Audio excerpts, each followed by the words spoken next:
Chapter 1025, Recruiting the Mage God. After the auction for the Advanced Mana Armor Kit ended, news of the Candlelight trading firm's plans to hold a large-scale auction spread like wildfire.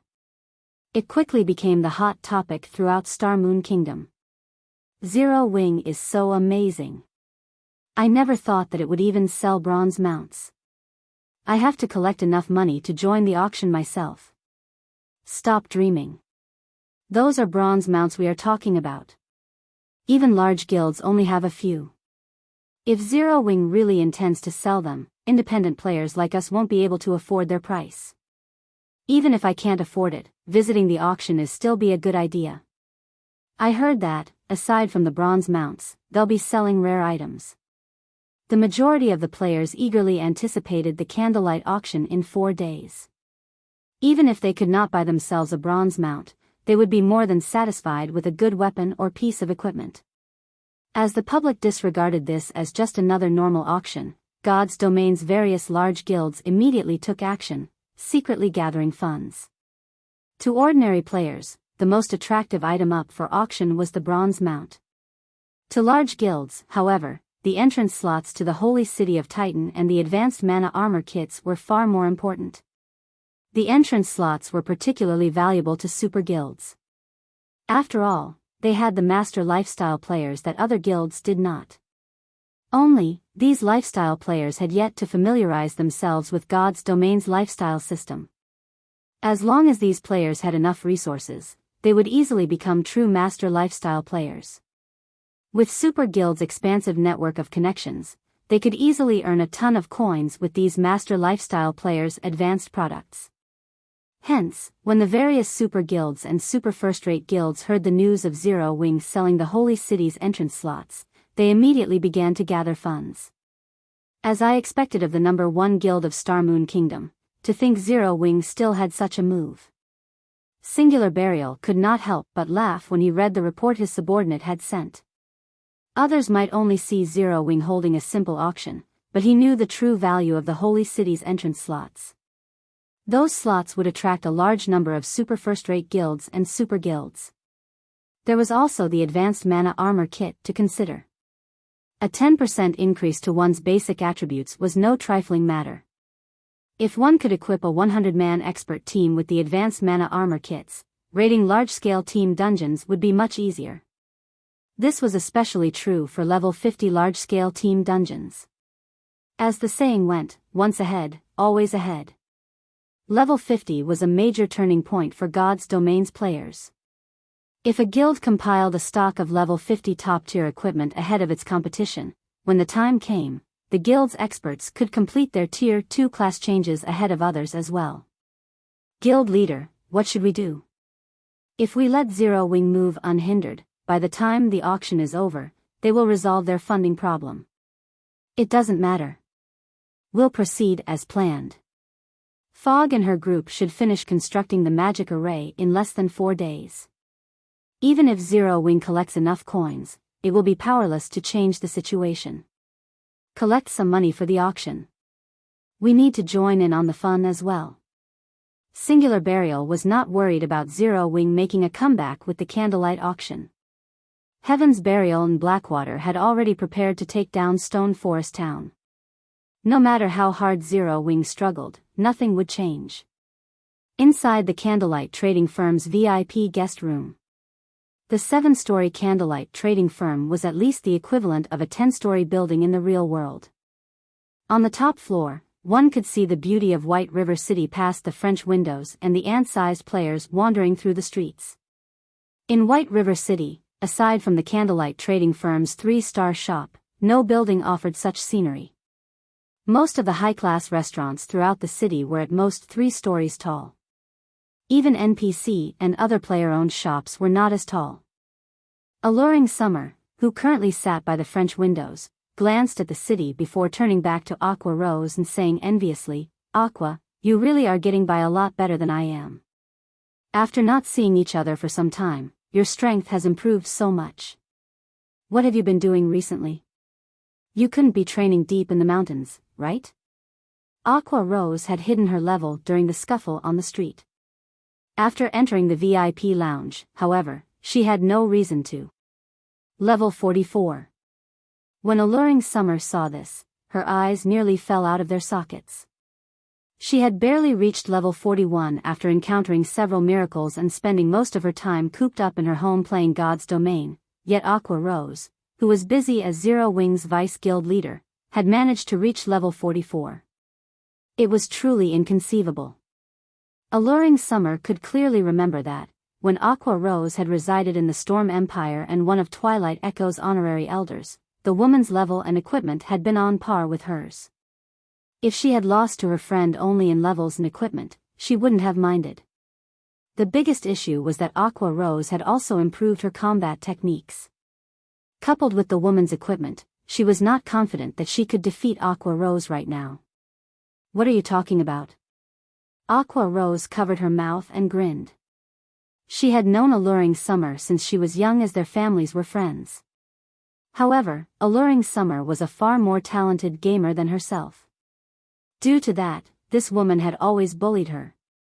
Now that Alluring Summer had said such a thing, the little vanity inside her was quite satisfied.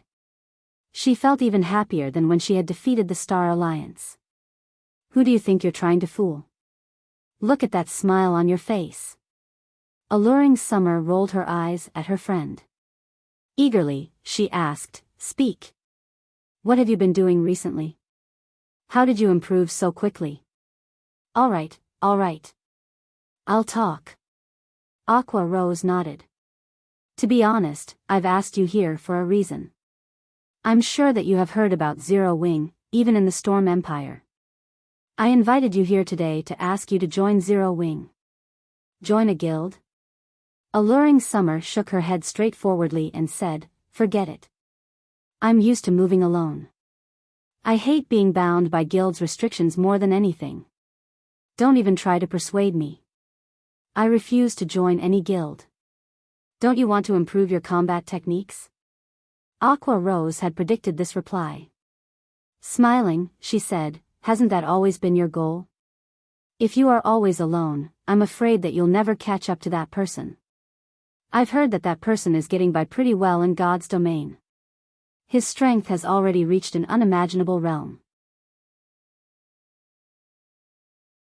Chapter 1026, Top 10. Alluring Summer fell silent at Aqua Rose's words. Others might not know why she had started playing virtual reality games, but Aqua Rose knew her end goal. "I know how that person is doing. I'm still nowhere near his strength. However, I recently accepted a hidden class quest.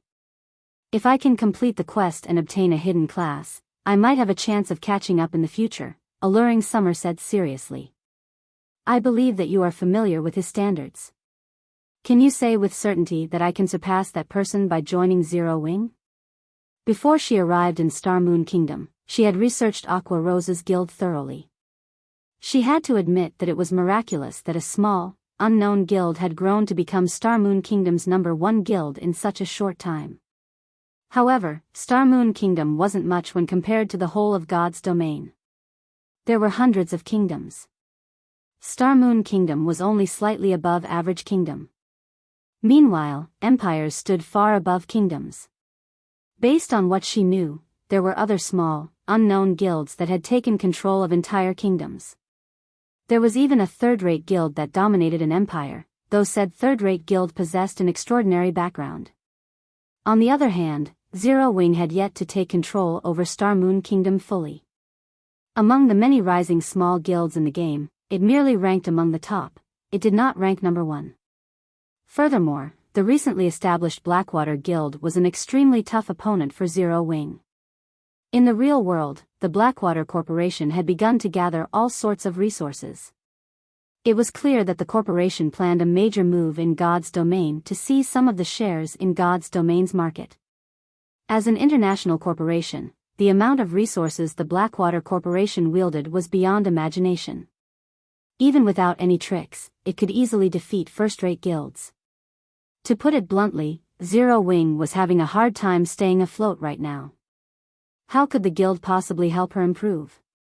When Alluring Summer had expected Aqua Rose to hesitate and fail to answer her question confidently, Aqua Rose revealed a dauntless smile and responded, "If you work hard enough after joining Zero Wing, I assure you that you will achieve your goal." If Alluring Summer had asked this question in the past, she wouldn't have been so certain. After all, she knew full well how powerful Alluring Summer's target was. It was not just a matter of being strong. That person was on an entirely different level. Only someone as talented as Alluring Summer could dream of surpassing such a person. As for herself, she had only been able to look up to him. However, things were different now. In the past, she had been barred from that person's world. However, thanks to Shifeng, she was beginning to enter it. With Alluring Summer's frightening talent, it was incredibly likely that she would surpass that person in the future. Hearing Aqua Rose's resolute answer, Alluring Summer was stunned. If Aqua Rose were not her best friend, she would suspect the woman of some trick.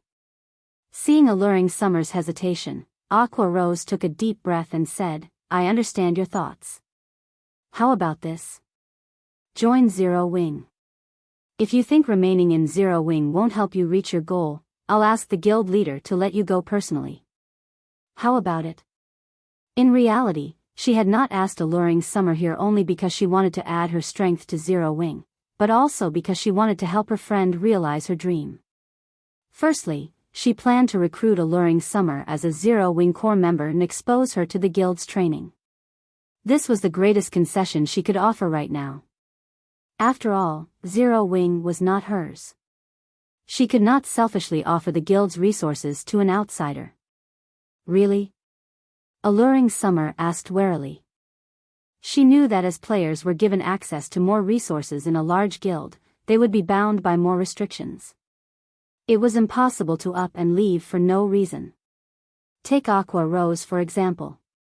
If not for the Sun and Moon group position as one of Twilight Echo's major shareholders, she wouldn't have been able to leave the guild so easily. Don't you believe me? Aqua Rose rolled her eyes at Alluring Summer. These are your words. Don't regret them later.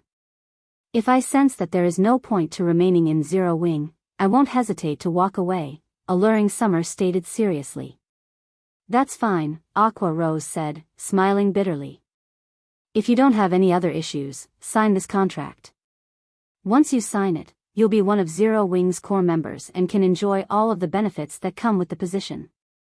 Alluring Summer then read the system-approved contract. Indeed, as Aqua Rose had said, the conditions were lax. She could leave the guild anytime she wanted. However, she would not be permitted to share any information relating to Zero Wing with others. Otherwise, she would be banished from God's domain. Alluring Summer understood the clause. After all, every guild had its secrets. After finding no faults with the contract, she signed at the bottom. After Aqua Rose confirmed that the main god system had acknowledged the contract, she sent her friends several battle videos. Since you're a core member, you are allowed to learn from these. As for how much you learn, that depends on you. If you wish to enhance your learning speed, you can fight for the 100-berry wine. If you want to improve your strength quickly, you can also apply to join Zero Wing's training grounds in the real world. There are dedicated experts there to offer pointers. If you rank within the top 10 in Zero Wing's rank matches, you may apply for the black card. With that, you can train in the simulation training system. Black card? What's that? Alluring Summer could not help but ask. I'm not allowed to offer any concrete information. You can only learn more if you rank among the top 10 in the matches, Aqua Rose said, chuckling. She had been using the black card Shifeng had sent her. She had never dreamed that Shifeng would get his hands on something so valuable. Before this, she had not realized how frightening super guilds were. Despite her previous participation in a super guild's training camp, she felt like she was learning about super guilds for the first time. During the several days she had spent in the secret pavilion's training system, she had improved significantly. Don't be so stingy. Do you think that I can't rank among the top 10 with my strength? Alluring Summer curled up her lips into a sneer. I believe that you can in the future. However, you won't make it in the upcoming rank matches, Aqua Rose said, shaking her head. Aqua, do you think that I used my full strength against those bastards on the street? I'm not trying to brag, but if I used my full strength, very few people in Zero Wing could stand against me, Alluring Summer said, annoyed. She had experienced many hardships in the Storm Empire. She had even disguised herself and defeated many well-known experts. Among them, some were even top-tier experts ranked on the God's Domain's experts list. With her standards, aside from super guilds and super first-rate guilds, she would easily rank at the top of any large guild. I knew you would say that. However, take a look at these videos. Once you're done, you'll understand what I mean, Aqua Rose said, not bothering to explain further. If you still think that you're strong enough, I will find someone to spar with you. If you can defeat that person, I'll help you apply for a black card immediately. What do you think? These are your words, not mine. Don't regret them. Seeing Aqua Rose's resolution, Alluring Summer decided to humor her friend, and she started to watch one of the videos she had been given. She was curious to find out what gave Aqua Rose such great confidence. Chapter 1027, Overwhelming Strength. Only Zero Wing's core members could view the battle videos Aqua Rose had sent to Alluring Summer. God's Domain's various large guilds usually had their own intelligence departments that specialized in information gathering and videos of various battles. Battle videos of Apex experts were not unique to Zero Wing. However, the battle videos Aqua Rose had sent were somewhat special. These battle videos could not be found anywhere on the market. The majority of these videos were of Shifeng fighting other Apex experts. Moreover, they had been recorded from Shifeng's point of view, not from a third party's. In addition, they had been recorded with the holographic simulation mode. Rather than watching the video on a flat screen, one could experience the fight themselves. Among the recorded opponents, the weakest were in the refinement realm, while the strongest had been an old monster in the domain realm. One could say that this was the classical collection of Shifeng's battles. As for opponents that had not reached the refinement realm, those had not qualified. After all, there were too many expert players who had yet to reach the refinement realm. Those videos were easy to find. Referencing those videos had no value. Aside from Shifeng's PvP battle videos, Alluring Summer also had access to his battle videos from the Secret Pavilion's Battle Tower. The Battle Tower was the most direct method of testing a player's combat standards. These videos could help a player summarize their deficiencies. These videos were precisely the reason that Zero Wing's core members improved so quickly. Alluring Summer had not paid much attention when she had started to watch the videos. However, when the fight began, she couldn't pull her eyes from the recording. Before she realized it, she had already watched all of the videos Aqua Rose had sent her. After Alluring Summer finished watching the videos, she took a deep breath to calm herself. Excitedly, she turned to look at Aqua Rose and asked, Aqua, do you have other videos like these? Although she had only watched a few and none of these videos lasted long, she had to admit that they were inspiring. Shifeng's battles gave her a glimpse of an entirely new world. She had never thought that players could fight in such a way. These videos are the best we have. There are some others stored in the guild's database. The most exciting of those are the battles between core members. However, regarding combat standards, they are no match for the videos you just watched, Aqua Rose said. They are no match? Alluring Summer was disappointed. Although she had only watched the videos for a short time, she already felt that she had improved in a way. If she could watch more recordings of such high combat standards, she could improve faster than relying on trial and error. Are you disappointed? Aqua Rose asked, giggling. Of course. I usually collect battle videos of God's Domain's experts, too.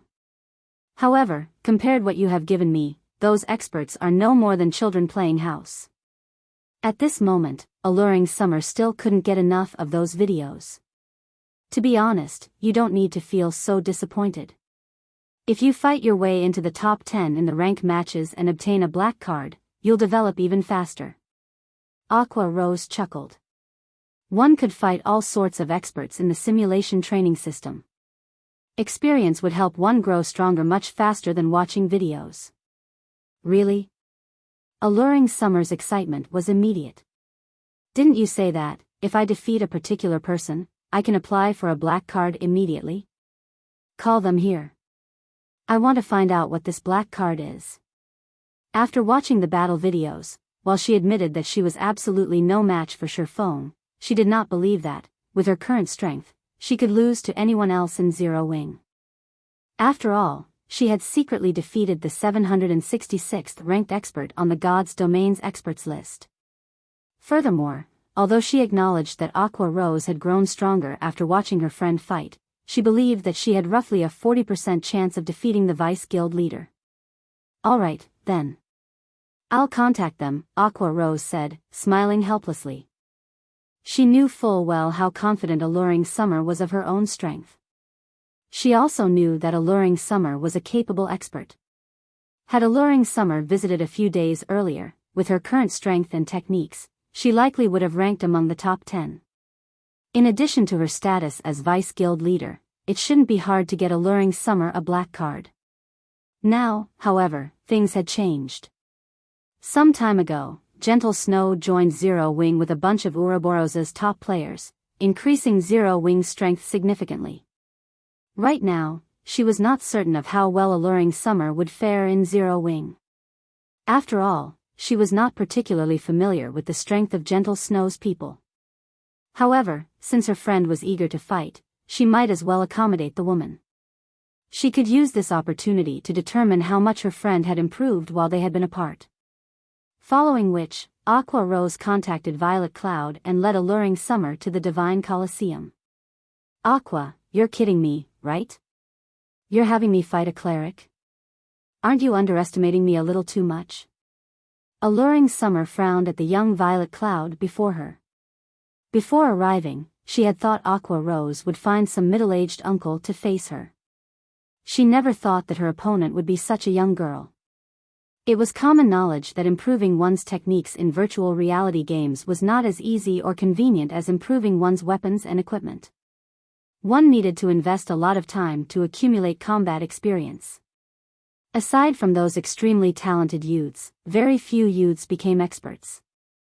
Most of the famous experts in God's domain were over 25 years old. Violet Cloud was also a cleric. Alluring Summer's victory was practically guaranteed. Just fight her. You'll understand soon, Aqua Rose said, smiling meaningfully. She had already promised that, as long as Alluring Summer defeated the person she called upon, she would help her apply for a black card. If she chose someone like Flying Shadow or Cola, her application might not be accepted. However, if Alluring Summer could defeat Violet Cloud, get her access to the simulated training system would easier. Her application would definitely be accepted. After all, defeating Violet Cloud meant that Alluring Summer was already strong enough to rank among the guild's top 10. With no other choice, Alluring Summer helplessly entered the arena. She decided to put an end to this pointless farce quickly. As soon as the timer reached 0, Alluring Summer immediately began to double cast. Moreover, both of her chosen spells were Tier 1, Lightning and Chain Fireball. First, she intended to use the numerous fireballs to block her opponent's paths, keeping the girl in one place. Afterward, she planned to attack Violet Cloud's weak point with lightning. Even an expert on her level would struggle to cope with such a combination. Go! As soon as Alluring Summer finished chanting, she hurled 5 fireballs at Violet Cloud. Each fireball was just as powerful as a full-powered attack from a berserker of the same level. Moreover, the fireballs were extremely fast. Even an assassin of the same level would find them difficult to dodge. This spell should kill a cleric instantly. Even if Violet Cloud survived the attack, Alluring Summer still had the more powerful and faster lightning. This was the spell she had used to throw Bullet, the swordsman from Blackwater, over 20 yards away. It was overkill against a magical class.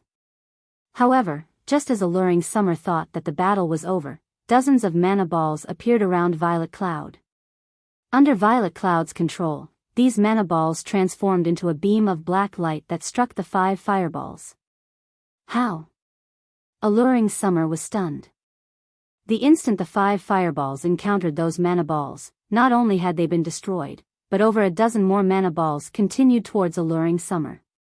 Despite using lightning and ice wall to defend herself, the mana balls adjusted their attack trajectories as if they were alive, avoiding her lightning and ice wall and surrounding her. A series of explosions echoed throughout the arena as Alluring Summer's body fell to the ground. The system then displayed the victor's name above the arena. Violet Cloud. Chapter 1028, Royal Guard. As soon as Alluring Summer resurrected outside the arena, she turned to look at the young girl walking out of it, her face filled with shock. Of all the experts she had encountered before, not one had ever managed to instantly kill her in a single move. She also had not believed that such a person existed. Not to mention, said person was a little girl. Why is there such a huge gap? Alluring Summer was baffled by this outcome. Standing to one side, Aqua Rose could not help but reminisce when she saw the stunned look on her friend's face. Back when she had seen the strength Shurfeng displayed, she had been thoroughly stupefied. Now, Alluring Summer was experiencing a similar situation. The outcome of this match came as no surprise whatsoever to Aqua Rose. Although they were all playing the same game, the disparity in strength had made her wonder whether they were truly playing the same game. Alluring Summer was most likely pondering this same question at the moment, utterly confused by this situation. However, this was reality, an extremely cruel reality. This was the most unreasonable aspect of games. In ordinary virtual reality games, the gradual accumulation of attributes made it very easy for a gap to appear between players. Meanwhile, God's Domain was even more special than the usual virtual reality games. Not only was there the gap of attributes, but there was also the gap of combat experience and techniques. Reaction speed, observation power, skill utilization, grasp of timing, and many other aspects.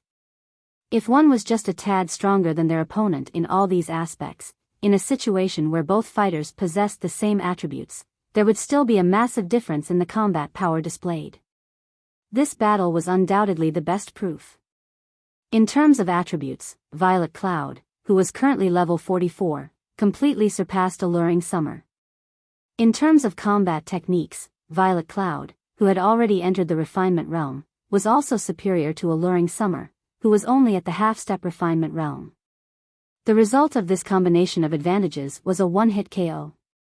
After falling into a daze for quite some time, Alluring Summer turned to look at Aqua Rose and asked curiously, Aqua, tell me honestly. What's her rank within the guild? This was Alluring Summer's first time encountering such a powerful cleric since she started playing God's Domain. She did not believe that Violet Cloud ranked only within the top 10 of Zero Wing. Based on her estimation, the girl should be among the top 3 at the very least. If a guild could have 3 of such experts, it was no wonder Zero Wing was considered Star Moon Kingdom's #1 guild. Probably within the top 5? Aqua Rose could not say for sure. As far as she knew, Shurfeng had not held back in nurturing Gentle Snow and the others after they joined Zero Wing. Moreover, Aqua Rose had heard that Gentle Snow had already entered the refinement realm even before she joined Zero Wing. The weapon she wielded was even a magic weapon. She also had a hidden class that enabled her to use twofold Berserk. In addition, there was Thoughtful Rain, who did not participate much in guild activities. The girl was very strong and was another one who had a special legacy. She's so strong, yet she's only ranked within the top 5? Alluring Summer exclaimed in shock. You're kidding me, right? She truly found it hard to imagine what kind of guild Zero Wing was. There were actually 4 more monsters like Violet Cloud in the guild. Just how were other guilds supposed to go up against Zero Wing? What benefit do I get from lying to you? Aqua Rose rolled her eyes at Alluring Summer. Grumpily, she added, now you know how powerful Zero Wing is, right? Although Aqua Rose was acting somewhat smug, Alluring Summer was paying no attention to her words whatsoever. Instead, she directly rushed up to Violet Cloud, hoping to continue challenging the young girl. Before this, she had extreme difficulty finding a powerful expert to fight against. Now that this little monster was right before her eyes, how could she possibly let this chance get away? To a battle maniac like Alluring Summer, this situation was equivalent to placing fresh meat before a hungry wolf. At the same time as Alluring Summer had joined Zero Wing, a huge incident had occurred over at the distant Starmoon City. A short while ago, monsters had captured an NPC town belonging to Starmoon City, massacring every player within the town and reducing a town with a population of nearly 20,000 players to a town of death. In response, Starmoon City had announced that players could launch a crusade against this town. As long as they managed to clear out the monsters from this town, they would obtain generous rewards, including direct promotion to a Count of Starmoon City. In God's domain, the importance of reputation to players spoke volumes for itself. The higher a player's reputation was, the easier it would be for them to obtain a high ranking or rare quest. Players could also receive discounts on their repair fees and teleportation fees. Most importantly, the number of personal guards they could hire would increase. At the Viscount rank, players were only allowed 2 personal guards. At the Count rank, however, players could have 4. Even if a player themselves was not strong, if they had 4 high-quality personal guards around them, even expert players would have to give them a wide berth. Moreover, grinding field bosses would also become a very simple task. Only, it was extremely difficult to find high-quality personal guards. Currently, even a mysterious iron guard would go for an astronomical price, not to mention secret silver and fine gold guards. However, players were no fools either. Currently, even the various large guilds had managed to find only a few mysterious iron guards, much less secret silver guards. Anyone who obtained one would definitely treat the NPC as their family heirloom. They would not sell the NPC no matter what. Meanwhile, one of the rewards for the town crusade just so happened to be an opportunity to select a personal guard from the King's Royal Guard. The King's Royal Guard. That was the gathering place of Starmoon Kingdom's elites. Only the most outstanding guards could join the Royal Guard. Their growth potential would naturally be significantly better than that of the NPCs players could find on the streets. Even if an ordinary player managed to obtain only a mysterious iron guard, they could immediately resign from their jobs in the real world and rely solely on God's domain to sustain themselves. If one obtained a secret silver guard and directly sold the NPC to a large guild, they would no longer have to worry about living expenses for the rest of their lives. Hence, the moment news of this was released, the entire Starmoon City went into an uproar. Both independent and guild players formed teams one after another and embarked on an expedition to take back the town. Many guilds and workshops even started preparing siege tools. Guild leader, should we send some men over as well? In any case, that town is not very far away from Stone Forest Town, Blackie suggested softly as he looked at Shifeng, who was currently overseeing the construction of the magic tower. No need to hurry. It'll be fine even if we head out after the tower is constructed, Shifeng replied, shaking his head. In reality, though, even he was greatly tempted by this reward. The NPCs in the Royal Guard were dragons among men. Generally, only players who had reached the Marquis rank had the opportunity to choose a personal guard from the Royal Guard.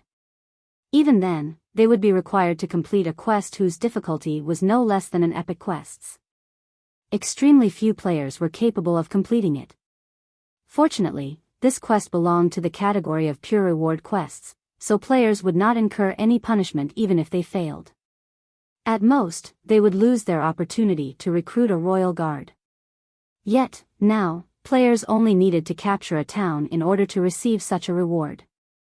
Shifeng was somewhat puzzled by this situation. Chapter 1029, Mythic Monster. Upon hearing Shifeng saying so, Blackie had no choice but to give up on taking a look at the monster town. After all, Zero Wing was truly very busy right now. The guild's expansion had driven home to Blackie its dire manpower shortage. Setting aside the ongoing war with Blackwater and Heaven's Burial, just Stone Forest Town itself required a lot of people to manage it.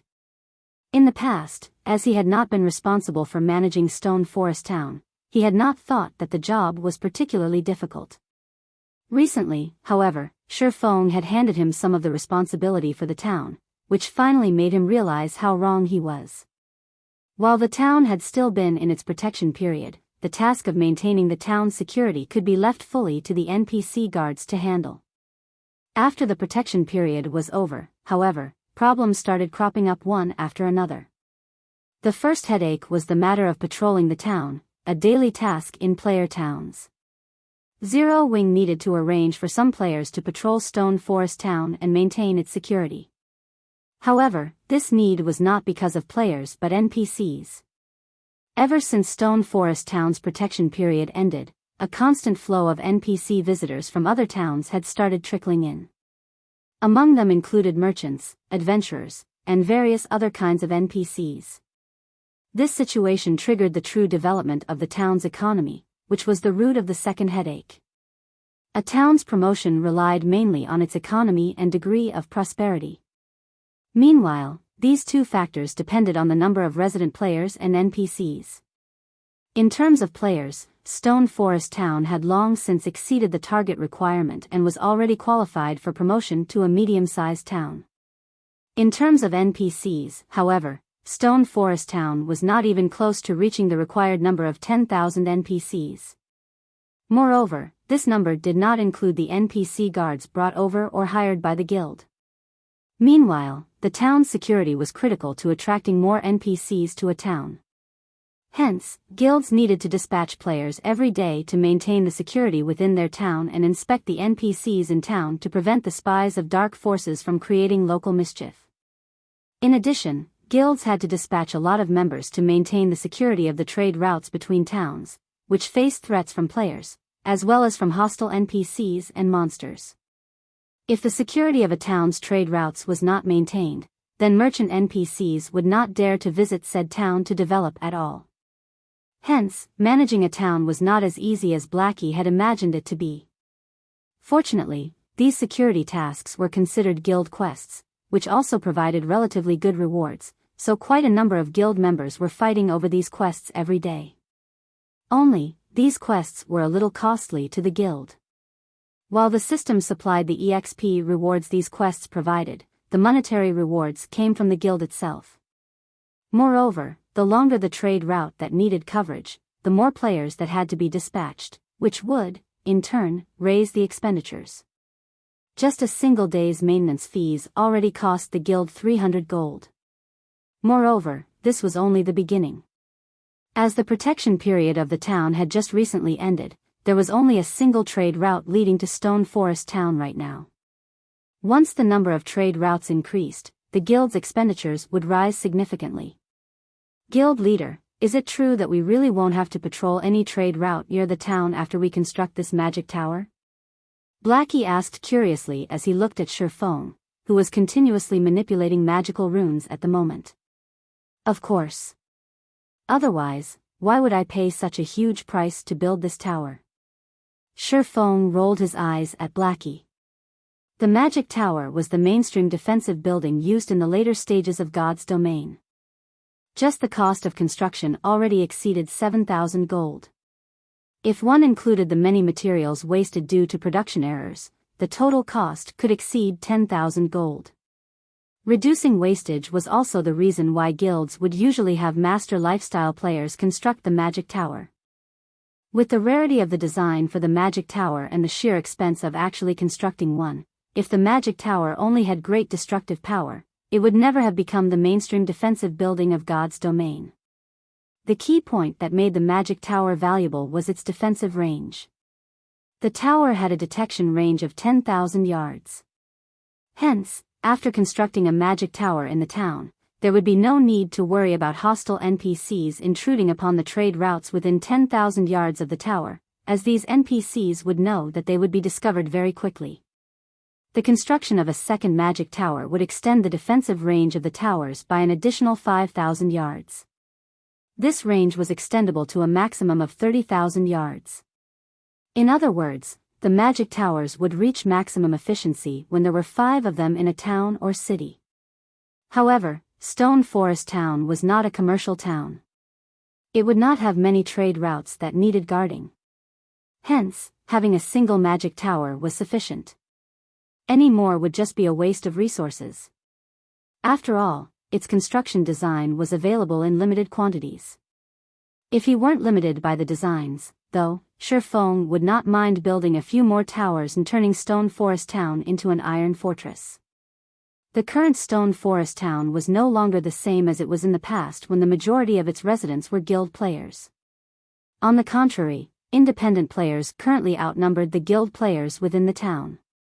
This was because the various large guilds had all shifted their focus to the Undead Gorge, as not only was the map there massive, but the monsters there were available in greater numbers as well. Whether one was trying to grind for levels or magic crystals, the Undead Gorge was an excellent choice.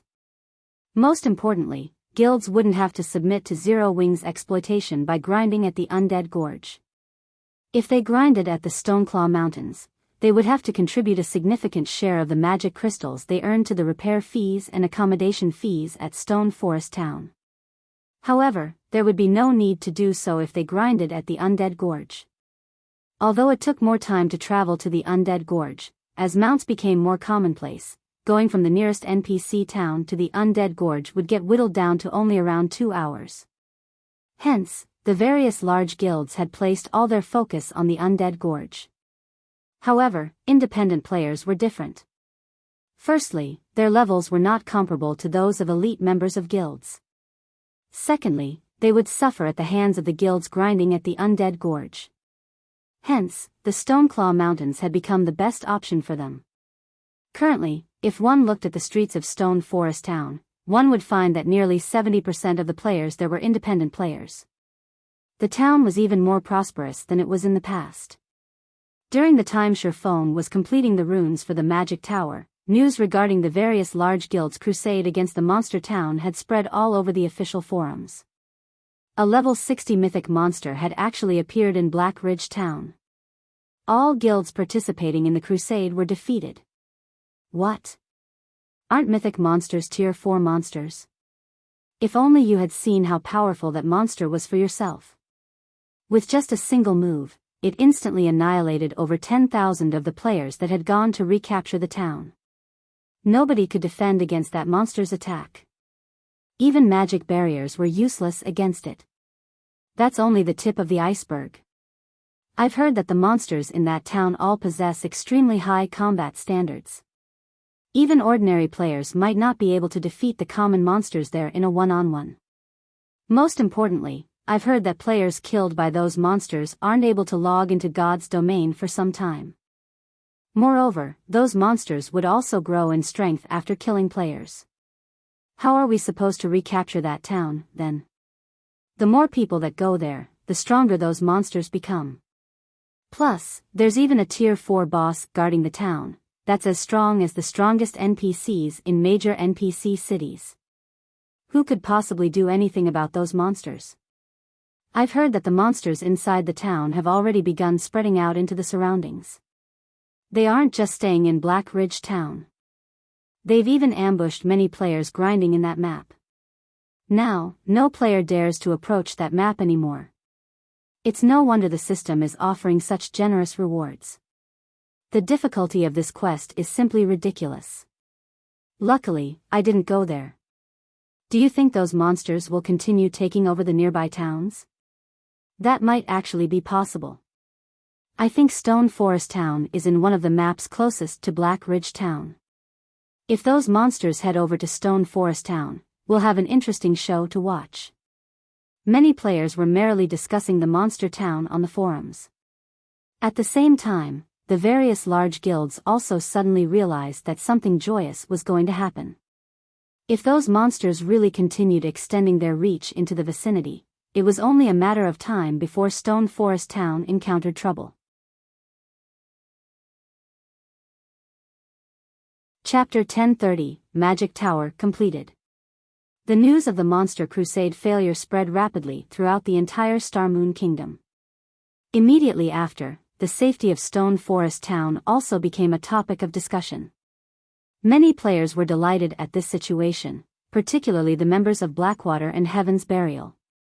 They never thought that even the game would side with them. As long as Zero Wing lost its possession of Stone Forest Town, the guild would lose a major source of income. Afterwards, with the capital their guilds possessed, they could easily crush Zero Wing. Moreover, to fan the flames, Blackwater and Heaven's Burial started deliberately purchasing the Candlelight trading firm's light stones in bulk and selling them together with the light stones they produced cheaply, quickly solving their shop's shortage of light stones.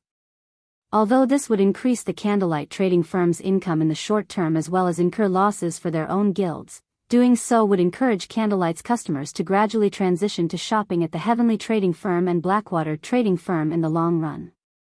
Due to this sudden development, the elite players originally planning to join Zero Wing started hesitating. After Aqua Rose received word of this development, she immediately conducted her own investigation. The joy she felt from successfully recruiting Alluring Summer vanished in an instant. Following which, Aqua Rose contacted Shifeng, saying, "Guild leader, this is our overall situation as of now." In less than an hour since news of the crusade failing had spread, the Candlelight trading firm's sales of the light stones had increased by nearly 5 times. As a consequence, both the Heavenly and Blackwater trading firms had managed to plunder the popularity Candlelight had garnered through the advanced mana armor kits. As for the number of players trying to join Zero Wing, that had directly fallen by half. This was not good news for Zero Wing, which was currently in urgent need of manpower. Blackwater and Heaven's Burial sure are good. Only they would dare to do something like this. Shifeng could not help but sigh ruefully as he looked at the Candlelight trading firm's income and traffic situation. "Guild leader, you're still in the mood to joke around? If they really start mass-producing light stones, we will be in so much trouble," Aqua Rose said, pouting. "Moreover, you've also seen for yourself how bad Stone Forest Town's situation is by now. Based on our investigations, those monsters' numbers are continuously increasing. Current estimates put them at over 100,000 already. Moreover, they've also begun spreading out. It won't be long before they come attacking Stone Forest Town." Shifeng took a look at the report sent over by Aqua Rose. In one of the video recordings, he had spotted a familiar figure. This figure was none other than the one-horned humanoid monster. Only, it had improved significantly compared to when he first saw it. At this point, it had already reached level 53. Its HP had undergone a qualitative transformation as well, rising from being over 1 million to 6 million. Now, the humanoid monster was at the standard of a level 50 lord. Back then, it had only been at the standard of a level 40 chieftain. Its improvement speed was truly terrifying. Fortunately, these one-horned monsters were very few. The majority of the monster army consisted of level 50 to level 60 wild beast-type monsters. Their intelligence and combat standards were clearly beneath the humanoid monsters. Even so, these wild beasts already possessed the combat standards of ordinary players. This situation was a disaster for ordinary players. If these monsters continued developing, Shifeng did not doubt that the entire Star Moon Kingdom would fall into danger. "Since the Blackwater Corporation wants to hit us while we're down, let's fulfill their wishes. Any player who purchases 2 or more stacks of light stones will have to pay 2 silver per light stone. If players only buy 1 stack, they'll receive the normal rate of 80 copper per piece," Shifeng said, chuckling. "As for those monsters, just ignore them for now. We'll continue doing what we need to do. It still isn't certain who will have the last laugh." If this situation had happened before he had obtained the magic tower design, he really would have worried about those monsters, which were nurtured by the evil god's temple. Now, however, things were different. As long as Stone Forest Town's magic tower got constructed, aside from NPC cities and some of the more fortified NPC towns, Stone Forest Town would definitely be the safest place in Star Moon Kingdom. If the monsters from the evil god's temple were to spread throughout the entire Star Moon City region, the one crying tears of regret at that time definitely would not be him. Are we really going to ignore them? Aqua Rose was still very worried. Although she knew that Zero Wing still had other sources of income, the magic crystal income of Stone Forest Town was very important to them. Without a supply of magic crystals, the guild's development would very quickly come to a standstill. Relax, Shifeng said confidently. The magic tower was no trifling matter. Otherwise, it would have never become the mainstream defensive building in God's domain. Time passed quickly. After spending most of his day working, Shifeng finally completed the construction of the magic tower. The instant the tower was done, Shifeng's EXP rose tremendously. His forging proficiency also increased directly by 500 points. To an advanced forger like Shifeng, raising his proficiency by even a single point was a very difficult task. He needed to make multiple advanced items for that to happen. Normally, an advanced forger would have to spend the entire day working in order to gain 500 proficiency. At the same time as the construction was completed, the magic tower, which he had situated in the center of Stone Forest Town, released a blue pulse that gave everyone within the town the feeling they were under observation. What's this thing? Players throughout the town quickly noticed the lofty magic tower. At the top of the tower sat a gigantic crystal glowing a faint blue. The crystal was like the moon illuminating the night sky. This scene piqued everyone's curiosity about the tower. Previously, while Shifeng was building the magic tower, a layer of fog had shrouded the tower itself and the area around it. Others couldn't see what was going on beyond the fog. They only knew that something was under construction. After seeing this tall building, everyone was fascinated by the magic tower's appearance. Meanwhile, Shifeng himself was currently standing atop the magic tower, one hand resting on the giant crystal. He then started activating the magic tower. The magic tower had a total of 3 functions. The first function was attacking distant targets. The power of the magic tower's attacks rivaled that of the basic mana pulse cannon. However, unlike the latter, the magic tower's attacks had a very short cooldown, roughly similar to that of defense turrets.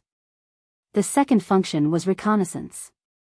The tower was capable of locating any target within a 10,000-yard radius. The third function was also the favorite function of the various large guilds, mana density improvement. The magic tower's mana density improving capabilities were far from comparable to those of a mana tower, which could be constructed only in cities. The total effectiveness of 5 magic towers was not even 1/3 of that of a mana tower. Even so, this result was already plenty good for a town. After all, the process of promoting a town to a city was a long and arduous one. The magic tower was equivalent to a transitional building. System, do you wish to activate the magic tower? Activating the tower will cost 1,000 magic crystals, while maintaining the tower's mana gathering function for a day will cost 500 magic crystals. Activate. Shifeng clicked the Activate button without hesitation. Chapter 1031, When Water Rises, the Boat Rises with It. After Shifeng tapped on the semi-transparent light blue screen before him, 1,500 magic crystals instantly disappeared from his bag. Immediately, the gigantic crystal atop the magic tower released a dazzling light blue beam that shot 400 yards into the air before bursting apart and spreading over the entire Stone Forest town like an opened umbrella. This spectacular sight stunned all the players within the town. What's going on? Is Zero Wing setting up a magic barrier? Everyone could not help but start discussing the magic tower.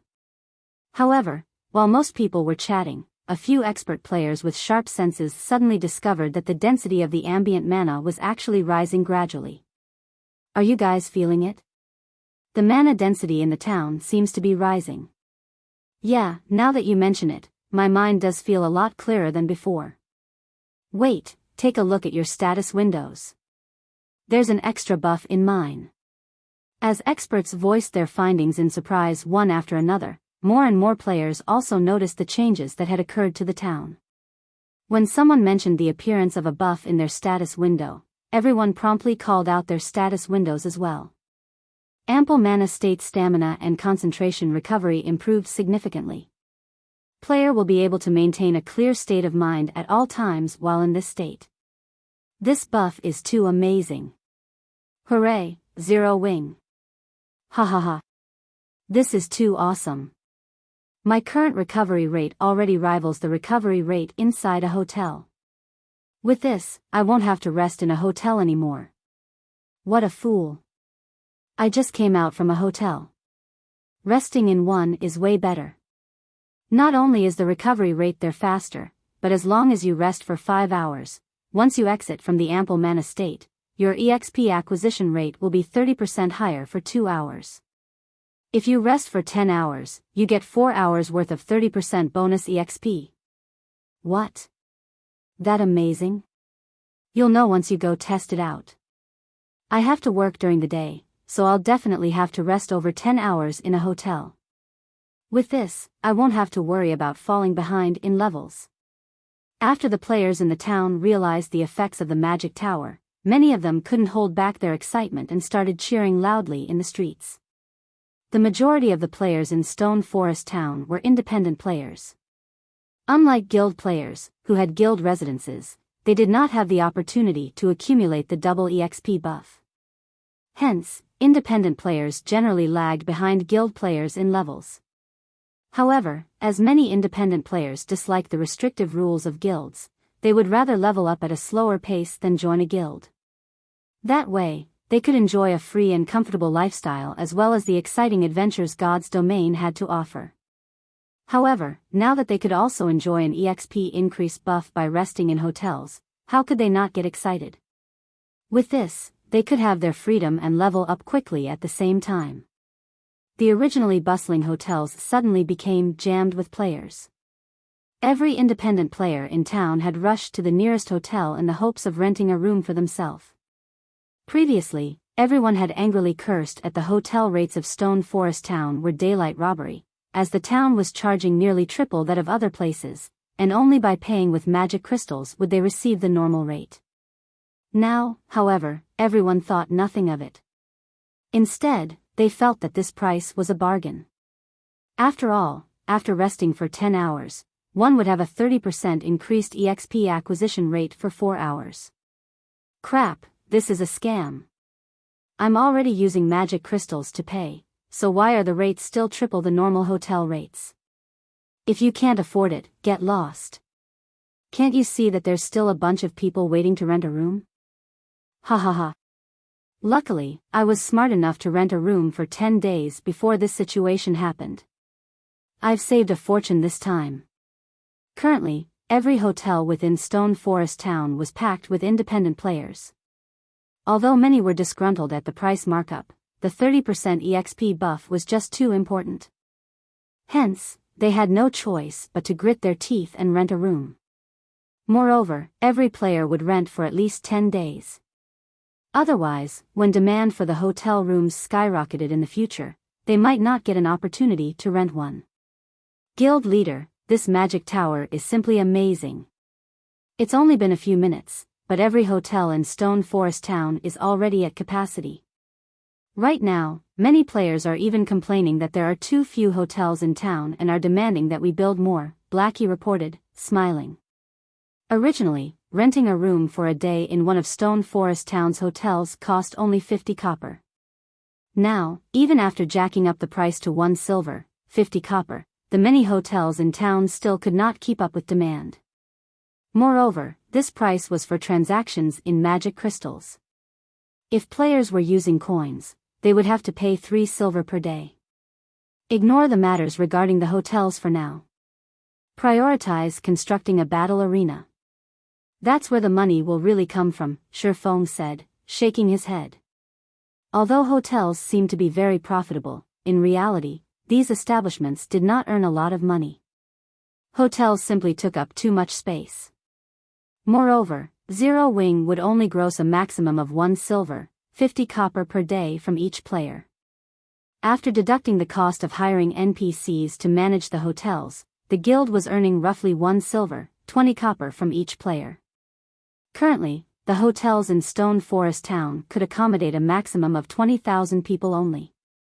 In other words, Zero Wing could earn 240 gold per day at most through the hotels, a large sum of money to ordinary large guilds, but to Zero Wing, this was a drop in the bucket.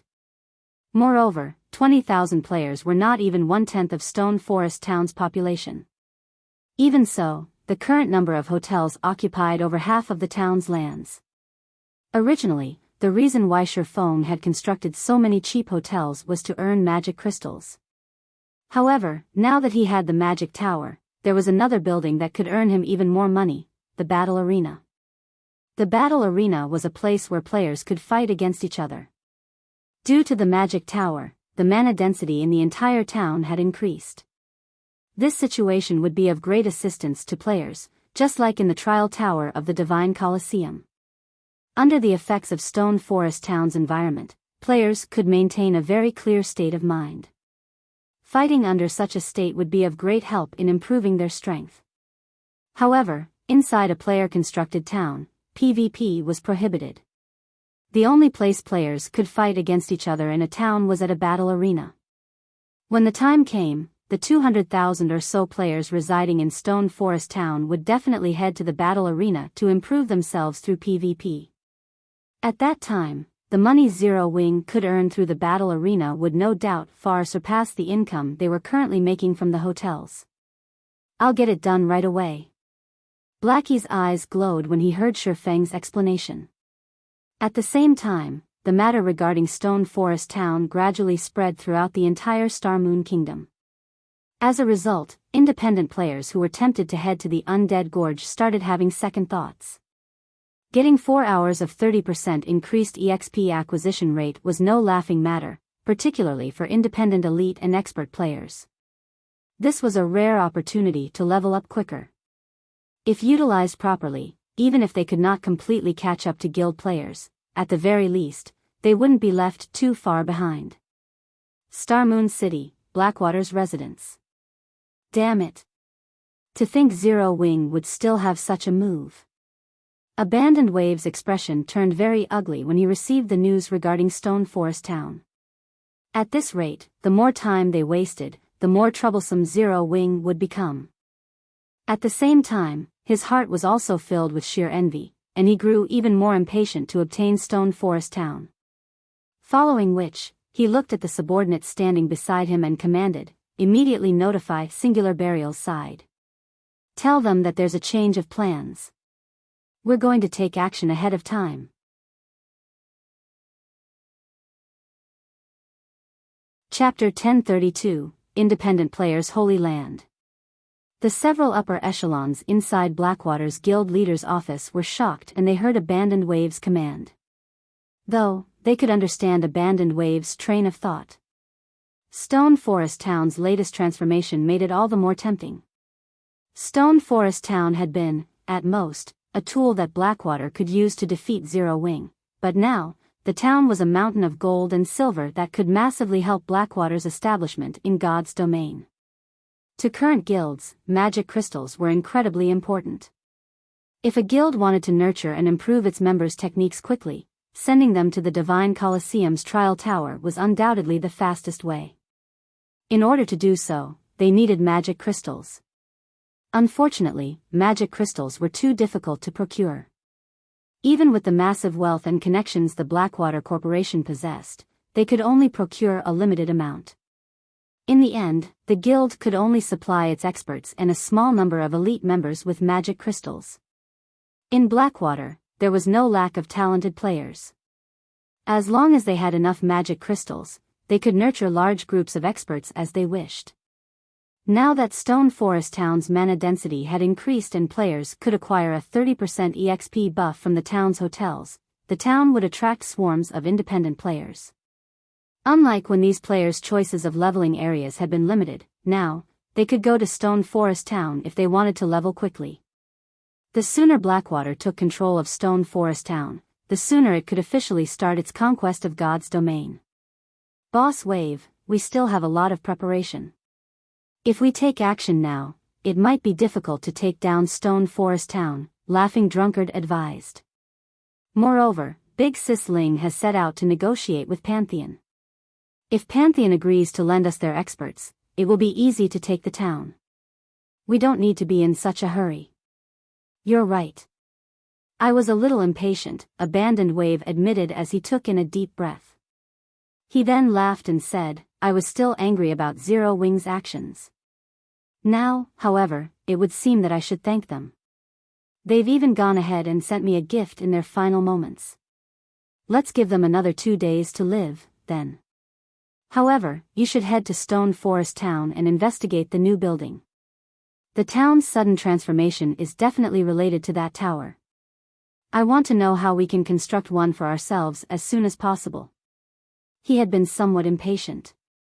The sealing magic array in the Stoneclaw Mountains was still incomplete. Without it, capturing Stone Forest Town would be quite difficult. However, once the magic array was complete and they persuaded the Super Guild Pantheon, Zero Wing wouldn't be able to hold the town, regardless of the guild's capabilities. As Blackwater planned to wait for the sealing magic array's completion, the independent players throughout Star Moon Kingdom were in an uproar. As a result, many major companies, which had doubted Zero Wing's future, began to regret their decisions. Due to the magic tower, Stone Forest Town's potential and value had increased exponentially. To companies like theirs, nothing was more important than sufficient players. Initially, they had been certain that Stone Forest Town's player population would never be high enough. However, things had changed.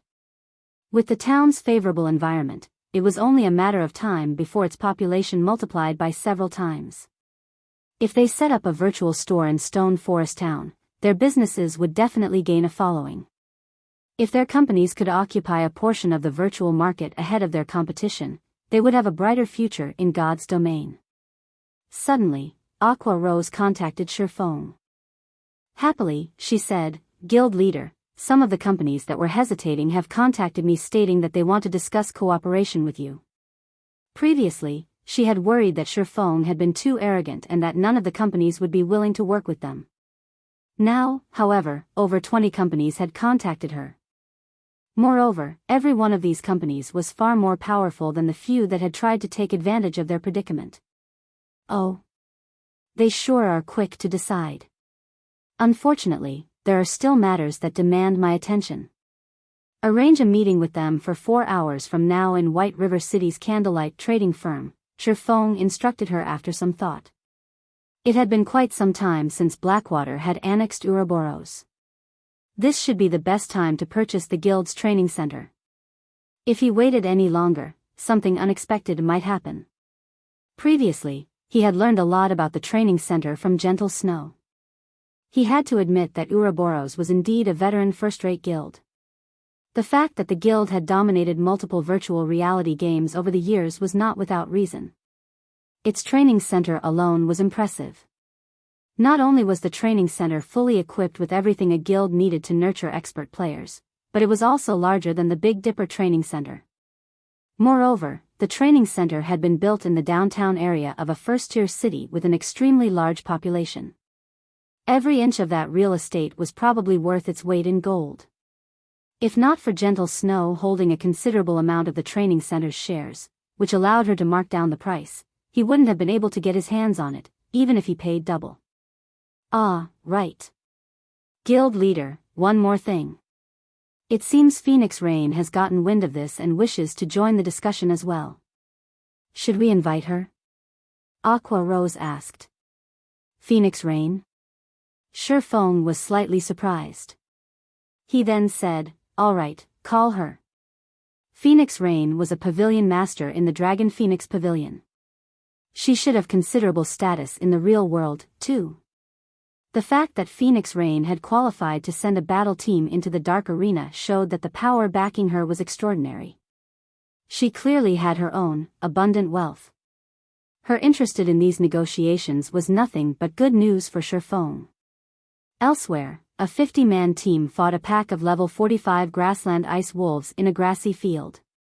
There were over 200 of these elite-ranked ice wolves with a level 45 chieftain leading the pack. However, this group gradually exterminated these elite monsters like a well-oiled machine. Even against a level 45 chieftain, the leading level 40 guardian knight tanked the boss by himself. "Boss, I heard that we can get a 4-hour 30% EXP bonus buff by resting in Stone Forest Town. Should our Snowfall team head there?" Stone Forest Town is very close to the Stoneclaw Mountains. With the 30% EXP buff, we'll level faster in the dungeon than out here in the field. We can reach level 40 sooner than planned. Moreover, with our adventurer team's strength, grinding monsters in the dungeon's inner area shouldn't be a problem. We'd be better off going to the Stoneclaw Mountains than the Undead Gorge. That's right, leader.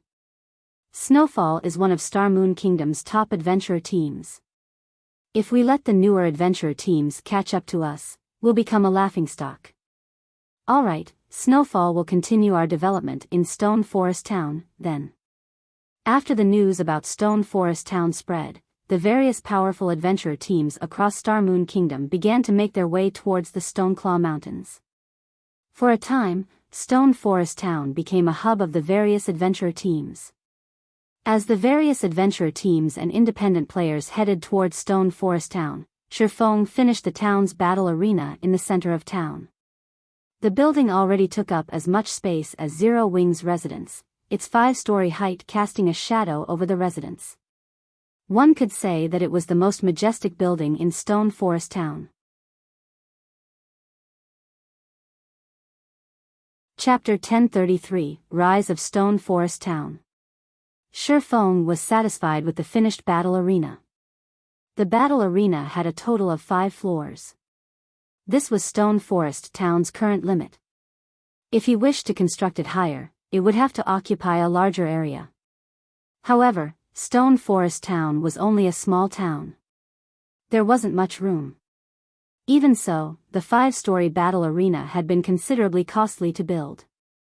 A single floor already cost 1,000 gold, and this did not include all the cost of the various decorations and props. With the money he had spent on this 5-story building, he could have easily purchased a high-potential plot of land in a major city. Of the 5 floors, players could rent the combat rooms on the first 3 floors. Naturally, these rooms were more expensive than in NPC cities. After all, players could enjoy the ample mana state throughout the building. Hence, Shifeng had set the rent at 1 silver per hour. While ordinary players might consider this a steep price, the independent players capable of reaching Stone Forest Town all possessed relatively high combat standards. This price should not be a problem for these players. As for the 4th floor, Shifeng intended to use it to hold a weekly tournament. Champions would be awarded excellent weapons and equipment as well as coins. Shifeng also intended to use this tournament to attract expert players. If the opportunity presented itself, he could recruit talented players through the tournament. Meanwhile, Zero Wing would charge spectators an entrance fee. Finally, the battle arena's 5th floor consisted of private rooms. There was also a tournament field. However, to participate in the 5th floor tournament, players had to rank within the top 5 in the 4th floor tournament. These players would also have access to the private rooms. Not only could players enjoy benefits similar to the town's hotels, but these private rooms were also much larger than usual hotel rooms. Players could also enjoy the view overlooking Stone Forest Town from their rooms. Meanwhile, unlike the 4th floor tournament, the 5th floor tournament would incorporate an elimination system. The 5th floor could only accommodate a maximum of 30 players. New arrivals could challenge the ranked players. Afterward, based on their weekly ranks, the top 30 players would get to remain on the 5th floor while the rest were disqualified. Also, the higher ranked a player was, the more benefits they enjoyed. Now that we've finished the construction, it's time to recruit some NPCs to manage this place. Shifeng could not help his excitement as he gazed at the towering battle arena. In the past, many large guilds had constructed battle arenas as soon as they had their own magic towers in order to make a fortune. Unfortunately, Shadow had struggled to obtain a town of its own, much less construct a magic tower. By the time Shadow had its own magic tower, other guilds' battle arenas had become incredibly popular. Shadow had no hope of competing with them. This trend was similar to the real world's fighting competitions. Back then, the battle arenas had become hugely popular throughout God's domain. Due to this, the battle arenas had replaced the fighting competitions in the real world. Now, not only had Shifeng obtained a magic tower so early into the game, but he also had a battle arena to go with it. With this, he could seize a share of this market before others. By the time he constructed his city, he could further expand his battle arena business. Unlike towns, he could construct mana towers in a city. Moreover, a city's buildings could be much taller. In the past, a super guild that had specifically constructed a massive tower meant for combat, the combat tower. Countless players had gone crazy over the combat tower. Many experts had even made a goal of reaching the tower's peak. If they could reach the top of the combat tower, guilds would instantly target them for recruitment. Even if they did not join a large guild, reaching the top of the combat tower would award them enough to enjoy a life of leisure for the rest of their days. Whether it was for fame or wealth, many players chose to challenge the combat tower. Now that Shi Feng had constructed his first battle arena, the first stage of his project was complete. Next, he needed to scale up this project. However, it was particularly difficult to ramp up such a large-scale project. Furthermore, the cost of constructing a building that stood over 100 stories tall was even enough to drive super guilds insane. Following which, Shi Feng used a return scroll and teleported to White River City, intending to search for management NPCs. Meanwhile, shortly after the battle arena was complete, it became the focal point of Stone Forest Town. Isn't this a battle arena? Why has Zero Wing constructed a battle arena here? Are you a fool? Don't you know that PvP is not allowed in player towns? Now that the town's mana density is so high, it would be a waste not to spar. I wonder when the arena will open to the public? I want to try it out. Hopefully, it won't be too expensive. The town's players discussed the battle arena excitedly.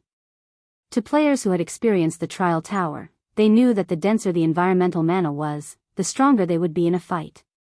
They would be able to improve their techniques faster. After all, not everyone possessed extraordinary concentration. A mana-rich environment could help players maintain a high degree of concentration. Only, the cost of using the Divine Colosseum's trial tower was too high. Each challenge cost 1 magic crystal. Even elite players could not afford such an expenditure. However, it was a different story for a player-constructed battle arena. As the establishment was intended for public use, the fees wouldn't be as high as the trial tower. Moreover, unlike the trial tower, players could conduct PvP matches with other players in the battle arena. Their development in the battle arena might not be any slower than in the trial tower. For a time, news about Stone Forest Town's battle arena gradually spread throughout Starmoon Kingdom. Players who had not been particularly interested in Stone Forest Town began to change their minds. There were all sorts of players in God's domain. Some loved adventuring, some loved fighting, some loved leveling up, and some only had money on their minds. However, all of these players shared one common interest: combat standards. Even expert players found it difficult to endure the Divine Colosseum's prices. Generally, only guild players with the support of their guilds could afford to play there. As for NPC cities' underground arenas, while one could gain some combat experience from fighting there, fighting for long periods would easily cause one to lose focus. When that happened, players needed to take a break and rest. The ample mana state just so happened to make up for this flaw. There is no stopping Zero Wing now. How great would it be if I were a member of Zero Wing? If that were the case, traveling to the battle arena would be more convenient. Suddenly, more and more players wanted to travel to Stone Forest Town. Seeing this, the several major companies that had broken off their discussions with Zero Wing regretted their decision even more. When they heard the news, these companies immediately sent new representatives to contact Aqua Rose, claiming that the previous representatives had declined Zero Wing's offer without the company's consent and had thus been fired. They also expressed their wishes to re-enter negotiations with Zero Wing. These companies had looked down on Zero Wing with contempt, thinking that Blackwater's victory over the guild was certain. However, even now, Blackwater couldn't touch Zero Wing. The most it could do was whittle Zero Wing down. However, now that Zero Wing had a gold mine like Stone Forest Town, it was practically impossible for Blackwater to weaken Zero Wing with its minor harassments. As everyone discussed Stone Forest Town, Shi Feng finally returned to White River City. Chapter 1034, Crimson Emperor. Upon returning to White River City, Shifeng discovered that the number of players teleporting into the city had increased, particularly the members of other guilds. All around, he could see guild players. Moreover, they were extraordinarily high-leveled, with the lowest being level 39 and the team leaders being level 40 experts at the very least. This situation confused Shifeng slightly. However, he quickly shook the thought out of his head. Right now, hiring NPC managers for the battle arena had utmost importance. To avoid attention, he took an advanced horse carriage to the Adventurers Association. Shortly after Shifeng left the teleportation hall, a team of 20 players appeared inside. These players each wore an emblem shaped like a crimson flame. The lowest leveled player among them was level 40. The equipment they wore also radiated the glowing effects unique to dark gold equipment. The white-haired man standing at the head of the group was even a level 41 Guardian Knight, whose appearance suggested that he had experienced the vicissitudes of life. The man carried a diamond-shaped shield with a dragon printed on it slung on his back and a blood-red longsword inserted inside the shield. Despite this longsword clearly being a one-handed sword, the width of its guard was wider than the man's shoulders, while the length of its hilt matched a two-handed sword's. Combined with the blade, the sword was nearly as tall as he was.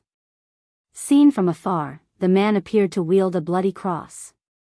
As he stood in the spacious teleportation hall, he was extremely conspicuous. Yet, despite the eye-catching composition of this team of 20, everyone who saw this team would almost immediately shift their gazes away, not daring to take a second look. The reason for such a reaction was these players' emblem, which indicated they belonged to the Dark Knight Empire's veteran super first-rate guild, Crimson Emperor. Crimson Emperor was also the ruler of the Dark Knight Empire. No guild in the entire empire dared to make an enemy of it. The Guardian Knight leading the team was even head and shoulders above his team members. He was Crimson Emperor's top 5 Guardian Knight, Cuttlefish, also known as the Iron Wall, and someone who had witnessed Crimson Emperor's gradual growth from an ordinary guild into the super first-rate guild it was today. At this time, a middle-aged man on the team looked towards the leading Guardian Knight and asked, "Uncle Cuttlefish, we were in the middle of raiding a Hell Mode large-scale team dungeon. Why did you suddenly call us to come all the way over here? I've also just received a notice about this from the guild. It seems that some ancient ruins were found at the Twin Towers Kingdom. Currently, all guilds that have received news about it have already dispatched teams. Crimson Emperor naturally cannot let this opportunity pass either," Cuttlefish replied. Although he was already an old man in his 60s, his voice was just like a young man's, filled with energy. "Ancient ruins?" An elegant and slim female elementalist asked curiously, "Is there something special about those ruins? Is there really a need for us main force members to take action as well?" "That's right. The ancient ruins discovered are like a huge maze. It is massive inside, however, only teams of 20 are allowed. After entering, teams are immediately teleported to an area with monsters that have a chance of dropping a kind of slate fragment. Those who complete a set can exchange for a mount inside the maze. Based on what we know so far, there are even mysterious iron mounts available for exchange. Moreover, this was only in the outer area. Currently, the various guilds are frantically fighting over the monsters inside. It is very difficult to enter the ancient ruins. The requirement for personal strength is extremely high. For efficiency's sake, the guild leader is sending us to pioneer the way," Cuttlefish explained. Everyone else on the team immediately gaped in shock upon hearing this. The importance of mounts to a guild went without saying. Just the number of bronze mounts Crimson Emperor obtained was not even enough for the guild's internal experts, much less mysterious iron mounts. Yet, now, they could obtain mysterious iron mounts just by grinding in the outer area of some ancient ruins. Naturally, the upper echelons would freak out over this opportunity. However, before we head to the ruins, we need to establish a stronghold in White River City. So, Poisoned, you'll be responsible for visiting Zero Wing's residents and negotiating with them. Based on our investigations, Zero Wing has purchased the several plots of land around the teleportation house. Tell them that Crimson Emperor is interested in purchasing one. As for everyone else, split up and purchase some potions and scrolls, Cuttlefish instructed. Uncle Cuttlefish, Zero Wing is just an upstart guild. Is there a need for poison to make a special trip there? We are Crimson Emperor. If we want to buy a worthless plot of land, won't it be a done deal so long as we say the word? A level 40 assassin asked in a somewhat displeased tone. Crimson Emperor was a veteran super first-rate guild. Nobody in the virtual gaming world did not know about it. The various guilds in the Dark Knight Empire also feared it greatly. Now, their guild simply wanted to purchase a worthless plot of land, yet they, members of Crimson Emperor's main force, were actually sent to handle the negotiations. This was making a mountain out of a molehill. If things could really be settled with just a word, I wouldn't have poisoned head over either. Cuttlefish could not help but smile bitterly. Alright, enough. Poisoned, you head over and negotiate with Zero Wing. Make sure to pay attention to your attitude when negotiating with them. If they really won't sell, then there's no need to force the matter. God's Domain is unlike any other virtual reality game that has existed in the past. I believe that you guys have felt it as well. The waters in this game are much deeper than they appear to be. There is naturally a reason for Zero Wing being able to become Star Moon Kingdom's #1 guild. The female elementalist named Poisoned Wine silently nodded her head. Inwardly, though, she, too, felt that Cuttlefish was making too much of Zero Wing.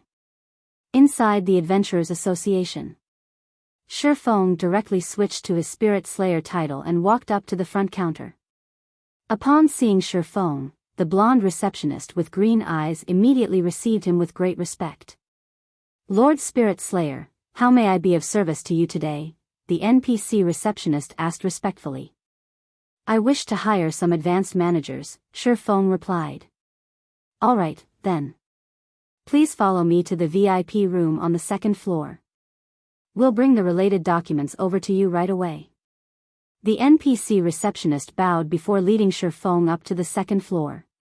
This scene immediately stupefied the players who had come to the establishment to receive quests.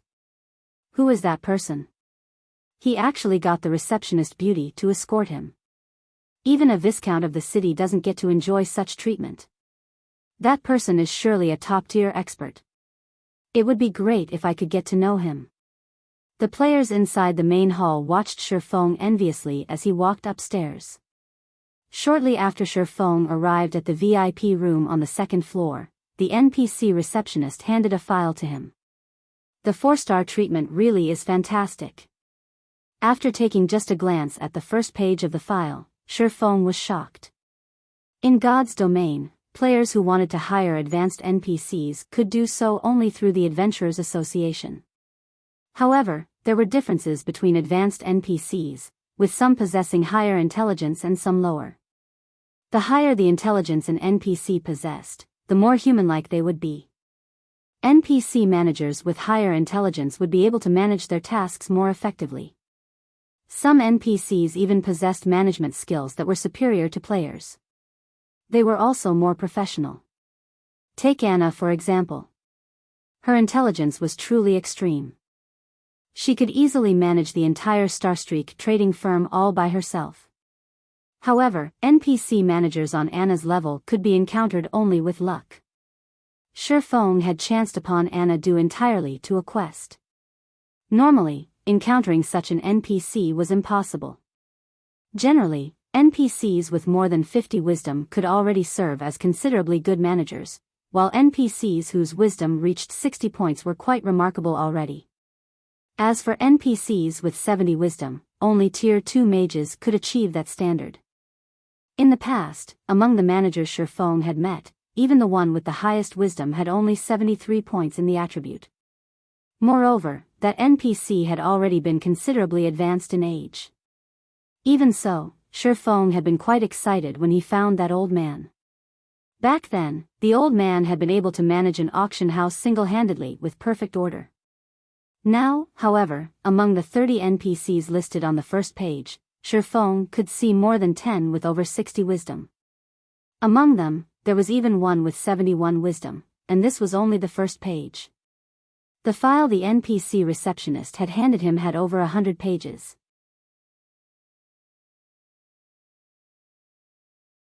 Chapter 1035, Times Have Changed. Before Shi Feng realized it, he had already spent half an hour inside the serene and elegant lounge, reading through the files. The more he read, the more shocked he felt. High-wisdom NPCs, which were usually difficult to encounter, were now available to him in the thousands. Shi Feng had even found an NPC with 80 wisdom. If not for the main god system stipulating that NPCs hired from the Adventurers Association could not be made into players' personal guards, Shi Feng would very much have considered taking all these NPCs back with him to form an army of personal guards. I'll choose these 10, then. After Shi Feng was done going through the name list, he selected the names of 10 advanced NPCs. 9 had over 70 wisdom, while 1 had 82 wisdom. In God's domain, an 82 wisdom NPC's intelligence was already equivalent to that of a Tier 3 NPC. Although Shi Feng still wished to hire more, he had already reached his hiring limit. A small-sized town could hire at most 10 advanced NPCs. Moreover, hiring advanced NPCs was not a simple task.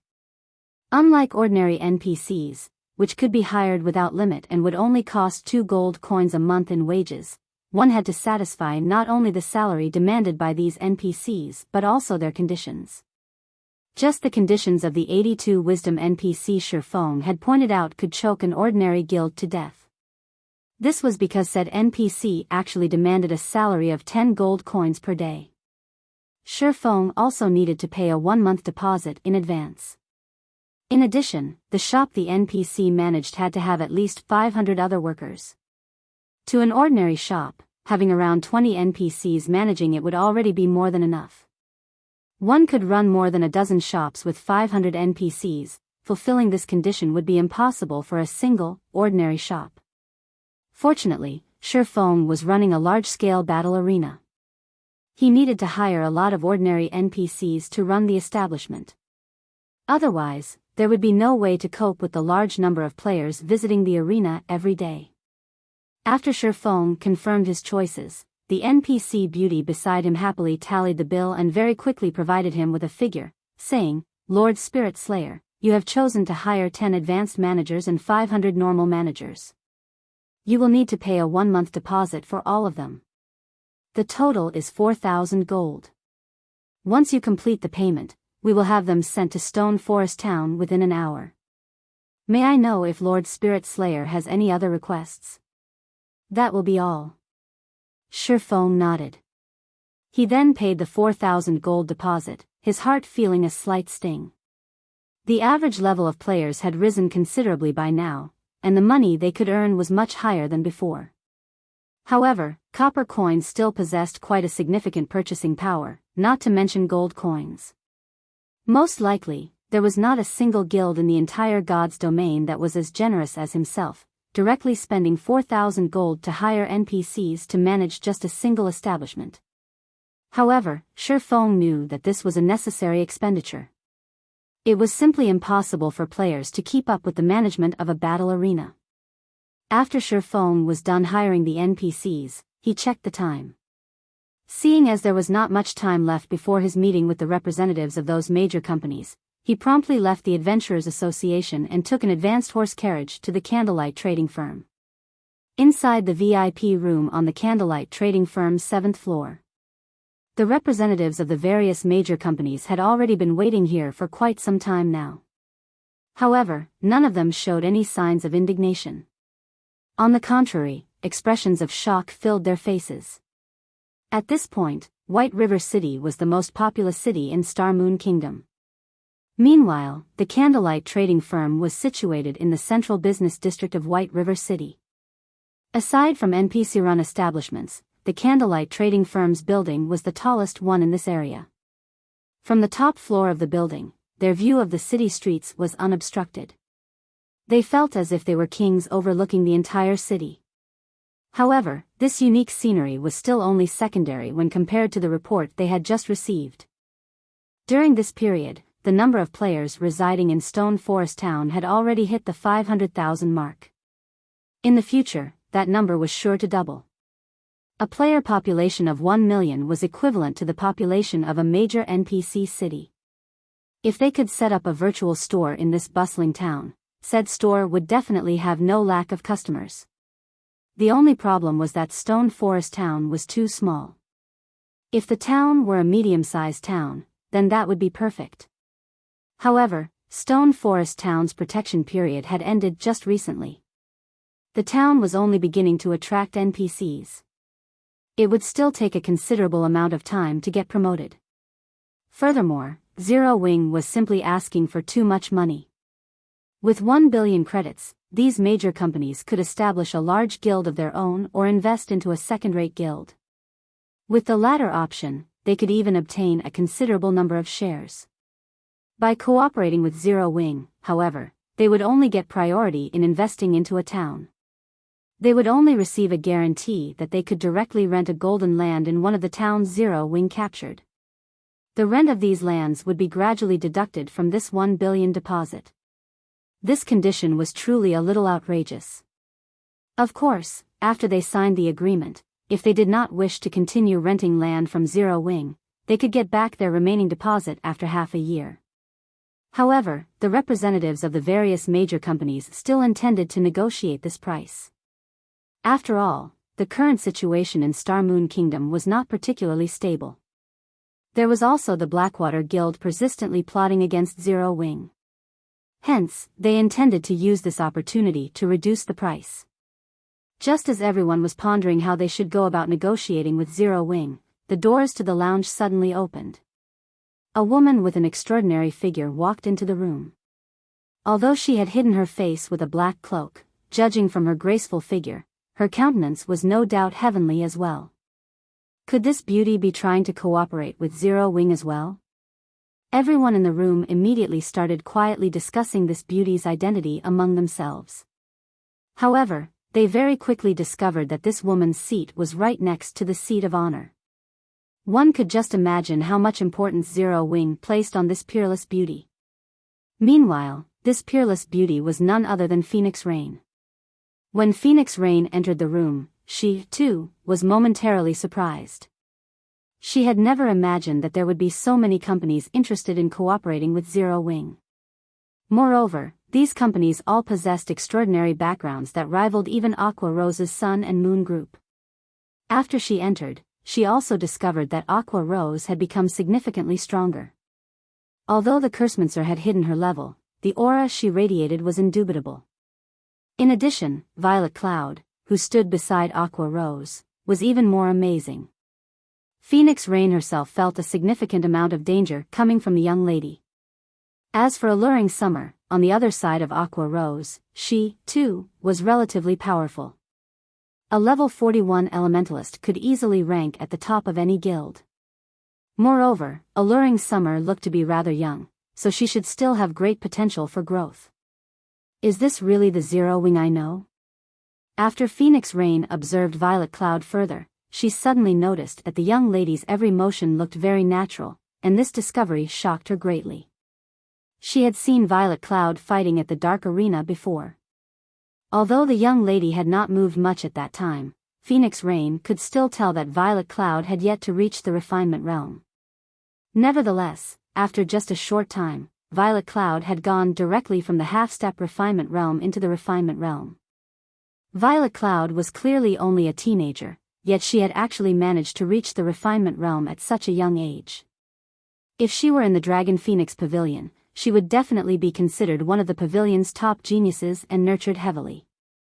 After all, even a genius like Blue Phoenix had not reached the refinement realm at Violet Cloud's age. Shortly after Phoenix Rain took her seat, Shifeng entered through the doors.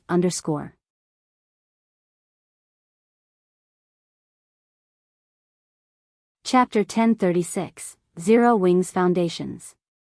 As soon as Shifeng set foot inside the room, everyone there automatically shifted their gaze towards him. Currently, Shifeng had already disguised himself as Black Flame using the demon mask. At this moment, he was dressed in pitch-black armor and wore a black cloak. Two dazzling, blood-red swords hung from his waist, glowing a faint red. The aura his body radiated resembled that of an unsheathed sword, sharp and dangerous. The feeling he gave off was as if it wasn't a human walking into the room but a demon that had just escaped the abyss. The atmosphere in the lounge instantly grew heavy upon his appearance. When Shifeng's gaze swept over the representatives of the various major companies, they instinctively lowered their heads, due to the mental oppression they felt, none of them daring to make eye contact. He's Zero Wing's guild leader, Black Flame? Isn't he a little too strong? Alluring Summer could not help but gasp upon seeing Shifeng. He's practically a monster. Haven't I already told you this before? Our guild leader is very strong, Aqua Rose said somewhat pridefully. As long as you develop yourself in Zero Wing, it is only a matter of time before you achieve that dream of yours. At this moment, Phoenix Rain's eyes had also widened in shock as she looked at Shifeng slowly walking over to her. Just how much has he improved again? During her last encounter with Shifeng, the latter only gave her the feeling of a sheathed sword. Now, however, his aura was entirely different. It was utterly overpowering, impressing on others the presence of a steamroller. Rather than calling him a player, he was practically a humanoid lord. Shifeng did not pay much attention to Phoenix Rain's shocked reaction. He had on the level 50 fine gold ranked magic light set equipment.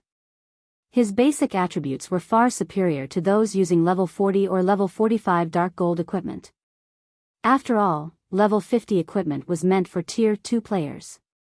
Phoenix Rain was naturally no match for him in terms of attributes. Not to mention, he also wielded a fragmented legendary item and multiple epic weapons and equipment. Strength-wise, he had long since surpassed Lord-ranked monsters of the same level.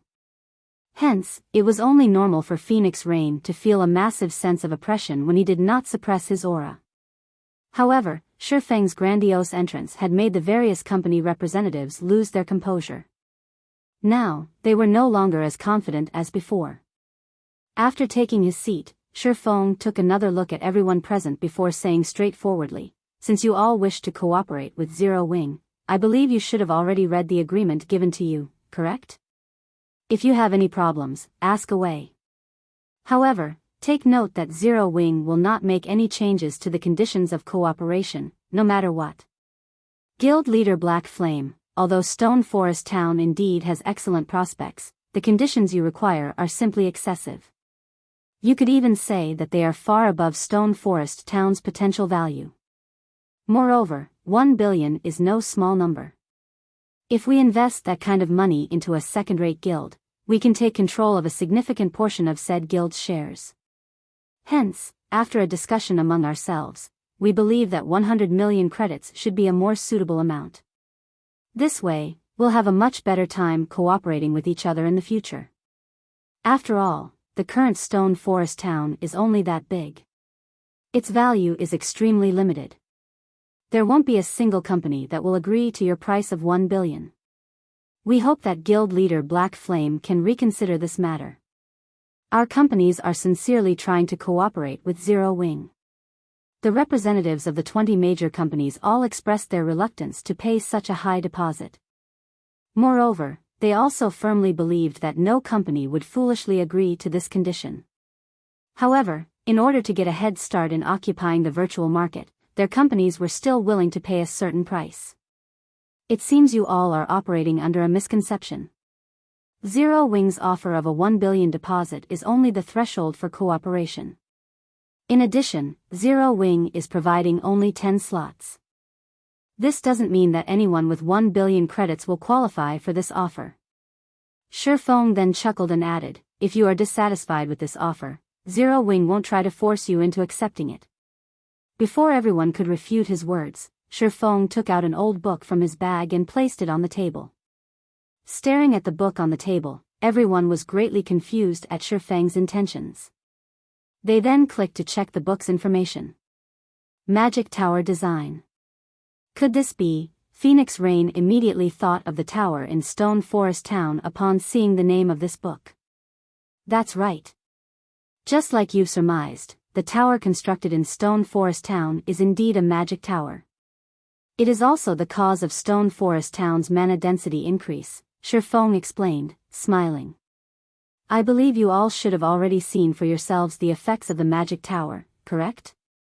Now, do you still think this 1 billion threshold is a little too high? Immediately, everyone in the room fell silent, shock plastered over their faces as they looked at the magic tower design. A hint of fanaticism gleamed in their eyes. Everyone had attributed the change in Stone Forest Town to the newly constructed tower. Hence, the people from the various large guilds as well as those from companies and corporations had immediately launched investigations into the tower. They all sought to obtain a magic tower for themselves. Unfortunately, they could not find any information regarding the magic tower whatsoever. They only knew that Zero Wing had built the tower. There were also rumors floating about that the magic tower might be a one-time use quest reward. Hence, Zero Wing had chosen to set up the tower at Stone Forest Town, using the opportunity to raise the town's value. However, they never imagined that players could actually build this thing. If Zero Wing could truly build as many magic towers as it wished and only needed to pay the production cost, then the guild's potential was indeed immense. In the future, as long as the guild captured a town, it could directly construct a magic tower in it and use the higher mana density in the town to attract large numbers of players. With this, Zero Wing would have another brand new Stone Forest Town. As for Stone Forest Town being too small, that would no longer pose a problem either. At that time, even obtaining a significant portion of the virtual market share would not be a dream for their companies. No wonder he's so confident. At this moment, Phoenix Rain was eyeing the magic tower design enviously. At the same time, she also felt fortunate that she had made this trip here. With the magic tower, trying to gather players and earning money would both be extremely easy to accomplish. Standing beside Shifeng, Aqua Rose noticed the unflinching gazes of the various company representatives as well as their expressions, which stated that they would become Zero Wing's collaborator, no matter what. She nearly let out a laugh. Although Shifeng had revealed the magic tower design, all everyone could see was the item's name. They could not open the book and view its actual contents. In the end, everyone had mistakenly believed that one could construct an unlimited number of magic towers with the design and did not know about the magic tower design's limitations. Of course, this could not be considered as Zero Wing being deceitful. This was simply a beautiful misunderstanding. Under the fanatic gazes of everyone, Shifeng stored the magic tower design. Smiling, he said, "You've seen the item for yourselves. As for the qualifications for cooperation, 1 billion is the minimum requirement. Or to put it more precisely, 1 billion will only get you a plot of golden land in a town. Also, Zero Wing doesn't necessarily need 10 collaborators. If none of you have any problems, let's start the auction for the first slot."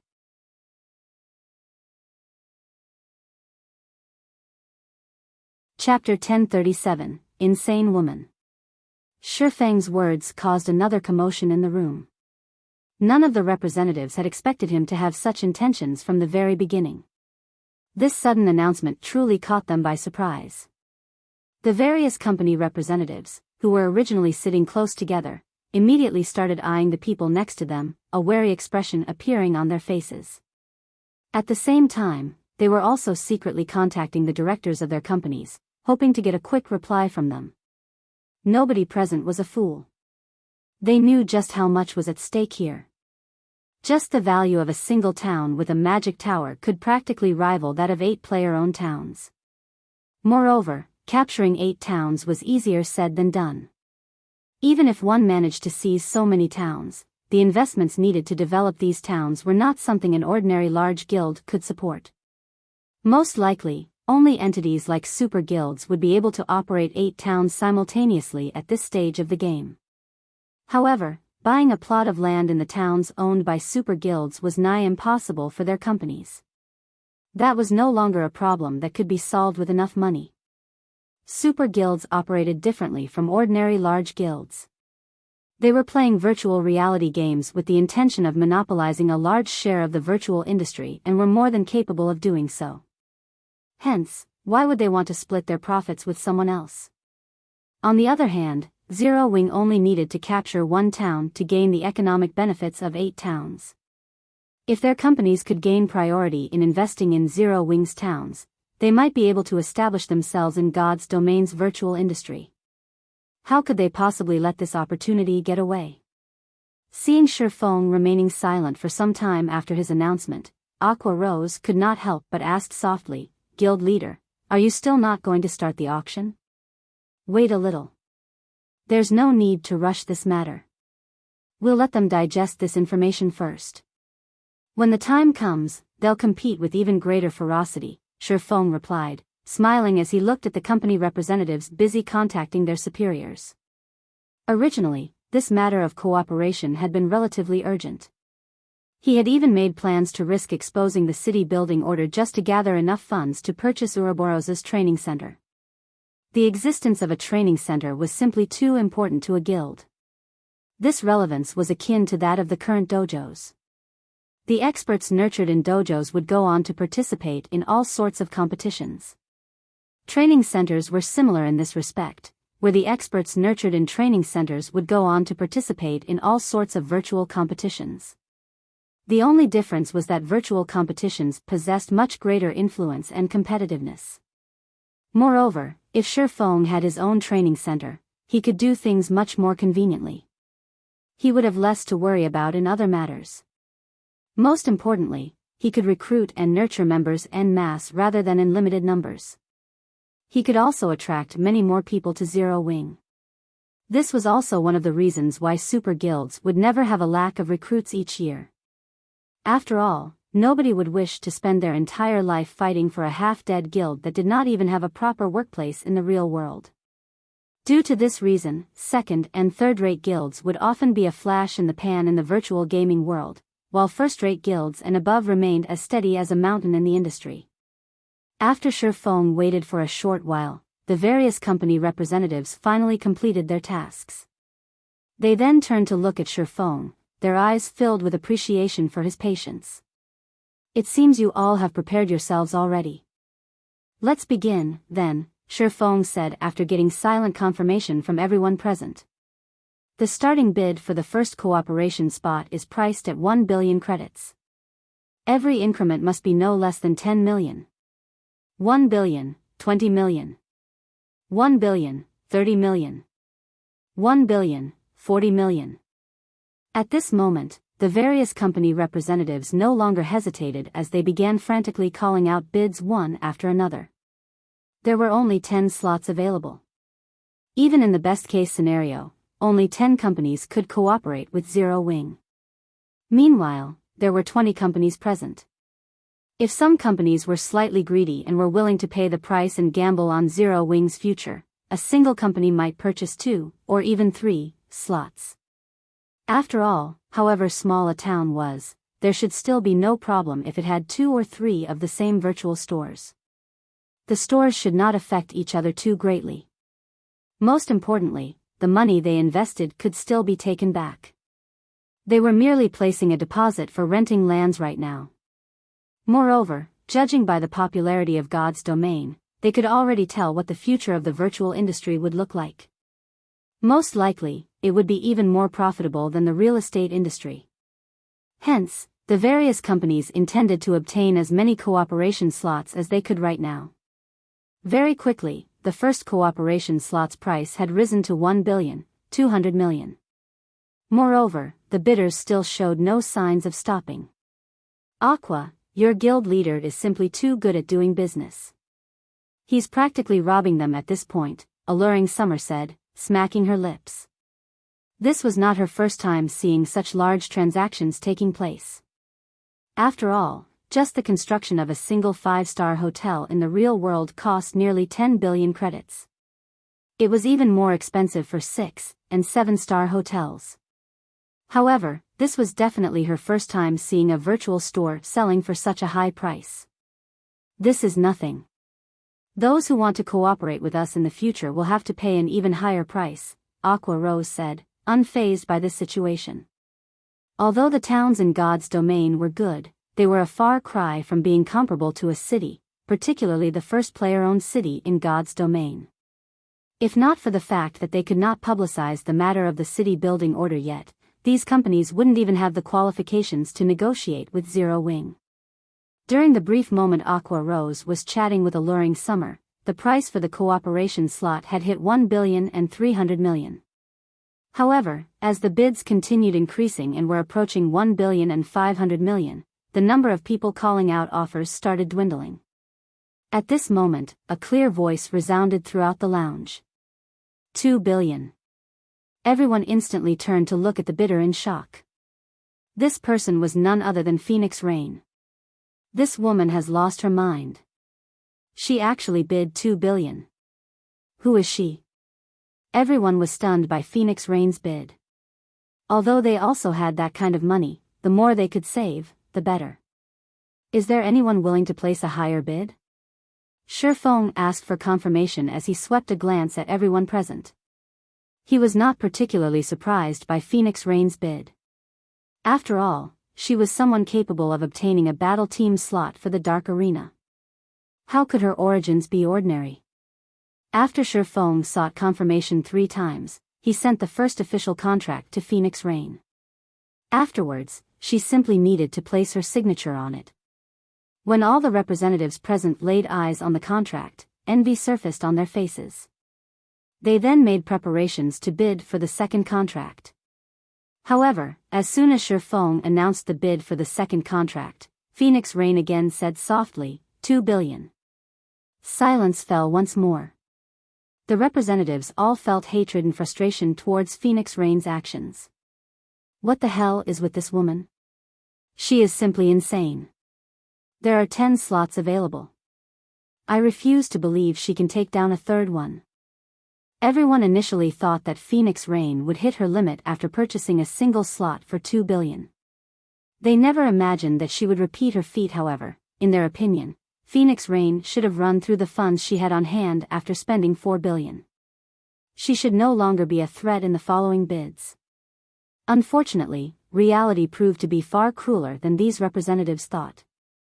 Without the slightest hesitation, Phoenix Rain bought 7 slots in succession, each for 2 billion credits. Her actions thoroughly frightened all the company representatives. They even started to suspect that Phoenix Rain was merely putting on an act for Zero Wing right now. However, just as everyone was thinking this, Phoenix Rain suddenly opened her mouth and said, "Guild leader Black Flame, there's no need to continue this auction. I want all the remaining slots.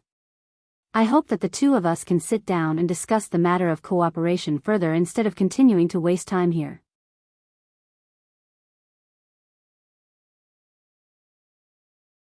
Chapter 1038, Town of Beginnings. Although Phoenix Rain did not speak loudly, everyone was still dumbfounded by her words.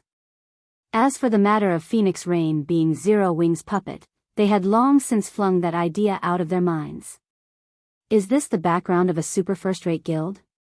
Aqua Rose was greatly shocked as she looked at Phoenix Rain's calm and composed demeanor. Although she had known that a very wide gap separated first-rate guilds and super first-rate guilds in terms of overall strength, number of experts, and financial strength, she never imagined that the disparity was this massive.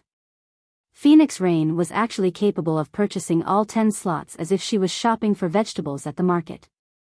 Just as the various company representatives were about to refute Phoenix Rain's words, Shifeng got the jump on them, saying, "Since you are going to buy the remaining slots, we can naturally proceed with the discussions. Guild leader Black Flame, you shouldn't make such a hasty decision." "That's right. There are still 3 more slots left. How would you know if we can't outcompete this lady?" The other companies immediately grew anxious. Previously, they had intended to wait until Phoenix Rain had exhausted her funds in order to purchase a slot for themselves as cheaply as possible. They never expected something like this to happen halfway through the auction. "I can choose to give up if any of you can offer more than 4 billion for any of the 3 remaining slots," Phoenix Rain said. The entire venue fell silent once more. The various company representatives all gnashed their teeth in anger as they looked at Phoenix Rain. They could not help but admit that Phoenix Rain was simply too accurate in her calculations. Although the various companies present were willing to pay a huge price to cooperate with Zero Wing, a 4 billion deposit was beyond their budget. Moreover, nobody could tell what kind of future awaited Zero Wing. If things went sour, all that money would be frozen for half a year. It was too great a risk altogether. A lunatic. This woman really is a lunatic. If the Blackwater Guild topples Zero Wing, I'd like to see just how she salvages the situation. At this point, the only thing the various company representatives could do was stand up and leave in a huff. As for Shifeng, he was inwardly ecstatic. He had never imagined that Phoenix Rain was actually this wealthy. With this, Ouroboros's training center was practically in the bag. He could even start the second phase of his plan, which was the construction in other cities of training centers that were open to the public, in the hopes of attracting players to go there and improve themselves. With this, he could earn money and recruit more newcomers with great potential into his guild. This was a business model that many major guilds adopted in the later stages of God's domain. This method had uncovered many top-tier experts in the past.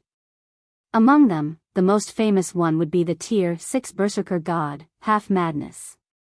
Initially, Half Madness had only been an unknown, ordinary player. However, one day, he went to a training center run by the Super Guild Battle Wolves to play around, and the instructors there discovered that he had great potential. In the end, Battle Wolves recruited him, and everything else was history. His strength improved rapidly by leaps and bounds, and he eventually became one of Battle Wolves' mainstays. If Zero Wing could construct such God's domain training centers in various major cities in the real world early on, it could snatch some high-potential players for itself rather than let super guilds monopolize all the good stuff. Guild leader Black Flame, I've already signed the contracts. Now that all the outsiders are gone, isn't it about time we discuss the matter of cooperation? Phoenix Rain asked, smiling as she looked at Shifeng. Truthfully, she had not expected to spend so much money on this visit. Originally, she had only thought that Stone Forest Town had potential for development and was planning to invest in the town. Doing so would also help the Dragon Phoenix Pavilion establish a foundation in the local industry. However, the Magic Tower was frankly too tempting. Hence, she had invested practically all the funds she had on hand right now into Zero Wing. As the manager of a guild, she knew full well just how difficult it was to develop a town. Currently, the Dragon Phoenix Pavilion controlled 5 towns in total. However, none of them were particularly attractive to players. At best, players used them as a rest stop or a temporary base to save up on travel time to high-level maps. Once the protection period of these towns ended, their expenditures would definitely increase. At that time, not to mention making a profit, it would be great if the towns did not incur a deficit. If one were to compare economic benefits, all 5 of the towns combined did not even equal 1/10 of Stone Forest Town. However, if these towns also had a magic tower, players would no longer treat them as just a simple rest stop. Instead, the towns would become a mecca for players who wanted to improve their strength. Seeing as Phoenix Pavilion Master has spent so much money, I believe that your goal isn't just gaining priority in investing in Zero Wing's towns. Instead, it should be the Magic Tower, correct? Shifeng said. That's right. I am indeed doing this for the Magic Tower. As long as you can construct a Magic Tower in a town I manage, I can give you 40% of the town's profits. How about it? Phoenix Rain said and nodded, her words replete with temptation. The Dragon Phoenix Pavilion was a super first-rate guild. Be it the ability to capture a town or to develop one, there was no comparison. Meanwhile, Shifeng only needed to construct a single magic tower in order to receive 40% of one town's profits. This offer would tempt anyone. I want 50%. I will also help you construct only one magic tower. Moreover, the location of the town you choose must not be in any of Star Moon Kingdom's neighboring countries, Shifeng said after giving the matter some thought. He could build only 4 more magic towers right now. Meanwhile, he needed at least 3 to protect a city. Hence, the most he could spare was 1 magic tower. If possible, he was more than willing to construct a few more towers for Phoenix Rain. After all, that was free money they were talking about. Moreover, the magic tower design was not unique. It was only a matter of time before other players obtained the design for it. Once the various guilds all possessed the design, the tower would no longer be valuable. Hence, he had to earn as much money off it as possible right now. As for nurturing competitors, this was simply an unnecessary worry. God's domain was just too massive. There were also countless people playing the game. On the other hand, how many players could a single town possibly contain, or even a single city? If he kept the magic tower for himself, the most he could use it for right now was as a decoration. Rather than do so, it would be much better if he converted the tower into sustained revenue. Moreover, it was much harder to operate a city than a town. The current Zero Wing would barely be able to afford the manpower and resources required. This was also the reason why he was mass recruiting members. Once he built his city, he would not have any energy to spare for managing any additional towns. Alright, then. However, I have another condition. You need to get it done within 3 days. Previously, Phoenix Rain still wanted to renegotiate. However, seeing Shifeng's determined demeanor, she knew that that was not going to happen. However, at the very least, she had secured one magic tower for herself, achieving her initial goal. That won't be a problem. Send the town's coordinates to me. When the time comes, I'll send some people over to build it. Shifeng did not mind this condition. Constructing a magic tower took only half a day. After which, he would have one more source of income.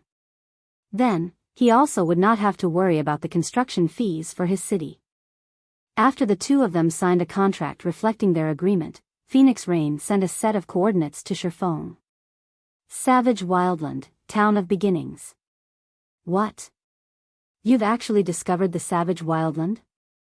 Shifeng was momentarily surprised upon seeing the coordinates.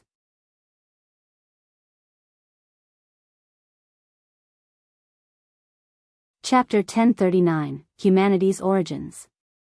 Shifeng's reaction astonished Phoenix Rain. The Savage Wildland was a massive, mysterious island discovered by one of the Dragon Phoenix Pavilion's old monsters while he had been working on an epic quest. The pavilion had investigated the island in depth, and they only uncovered part of the island's secrets after much difficulty. She hadn't expected Shifeng to react as if he knew the Savage Wildland's secrets when she had sent him the location. Do you know about the Savage Wildland? Phoenix Rain asked curiously. Only after browsing the library in the Apocalypse Empire's imperial capital had the Dragon Phoenix Pavilion found some information about the Savage Wildland. However, the information was very vague. The only thing it mentioned was that the Savage Wildland was the birthplace of humans, which is why the town on that massive island had been named the Town of Beginnings. Even the weakest monsters on the island were level 40. Moreover, the monsters exhibited considerably high combat standards. Even guild elite players could not solo the area's elite monsters of the same level. They needed to form groups of 3 to take one down. Furthermore, it was very easy to come across special elite and chieftain-ranked monsters. These monsters mostly moved in groups, making it considerably difficult to level up. This also made it difficult to attract players to the Town of Beginnings. Yet, the Town of Beginnings was too important to her. To utilize the town's true function, it needed to be promoted to a medium-sized town. She had been incredibly worried about this. Now that she had the magic tower, though, attracting players would be much easier. Yes, I've read about it in a book. I have heard it's humanity's birthplace. Shifeng nodded, though he did not reveal the frightening secret the Savage Wildland hid. In the past, when the Savage Wildland had first appeared, it had not attracted any attention whatsoever. First, it was simply too difficult to level up there. Rather than relying on the monsters, one would be better off grinding the useless monsters in low-resource areas. Moreover, the Savage Wildland's monsters were quite stingy. How stingy? Even after killing over 100 monsters, they wouldn't drop garbage or a single material item. One could only obtain a handful of copper coins or cheap materials by killing chieftain-ranked monsters or above. As for obtaining weapons and equipment, that was a pipe dream. Yet, nobody had imagined that this stingy island was actually a transit point connecting to other worlds. In the island's deeper regions, one sometimes came across spatial cracks that allowed players to explore other worlds. These spatial cracks were like random dungeons. However, one had to be lucky to find one. Meanwhile, these spatial cracks were only one of the Savage Wildland's benefits. The true value of the Savage Wildland was the Otherworld transfer gate in the heart of the island. Players were only required to pay some magic crystals to utilize this gate. Unfortunately, players could only use the gate once per week. Due to this, a large number of players had swarmed the Savage Wildland in the past. However, back then, the Savage Wildland had already fallen under the Super Guild Pantheon's control. Anyone who wished to utilize the transfer gate had been required to pay an exorbitant fee. Despite the many other Super Guilds' complaints, none of them had been able to do anything about it as the Pantheon ruled over the town of beginnings. The other Super Guilds could only watch as Pantheon regulated the area and collected massive amounts of money. Hence, the fact that the Dragon Phoenix Pavilion had taken the town of beginnings had truly surprised Shifeng. Initially, Shifeng had thought of searching for the Savage Wildland in this life. However, activating the island had many conditions. He also did not know which conditions he would need to trigger. Hence, he had no choice but to leave the island alone for now. He had never expected this opportunity to present itself. An Otherworld could effectively train players and help them improve their techniques. Clearing an Otherworld also granted bountiful rewards. This was the reason why transfer tools to Otherworlds were so precious and expensive. If he could take control of the transfer gate to an Otherworld, it would undoubtedly provide a special training location for Zero Wings members. Guild leader Black Flame is quite knowledgeable. The pavilion has searched high and low for this information. If I had known earlier, I could have just asked you. Phoenix Rain could not help but sigh. She had mobilized all of the guild's power to learn about the Savage Wildland. Only after a 2-day search had they found anything. Phoenix Pavilion Master, you think too highly of me. I just like to read books about God's domain's history in my free time, Shifeng said, laughing. It seems I'll have to read about God's domain's history more often, then, Phoenix Rain replied, smiling. She felt that Shifeng's habit of reading books was a wise one, particularly books related to God's domain's history. If she did so as well, she might learn something that could come in handy in the future. Following which, Phoenix Rain said her goodbyes and returned to gather the funds she owed. As for Shifeng, he immediately notified Gentle Snow about purchasing Ouroboros's training center, having her make the necessary arrangements. After Shifeng finished assigning the necessary tasks, he secretly traveled to the teleportation hall, intending to make a trip to the Savage Wildland. The Savage Wildland wasn't currently valuable because the town of beginnings wasn't yet a medium-sized town. It couldn't yet activate its repellent magic array. The Savage Wildland's monsters were extremely concentrated. It was very difficult to reach the heart of the island. However, once the repellent magic array was active, the area's monsters would spread out. Generally, monsters in the Wildland's outer region ranged between level 40 and level 70, while the inner region had monsters ranging between level 70 and level 100. As for the island's core, monsters around level 100 to level 120 called it home. Moreover, due to the high concentration of monsters, players could only reach the island's heart after clearing the monsters in their way. However, once the repellent magic array activated, as long as players were careful, they could enter the island's inner region without trouble. There, players could randomly encounter spatial cracks that allowed them to enter Otherworlds to build their strength. Hence, once the town of beginnings became a medium-sized town, the town's popularity would experience a qualitative change. Despite the closest NPC town in the Apocalypse Empire being nearly 20 hours away from the town of beginnings, countless players still made the journey. Stone Forest Town was nothing in comparison. Now that Shifeng knew that the Savage Wildland was active, he couldn't let this opportunity get away. Others might not be able to reach the Savage Wildland's core, but he could. He had the 7 Luminaries ring. He could use space movement to travel directly there. Only, If he accidentally came across monsters over level 100 in the core region, it was highly likely that he would die. However, Shifeng was willing to take the risk. As long as he could set coordinates for a teleportation magic array in the core region, Zero Wings members could just teleport there in the future, easily entering an otherworld to improve their strength. With one otherworld transfer gate serving as Zero Wings training grounds, in addition to the special training in the training center, what guild could possibly compete with Zero Wings' development speed?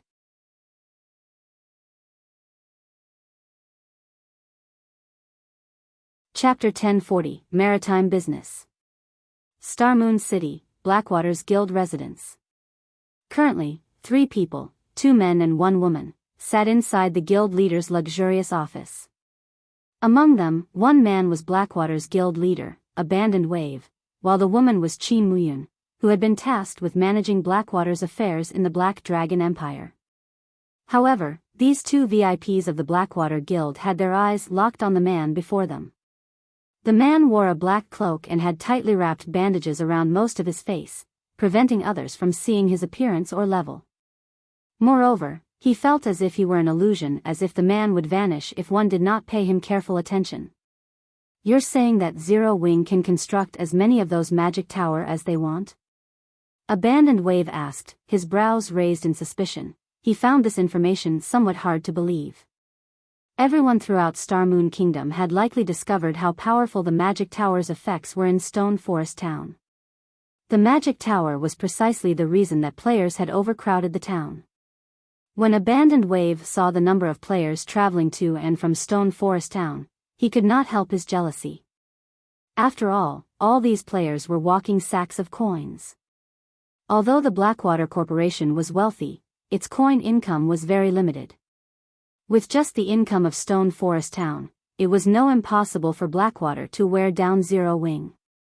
If what the bandaged man had said was indeed true, once Zero Wing captured another 1 or 2 towns, Blackwater would not be able to compete with the guild's financial strength. I can assure you that this news is true. Moreover, Zero Wing has found a powerful financial backer. I'm afraid that within this short period, Zero Wing's strength will rise explosively once more, the bandaged man declared confidently. If we don't get rid of Zero Wing soon, we will have endless trouble in the future. I understand. I'll send some men to help Heaven's Burial with the ceiling magic array's construction immediately. But how are preparations coming along? Abandoned Wave understood that this matter could no longer be delayed. If they did not remove Zero Wing soon, it would become increasingly harder to defeat the guild in the future. Moreover, young Master Jing had grown somewhat impatient and instructed him to conclude the matter swiftly. Otherwise, Blackwater would soon have another guild leader. It won't take too long. A day at most. Even if the guild dispatches every player it has, nothing will save Zero Wing when the time comes, the bandaged man laughed coldly. However, once this matter has been resolved, don't forget about our agreement. You are aware of the consequences should you forget. Rest assured. I am always a man of my word. When it is time, I'll give you what we agreed upon, Abandoned Wave said. Hearing the bandaged man's tone, Abandoned Wave's confidence grew. The main force attacking Stone Forest Town this time would not be from Blackwater or Heaven's Burial at all. Rather, it would be this bandaged man before him. Guild leader, Big Sister Ling just sent a message stating that the situation with Pantheon is a done deal. Now, we only need to decide a date for the operation, Qin Muyun suddenly reported. Abandoned Wave grew ecstatic upon hearing this. Good. Muyun, lead a team to assist Heaven's Burial right away. Once the magic array is complete, we'll attack Stone Forest Town. Although capturing Stone Forest Town was already in the bag, Pantheon's help would be icing on the cake, depriving Zero Wing of every last shred of hope. Apocalypse Empire, Imperial Capital's Teleportation Hall. As soon as Shifeng arrived in the Apocalypse Empire's capital, he discovered a crowd of players filling the teleportation hall as they lined up to use the teleportation arrays. It was even more crowded than Stone Forest Town. There sure are a lot of people here. Shifeng could not help but sigh as he surveyed his surroundings. As one of the most ancient empires still in existence in God's domain, the Apocalypse Empire had a lot of players. Ordinary empires simply could not compete. The quality of the players in the teleportation hall made this clear. Among the players lining up, many were high-level independent players. Currently, God's domain's mainstream players were only level 35. However, most of the independent players here were level 37 or above, with some already at level 40. Even the Black Dragon Empire paled in comparison to the Apocalypse Empire's prosperity. However, this was also the reason that three major powers contested over the Apocalypse Empire, with two being super first-rate guilds, while the third was a super guild. Of the two super first-rate guilds, one was the Dragon Phoenix Pavilion, and the other was the Miracle Guild. Battle Wolves was the super guild. Due to these three major powers, even first-rate guilds were forced to watch from the sidelines. With the Apocalypse Empire's massive population, whichever guild managed to take control of the empire would enjoy an explosive development speed. After all, only with more people could a guild easily recruit talented players. Even now, the three major powers fought each other constantly, dispatching many of their elite and expert members to the Apocalypse Empire to develop. The Dragon Phoenix Pavilion's choice representative to preside over the struggle for the empire was none other than Phoenix Rain. This time, Phoenix Rain had resolved to bet all of her cards on Zero Wings cooperation. Shifeng had to admit that Phoenix Rain had bet correctly. If the Town of Beginnings had a magic tower, not only could she rake in a fortune, but she could also hasten the town's promotion to a medium-sized town. The Town of Beginnings would become the cornerstone that would allow the Dragon Phoenix Pavilion to take over the Apocalypse Empire. Compared to the potential profits, the initial cost was nothing. Unfortunately, while focusing on a narrow goal, Phoenix Rain had neglected an even greater opportunity. Even without taking control of the Town of Beginnings, there was a way to access the Savage Wildlands benefits. Following which, Shifeng teleported to Ocean Viewing Town. Ocean Viewing Town was the closest coastal town to the Savage Wildland. However, due to the Wildland's location in the middle of the sea, players generally rented boats for the journey. The sea was far more dangerous than land. Players had to be extremely careful when venturing across the sea. If a player carelessly allowed their boat to be destroyed, they would have to rely on their own strength to swim the rest of the way. Compared to walking, swimming in the ocean was much more taxing on a player's stamina. It was also much slower. After running out of stamina, players would ultimately drown. Due to this, despite Ocean Viewing Town's close proximity to the Savage Wildland, the trip generally took around 20 hours. When Shifeng reached Ocean Viewing Town, he did not immediately rent a boat. Instead, he visited the town hall. In the past, due to the many players rushing to the Savage Wildland, Ocean Viewing Town had also prospered. Eventually, it had even been promoted from a town to a city. The value of the town's lands had risen like crazy. However, trading these lands had not been the most profitable business. The true profits were from boat rentals. Boats were different from ordinary mounts.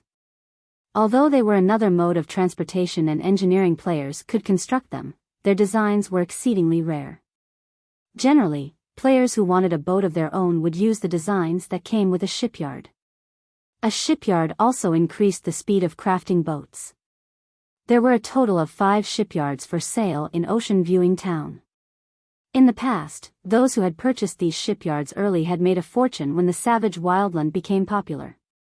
This was because the boats shipyards crafted were unlike the fishing boats that NPCs rented out. Fishing boats were slow and could only carry a few players at a time. The boats also had very low durability, and mishaps occurred easily. Hence, when traveling to the Savage Wildland, players generally rented boats that other players had crafted. With this, the normal 20-hour travel time could be cut in half. Not only could one save a lot of time, but it was also much safer to rent a player-made boat. However, it was not easy to purchase a shipyard in Ocean Viewing Town. The first requirement was a high enough reputation. Without that, the mayor would refuse to sell. The Dragon Phoenix Pavilion, which had only recently discovered the Savage Wildland, didn't have enough reputation to purchase one, even if it realized the value of shipyards. It was simply impossible for the pavilion to collect enough reputation points to become an ocean-viewing town baron within this short period. However, Shifeng was different. Upon entering the town hall, Shifeng switched to the city protector title. The title allowed him to enjoy the benefits of a major noble, which was the equivalent of a viscount, in every human town and city. He now qualified to purchase a shipyard in ocean-viewing town.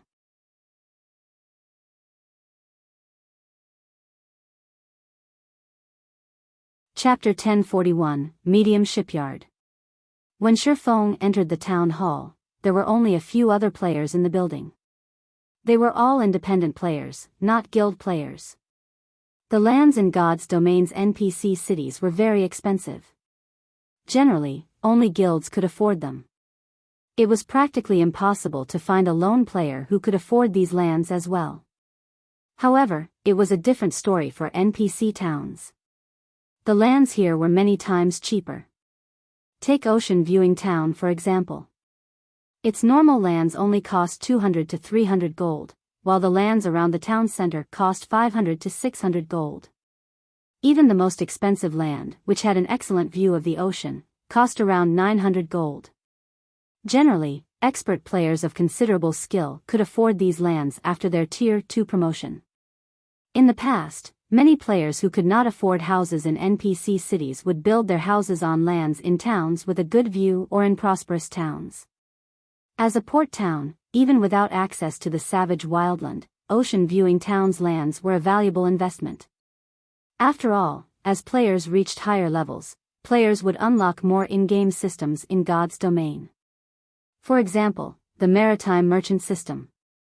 In God's Domain, one could earn money from other players as well as NPCs. Helping NPC merchants transport their goods was one way to do so, earning a sizable income. If one managed themselves properly, obtaining their own fleet of ships and gaining popularity among NPCs, they could make far more than expert players. This was precisely the reason that port towns had become so popular among independent players, particularly merchant players, in the past. Due to such systems, even players who were weak in battle could make a living in God's Domain. Sometimes, if one were lucky and encountered some miracle, one could obtain weapons and equipment that even expert players would envy. Currently, independent players capable of purchasing ocean-viewing towns' lands were either merchants with some achievement or representatives from small-scale workshops that planned to invest. When the several cloaked players, who were choosing lands, noticed Shifeng enter the building, they all turned with cautious expressions. They looked at Shifeng as if he had come to steal their prey. Suddenly, an NPC administrator in a suit and tie approached Shifeng. The NPC administrator then asked respectfully, "Lord Protector, how may I serve you today?" "I want to purchase a shipyard," Shifeng said. "All right. Please follow me to the second floor. The information regarding the available shipyards will be brought to you right away." Upon hearing Shifeng's request, the administrator led Shifeng to the second floor's lounge, showing Shifeng as much respect as the town's mayor. The several merchant players who had been wary of Shifeng were stupefied. Who is that? Why is Administrator Joseph showing so much respect? Is he already a baron in Ocean Viewing Town? That can't be, right? Joseph wouldn't even treat a town's baron like that. To win over Senior Administrator Joseph, they had tried all sorts of methods to raise his favorability of them. They had done so to persuade the Senior Administrator to show them more lands. Yet, Senior Administrator Joseph immediately led Shifeng to the second floor when he arrived. The second floor. Despite their struggles to become nobles of Ocean Viewing Town, they still didn't qualify to explore the second floor. These several merchant players could not help but envy Shifeng. Like anywhere else, one needed sufficient reputation to purchase Ocean Viewing Town's lands. Ordinary nobles had to remain on the first floor and choose from the town's most basic lands. Even then, not all ordinary lands would be available. Only by raising one's favorability with the senior administrator would the latter present more strategically situated lands. Generally, only the town's barons qualified to climb the stairs to the second floor. On the second floor, most of the town's lands were available for purchase. As a baron, one would even receive discounts. Shortly after Shifeng entered the second-floor lounge, Senior Administrator Joseph brought all documents relating to the town's shipyards. Lord Protector, Ocean Viewing Town has a total of 6 shipyards. Here are the related documents, Joseph said as he carefully placed the documents before Shifeng. He then retreated to the side, not daring to disturb Shifeng in the slightest. 6 shipyards? Weren't there only supposed to be 5? Shifeng was somewhat surprised. He was relatively familiar with Ocean Viewing Town. In the past, he had visited the savage wildland multiple times. He could clearly remember that there had only been 5 shipyards. Lord Protector, there were only 5 shipyards before. However, due to the Far Ocean trading firm's bad luck and recent shipwreck, the firm had been forced to sell its shipyard to recuperate financially. The firm has asked us to help sell its shipyard. The mayor has stated that if this shipyard has not sold after a month, he will take the shipyard as collateral and issue the Far Ocean trading firm a loan. I have heard that the trading firm recently built this shipyard to produce its new cargo ship, Joseph explained in detail. New cargo ship? Shifeng's interest was immediately piqued. Ship designs were almost as rare as fragmented legendary items. Moreover, owning a design was one thing, but producing the ship was another. Constructing a common ship wasn't a big deal. However, for high-quality ships, construction was extremely troublesome. Finding the raw materials alone was costly in both time and money. Most importantly, ship designs were similar to the Magic Tower design, in which both were limited-use items. Usually, one could construct 10 ships from one design. Even after 10 years, high-quality ships had still been considerably rare. God's Domain's ocean was expansive. Moreover, many miraculous encounters and treasures were available on the ocean's islands and secret areas. Without a ship of considerable quality, death was likely when exploring the sea. Due to these 2 reasons, players in the past had been very willing to rent, even purchase, high-quality ships, even for an absurd cost.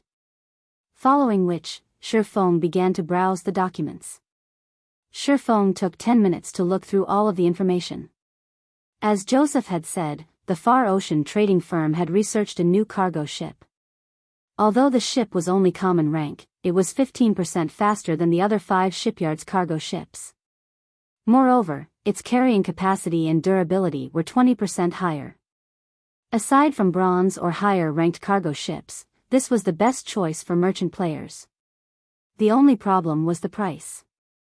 Although this was a town, a shipyard was different from lands. Even a small shipyard could sell for 10,000 gold, not to mention a recently built medium shipyard. In God's Domain, the size of a shipyard determined the types of ship it could construct. Not only could a medium shipyard produce small ships, but it could also construct medium ships. For example, a cargo ship was a medium ship. The Far Ocean trading firm's asking price was 30,000 gold. At this price, Shifeng could purchase 3 plots of golden land in a major city.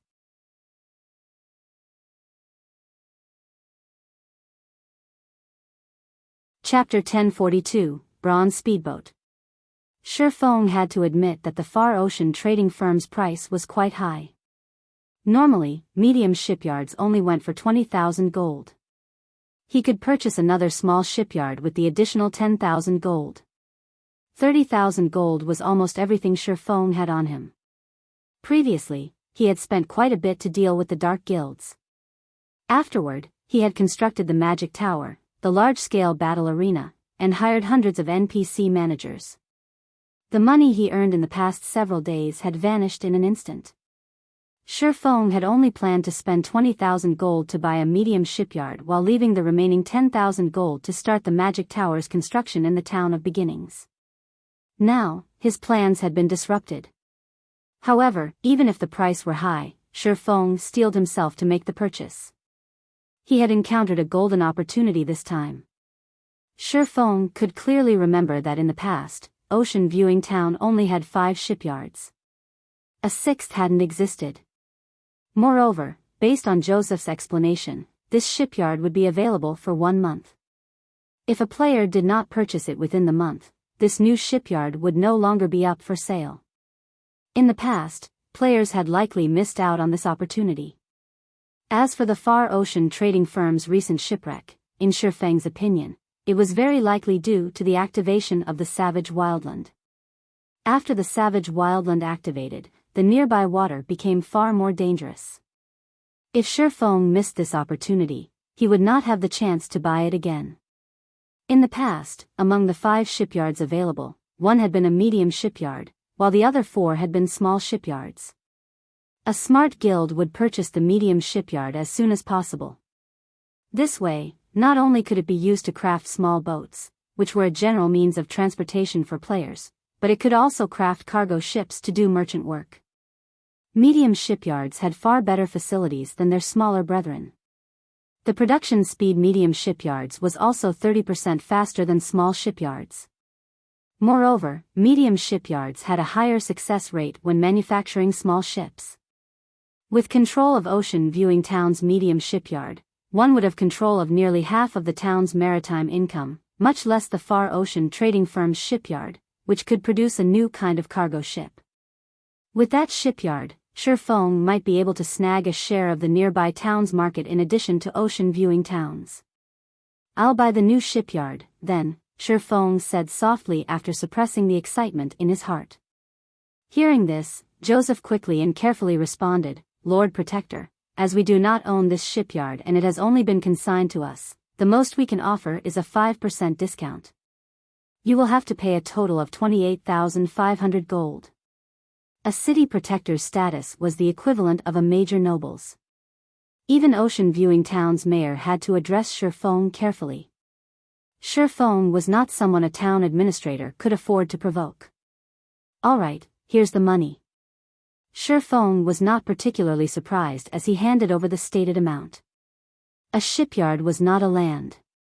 Normally, a major noble would only receive a 10% discount when purchasing one.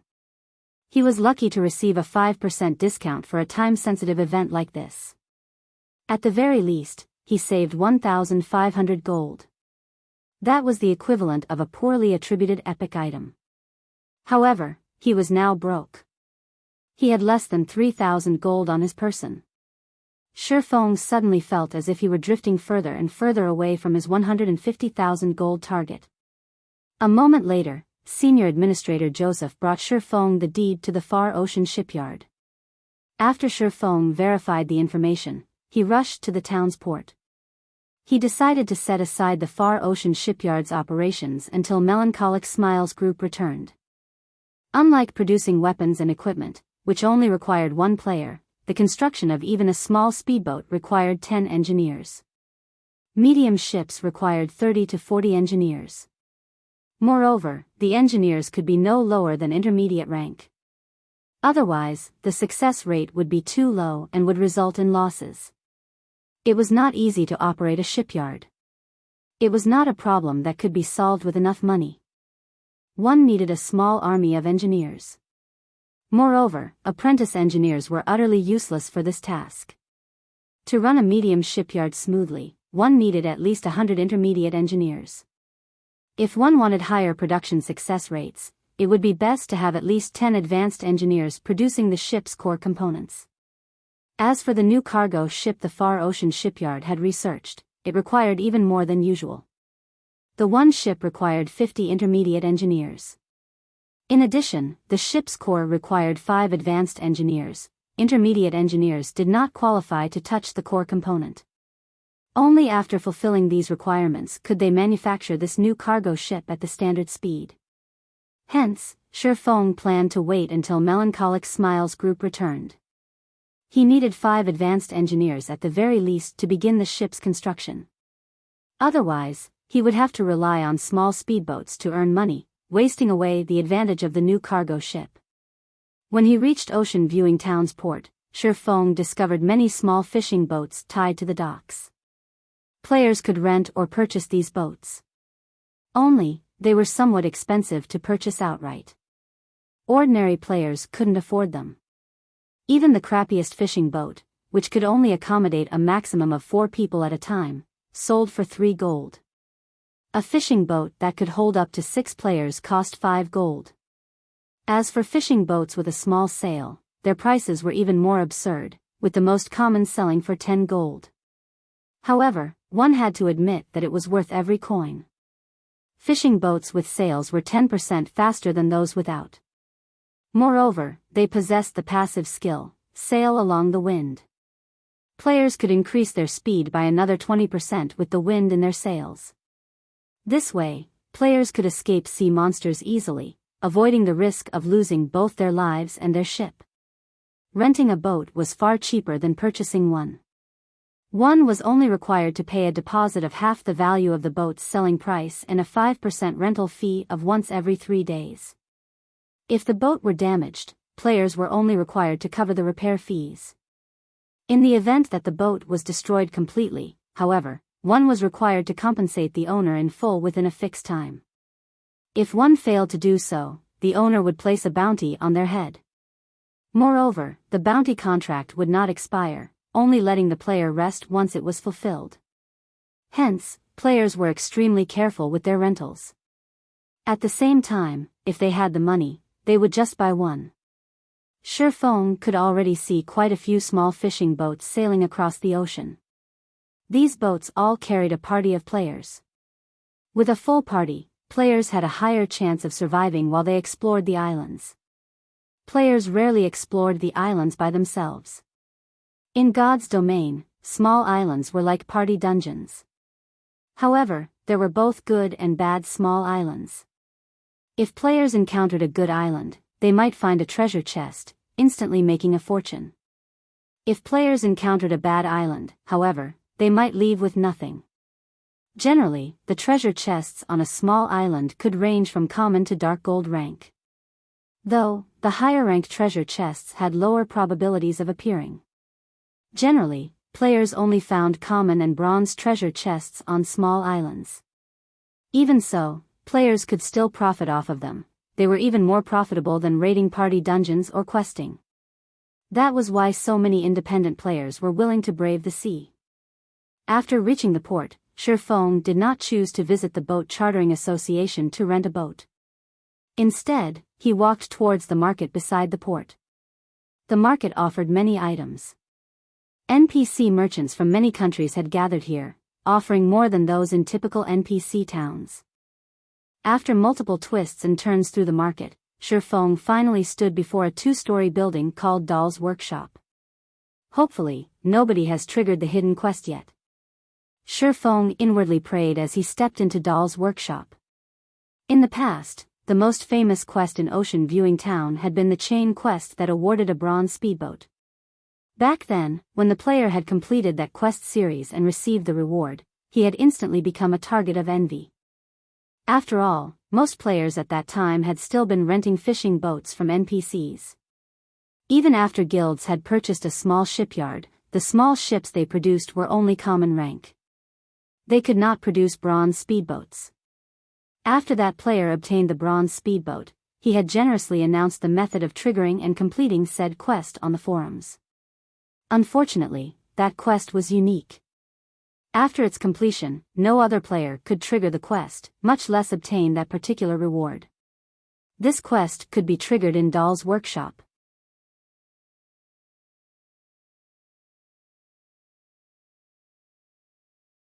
Chapter 1043, Godly Player. Among the many workshops in the port market, Doll's Workshop was not particularly eye-catching. However, it was the oldest workshop in Ocean Viewing Town and had been created by a Grandmaster engineer. The workshop had existed for over 300 years. Logically, even if it were not famous throughout the Apocalypse Empire, a Grandmaster engineer's workshop should be the most famous in the Ocean Viewing Town. Unfortunately, its decline due to the workshop's inheritors, worse with each generation, letting the workshop to fall into its current state. At this point, almost nobody remembered Doll's Workshop's past glory. However, the workshop's current owner was quite talented. After inheriting the engineering notes from his predecessors, he had been obsessed with researching the notes to become a master engineer. Meanwhile, the hidden quest was helping the current inheritor of Dahl's workshop, Rodney, become a master engineer. If the player succeeded, they would earn a bronze speedboat. In God's domain, the value of a bronze speedboat could rival that of an epic item. A common speedboat could carry up to 2 parties of 6, and it was 20% faster than fishing boats.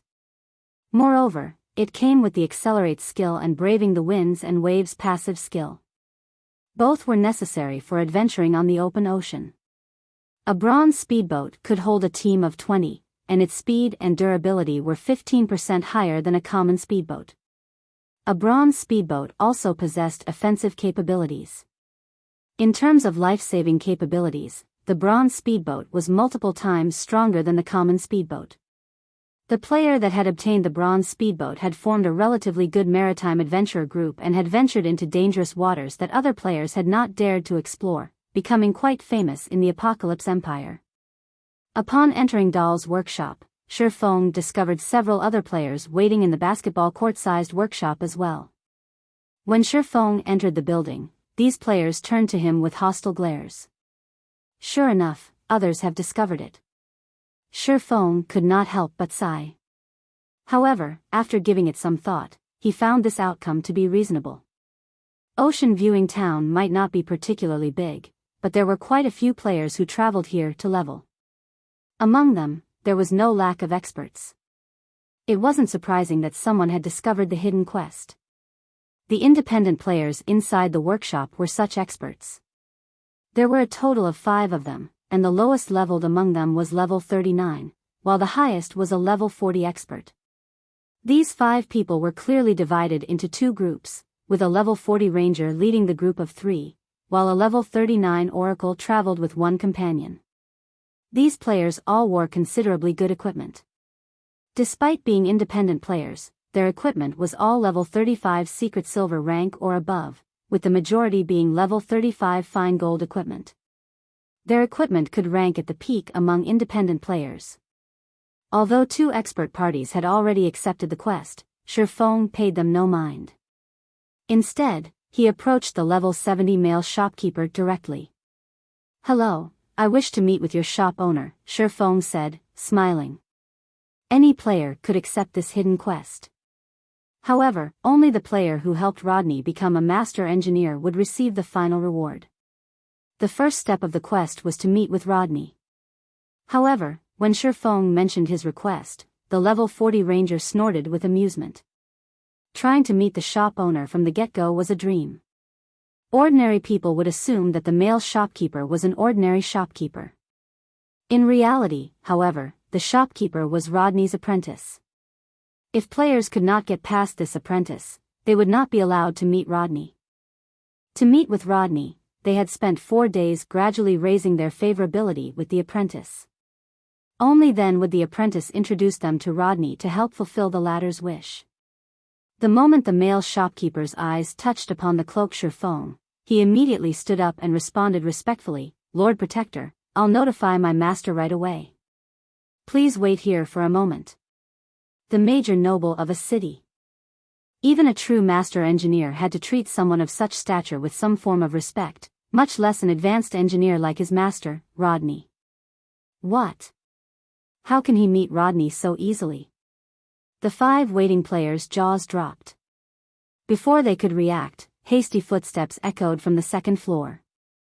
After a short moment, a middle-aged, brawny man with disheveled hair came running down the stairs. What? Didn't the shopkeeper say that Rodney was very busy? Crap, just who is that? Is he one of those godly players? The 5 waiting players were stupefied. They had come to Dahl's workshop to meet with Rodney. However, as Rodney had been manufacturing an item when they had arrived, they were forced to wait in the workshop until Rodney was done, yet after an hour, they saw no sign of the man. On the other hand, Shifeng had only spoken a sentence to summon Rodney. Upon seeing Shifeng, Rodney's serious expression transformed into respect as he said, "Lord Protector, I am Rodney, the owner of this workshop. May I know why my lord has come looking for me? I have heard that you've been trying to get promoted to a master engineer for a while. I have a method that can assist you in transitioning smoothly." May I know if you are interested? Shifeng was not surprised by Rodney's respectful attitude. The power of an advanced title was no trifling matter. Rodney could not hope to compare to his status. Hence, there was no need to waste time on courtesy, fawning over the NPC. Hearing Shifeng's suggestion, Rodney's eyes immediately lit up. His excitement was obvious. Lord Protector, if you can help me with my promotion to Master Engineer, I will pay any price, Rodney answered and bowed, anticipation filling his eyes. Becoming a Master Engineer was his lifelong wish. Moreover, he wanted to revitalize Dahl's workshop with his own hands. Following which, Shifeng heard the sound of a system notification. System, Hidden Quest, Master's Dream, triggered. Quest content, help Rodney become a Master Engineer. Rewards unknown. Let's continue our conversation upstairs, Shifeng laughed. Although his quest had a different name than the one in the past, the task was the same. My lord, this way, please. As soon as Rodney heard this, he led the way. That. Lord Rodney. What about us? The 5 independent players could no longer sit by. Wait there for a while. I have matters to discuss with my lord. Rodney dismissed them, annoyed. The 5 immediately fell silent, afraid that their quest would be revoked should they anger Rodney. Just who was that? He's impressive, even when accepting a quest. It would be great if I could make his acquaintance. I wonder if this god is accepting apprentices? Although they had accepted plenty of high-ranking quests, this was the first time they saw an NPC beg a player to accept one. After reaching the second floor, Shifeng noticed all sorts of precious materials scattered around the hall. There were also plenty of engineering tools about. After taking a seat, Rodney asked anxiously, Lord Protector, may I know what I should do to become a Master Engineer?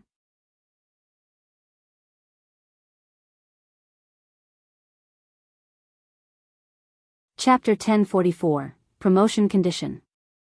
Despite Rodney's excitement, Shifeng did not hurry to answer the brawny man's question. Rather, he observed the second floor quietly. While there were various precious materials present, the place was considerably shabby. The room's mana density was too low. The environment was nothing like that of a proper workshop. Take Celiura's smithy for example. Although the woman's smithy looked shabby on the outside, numerous magic arrays coated the building's interior, constantly gathering large amounts of mana and keeping the workplace's mana density high. Yet, the second-floor hall of Dahl's workshop did not have any magic arrays. The density of the ambient mana in here was the same as the building's exterior. Even a player would have a difficult time gaining the promotion to Master Engineer, not to mention an NPC. Yet, despite working in such an environment, Rodney had eventually become a Master Engineer in the past. Rodney's talent was obvious. Back then, aside from relying on the super-rare materials players had collected, Rodney had become a Master Engineer because of his excellent engineering tools. These were similar to the hammer and flames forgers used. Despite Rodney's inheritance of Dahl's workshop, his current tools were only bronze rank. Hence, the hidden quest's final phase was to collect a set of mysterious iron engineering tools for him. To put it bluntly, Rodney's promotion to Master Engineer had taken so long despite his great talent because he was too poor. What would the deceased Grandmaster Dahl think if he learned about this? After catching a glimpse of Rodney's financial situation, Shifeng shifted his gaze back to Rodney and asked seriously, "Your promotion is simple, but before that, may I know if you are interested in consulting for my trading firm?" In God's domain, players were allowed to hire lifestyle NPCs in the same way that they were allowed to hire NPC managers to manage their shops. Only, hiring ordinary lifestyle NPCs was not particularly worthwhile. Lifestyle NPCs' production was slower than players. Although they had slightly higher success rates, when producing ordinary items, which already had considerably high success rates, speed was the focus. With the few items an ordinary lifestyle NPC could produce in a day, the profits wouldn't even come close to covering the employment costs. Hence, when players hired lifestyle NPCs, they usually only hired NPC masters as they could craft rare and valuable products. The income from these products was enough to make up for the NPC's slow production speed. Unfortunately, it was extremely difficult to employ an NPC master. Every NPC master possessed status roughly on par with city's major nobles. For example, when Celiora was a master, even Weissman, White River City's Tier 4 magistrate, had to take her seriously. However, after Celiora became a grandmaster, her status surpassed Weissman's. Even Starmoon Kingdom's king had to treat Celiora with respect. Because of this, it was extremely difficult to hire an NPC master. Generally, there were only two methods to employ such an NPC. The first method was very direct. Players simply needed to offer conditions that could even tempt NPC masters. However, very few individuals or guilds were capable of this method. The second method was to recruit and invest in a lifestyle NPC who was still at the advanced rank but had the potential to become a master. While this method was much cheaper than the first, luck would determine whether or not the NPC reached the master rank. Since Shifeng already knew Rodney's potential, he could not let this chance slip away. Whether it was manufacturing boats or the bronze engineering locomotive, a master engineer could achieve them with ease. If he had the help of an NPC like this, he could earn all the money he needed whenever he needed. Hearing Shifeng's proposal, Rodney's passionate gaze immediately cooled. Determinedly, he said, "Lord Protector, as the inheritor to Dahl's workshop, my only wish is to revitalize this workshop. Please allow me to refuse your offer." "Don't be in such a hurry to refuse. I'm not asking you to join my trading firm. I just want you to help me with producing some items." Shifeng had not expected it to be that easy. Hence, he took a step back and loosened his condition. "No matter how I look at it, Dahl's workshop will need a lot of money to grow strong again. I'll pay the normal employment rates even after I help with your promotion." Rodney hesitated. After pondering for some time, he said, "If my lord helps me become a master, I will promise to work for my lord for 3 months. How about it?" "All right, then. 3 months it is." Shifeng sighed helplessly. He had to admit that Rodney was a tough nut. If he hadn't had the city protector title, Rodney probably wouldn't have even offered 3 months. However, during these 3 months, on the holy city of Titan, the Candlelight trading firm should be able to give birth to a master engineer. With Rodney's help, they could make it through the next few months. Following which, Shifeng took out a set of mysterious iron engineering tools and an old design that was as large as a table. He gave Rodney the tools to ensure a high success rate with the new item's production. As for the design, it was the basic mana-gathering magic array. This was something he obtained when he had killed Stone Forest Town's ruler, Saria. When activated, this item would increase the mana density within an area of 30 by 30 yards. However, it had an operating cost of 50 magic crystals per hour, and barely 2 players had enough room to spar within its coverage. Using it to train one's combat techniques regularly was too much of a luxury. Hence, Shifeng had never bothered with it. Now, however, the magic array was the perfect item to make up for Rodney's poor work environment. Following which, Shifeng spent 50 magic crystals to set up a basic mana-gathering magic array in the second-floor hall before using the design to activate the magic array. Immediately, the floor's mana density began to rise. In a short moment, the mana density surpassed that of the Divine Colosseum's Trial Tower. What a high mana density! Rodney could not help his surprise. This was the first time in his life that he had experienced such dense mana. Even a casual breath cleared his mind. He could maintain his calm and focus like never before. "Try creating something now," Shifeng said as he pointed towards the workstation a short distance away. Before this, Rodney lacked both good tools and a good environment. Now that these deficiencies had been supplemented, with Rodney's talent, it was only a matter of time before he became a master engineer. "Thank you, my lord." Rodney repeatedly thanked Shifeng. He then went to his workstation and attempted to create an item. Sure enough, half an hour later, an ecstatic expression brightened Rodney's face. He had successfully created a boat's power source.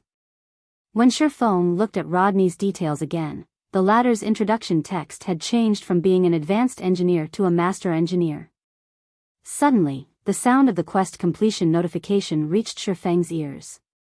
System, unique quest, Master's Dream, completed. Following which, Shifeng's experience bar increased by 15%, pushing him to 19% of level 44. The awarded EXP surpassed Shifeng's expectations. Lord Protector, truly, thank you. I finally have the chance to revitalize Dahl's workshop. I don't have much to offer as a show of gratitude, so please, take this ancient speedboat. Lord Dahl crafted this speedboat personally, and it has always been treasured in the workshop. I hope that my lord will accept it. Rodney revealed a palm-sized, glass bottle. Inside the bottle was a miniature speedboat, floating on a layer of water. Pulsating magic patterns decorated the speedboat's body. At first glance, it was obvious that the speedboat was extraordinary. Wasn't it supposed to be bronze rank? Shifeng was thunderstruck when he saw this speedboat. He couldn't take his eyes off of it.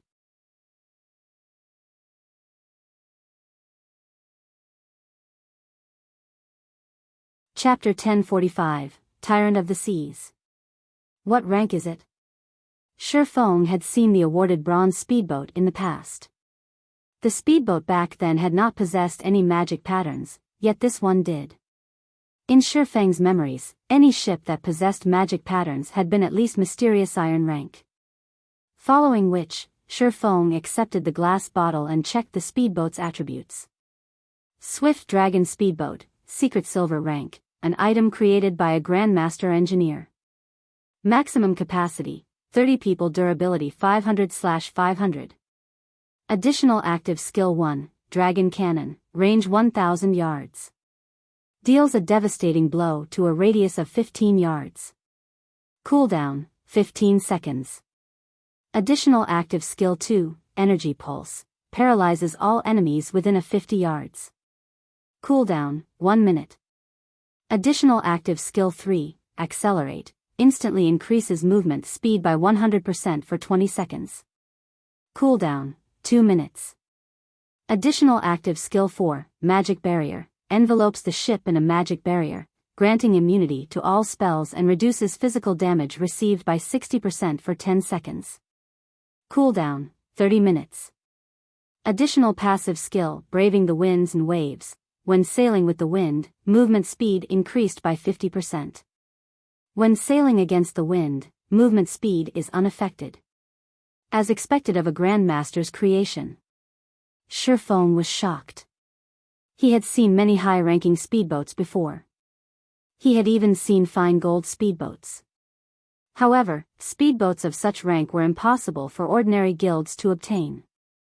Only super guilds had any hope of owning their own. Meanwhile, the Swift Dragon speedboat skills was in no way inferior to fine gold speedboats. In the past, the best speedboat Shadow had obtained had only been mysterious iron rank. Compared to the Swift Dragon speedboat, that speedboat was garbage. With this speedboat, even delving into dangerous sea zones could be possible. As Shifeng held the Swift Dragon speedboat, he recalled numerous islands that had been famous in the past. These islands had offered extremely abundant resources. God's Domain's sea was vast. Its islands were like secret locations or super large-scale dungeons that contained countless treasures such as ancient secret lands, treasure chests, super rare materials, and various kinds of ore.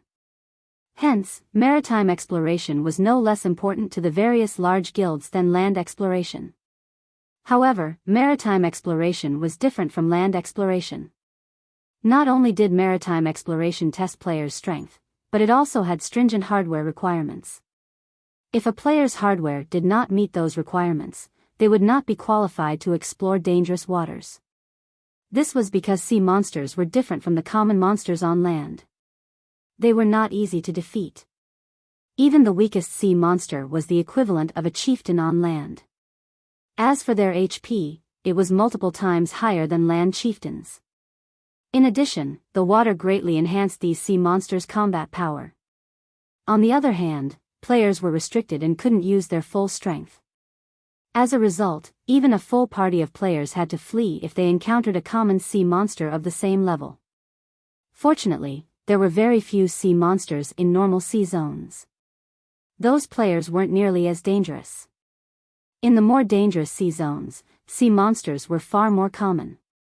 Parties of ordinary players were guaranteed to lose their lives.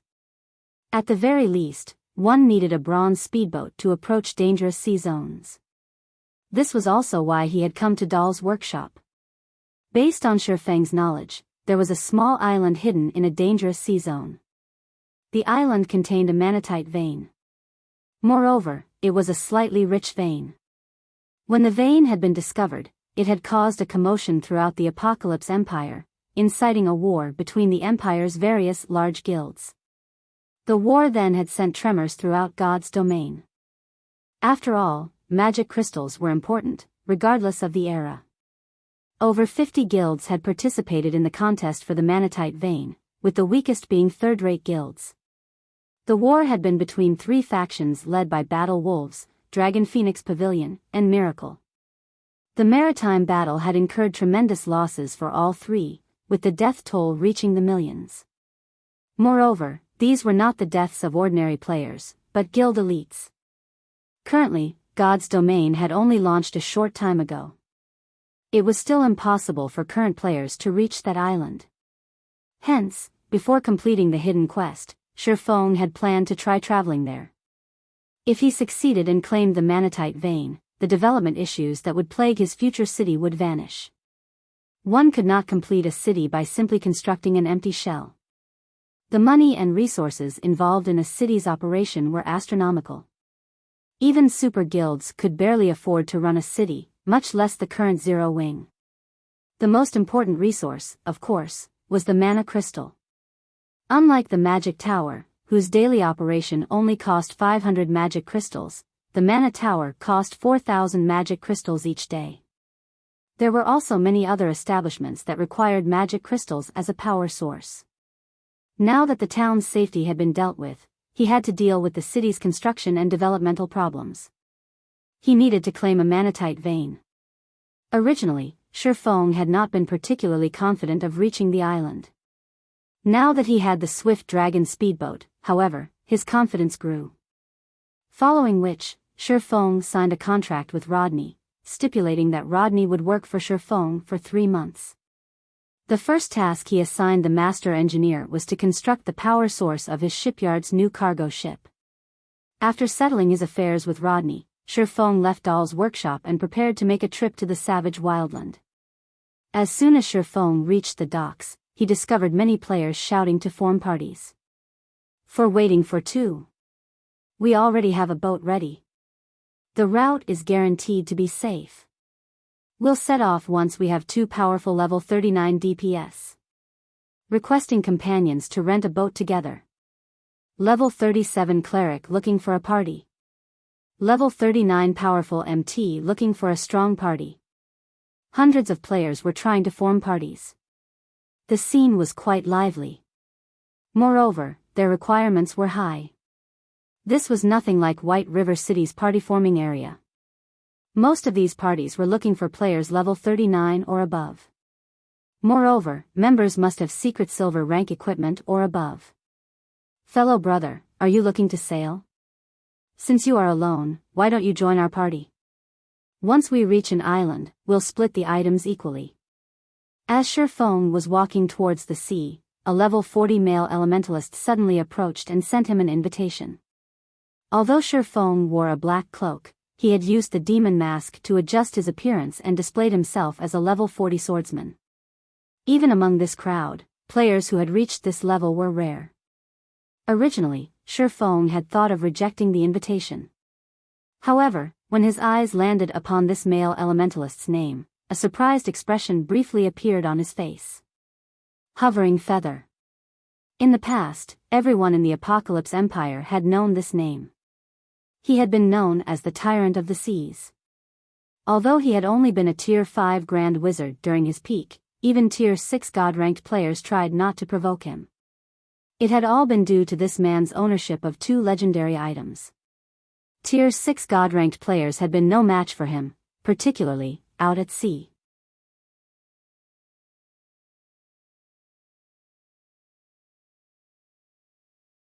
Chapter 1046, Ancient Ruins.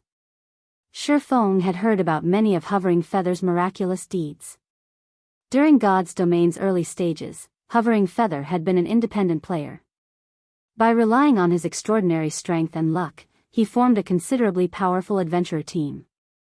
However, for some unknown reason, he had provoked the super first-rate guild, Miracle. As a super first-rate guild and one of the Apocalypse Empire's 3 major powers, it would be a piece of cake to eliminate a single adventurer team. Sure enough, without any suspense, Hovering Feather and his team had been massacred. However, as if he were blessed by heaven, Hovering Feather had obtained a fragmented legendary item while exploring an island.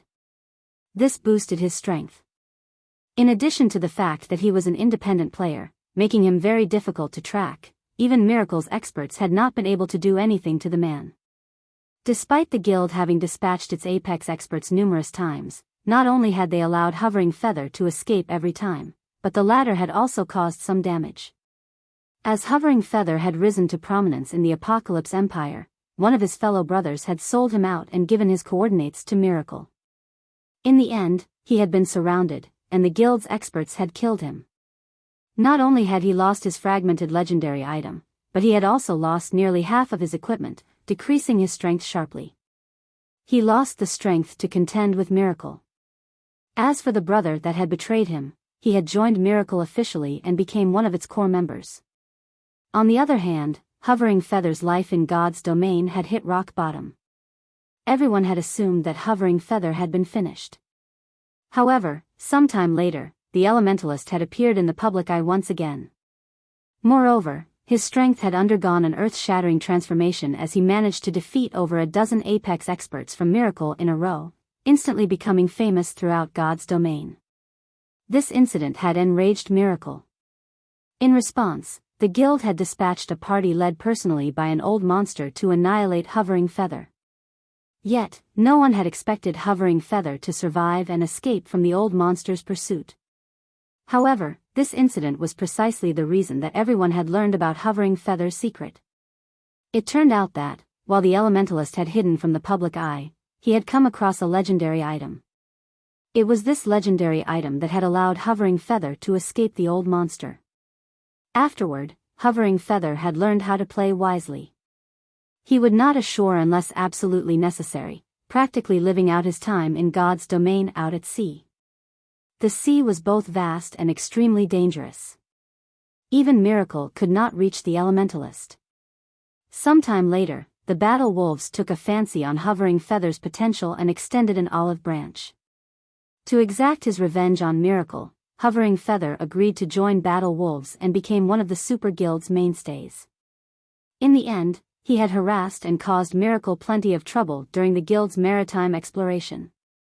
Many independent players had lauded Hovering Feather's exploits as classics in God's Domain. Shi Feng then glanced at the 4 players watching Hovering Feather from a distance. Among these 4 players, the lowest leveled was a level 38 Oracle, while the other 3 were all level 39 players. Including a level 40 Elementalist like Hovering Feather, the party was quite strong. "Which island are you guys heading to?" Shi Feng asked. Based on the previous timeline, Hovering Feather should only be starting to form his adventurer team right about now. Although it was somewhat difficult to rope him into Zero Wing, there was no harm in getting acquainted. If his route happened to pass by Hovering Feather's destination, he could let the Elementalist's party tag along. "Our destination is the distant Golden Sands Archipelago. Although the way there is somewhat dangerous, very few players have headed that way. The resources are still abundant. Even if we don't find treasure chests or special party dungeons, we can harvest quite a lot of materials for money. As for the route to the archipelago, our party already has a safe route from the secret pavilion. As long as we are careful, nothing will happen on our way," Hovering Feather explained quickly when he noticed Shi Feng's interest. "The Golden Sands Archipelago?" Surprise flashed in Shi Feng's eyes as he looked at Hovering Feather. Shi Feng had visited the Golden Sands Archipelago in the past. The archipelago was a medium-sized island and only a short distance away from the savage wildland. The archipelago was also very close to a dangerous sea zone. With players' current standards, the trip was very risky. However, Hovering Feather's achievements in the past had most likely been closely related to this risk-taking behavior. Had he played God's Domain like other ordinary players and only operated around the islands close to Ocean Viewing Town, he'd have to be absurdly lucky to achieve any notable feats. Risk and opportunity came hand in hand when exploring the sea. Meanwhile, the Golden Sands archipelago included considerably resource-rich islands. The most famous were the ancient ruins in the archipelago's core. There was a mysterious merchant inside these ancient ruins. Every week, this merchant would sell rare items. If one were lucky, they might even find the merchant while he had epic items for sale. However, the only form of currency this merchant accepted was magic crystals. Moreover, the conversion rate was not even half of the market price, making the exchange not worthwhile. Although, the merchant sometimes sold items that were worth the harsh prices. Shifeng had planned to make a trip to the Golden Sands archipelago after he finished constructing the magic tower. However, making a trip to the archipelago before heading to the savage wildland wouldn't be a bad idea either. I can tag along with you. However, after we arrive at the location, I want to go off on my own. Will that be all right? Shifeng asked. After giving the matter some thought, Hovering Feather nodded and said, I have no issues with it. In reality, reaching the destination safely by working together was the purpose of forming parties before a voyage. As for whether the party disbanded or not afterward, that was not important. After all, players could simply use the return scroll to teleport back to town. Following which, Hovering Feather led Shifeng to convene with his other party members and introduced everyone. Currently, Shifeng did nothing to disguise his name. He simply used his ID of Yifeng. His name might be famous in Starmoon Kingdom, but in the Apocalypse Empire, no one knew it, aside from the major powers experts or first-rate guilds upper echelons. Hence, Shifeng did not bother to mask his name. Leader, you really are impressive. You even convinced a level 40 expert to join us. With this, we'll be much safer out at sea, a female oracle sporting a ponytail joyfully praised the man. The other three members also welcomed Shifeng's participation. Among the players forming parties on the docks, the majority consisted of level 39 players, while level 40 players were extremely rare. Once players reached level 40, they could equip level 40 equipment. In terms of basic attributes, level 39 players were inferior to level 40 players by a large margin. If a party had a level 40 player, it would increase the party's overall strength significantly. With two level 40 players, even if they encountered a common sea monster, they could buy enough time to escape. With this, their party would have a much higher chance the Golden Sands archipelago alive. Since everyone's here, let's rent a boat. I suggest we rent a fishing boat with sails. We encountered a sea monster the last time went out on a boat without a sail. If not for our scapegoat, we would have shipwrecked. If we choose a smaller boat this time, with my current reputation, we should be able to rent a boat for 4 gold. Since you're as willing to sail with us, Brother Yifeng, you don't need to pay for the deposit or rental fee, Hovering Feather said. Nobody in the party had any issues with Hovering Feather's proposal. In Ocean Viewing Town, those who reached level 40 were extremely powerful experts. Normally, convincing such an expert to join their party was nearly impossible. How could they possibly ask Shifeng to pay for the boat rental as well? As Hovering Feather was about to rent a boat, Shifeng stopped him and said, Please, wait a minute. I have a boat, so we don't need to waste money renting one.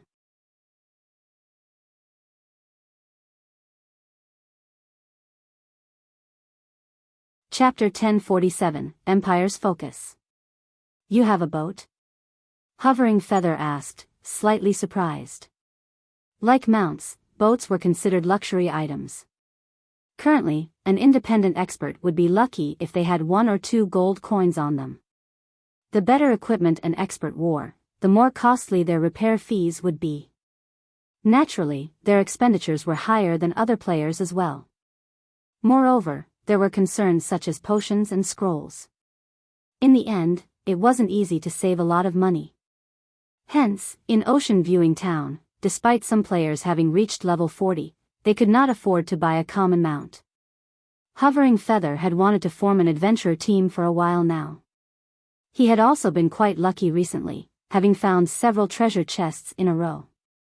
After selling his harvest, he had quite a bit of spare money on hand, so he planned to splurge a little today and rent a fishing boat with sails. He had never imagined that Shifeng was rich enough to own his own boat. "Leader, you've really found us an expert. We got really lucky this time. I wonder when our adventurer team will have our own boat? If we had one, we could reduce our costs when we go adventuring." The party members turned to Shifeng enviously. Following which, under Shifeng's lead, the party reached a slightly less populated section of the port. As everyone wondered why Shifeng had moved them so far away, Shifeng retrieved the glass bottle containing the Swift Dragon speedboat from his bag. He then began to chant an incantation to release the speedboat. A dark mist began to flow out of the glass bottle. Hovering Feather and the others' eyes nearly fell from their sockets as they watched. Generally, the mist from glass bottles holding ordinary fishing boats only expanded to about 10 yards. Even if it were a slightly larger fishing boat, the mist would, at most, expand 20 yards, yet the mist from Shifeng's bottle stretched out over a full 40 yards. That was double the size of Ocean Viewing Town's best fishing boat. "I'm not seeing things, right? This is a speedboat. It looks so cool. Look at the ship's bow. It even has a cannon. Crap, the entire ship's covered in magic patterns. That's not right.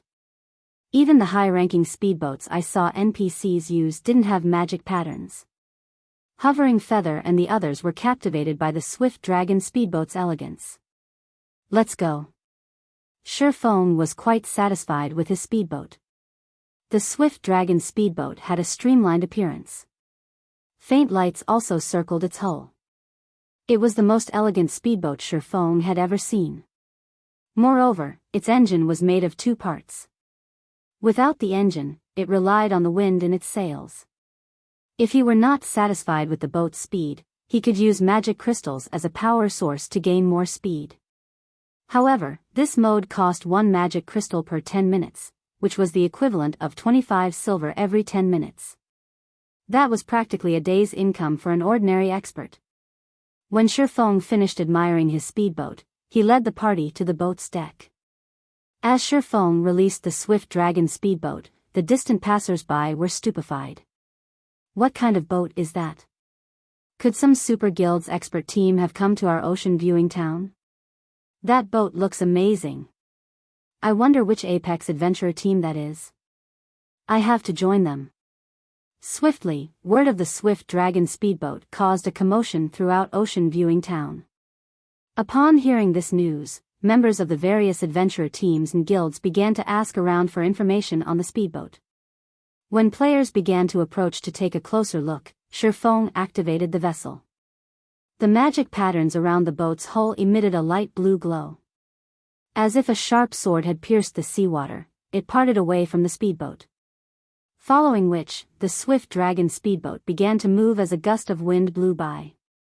Compared to the Swift Dragon speedboat's movement speed, the fishing boats with sails looked like snails.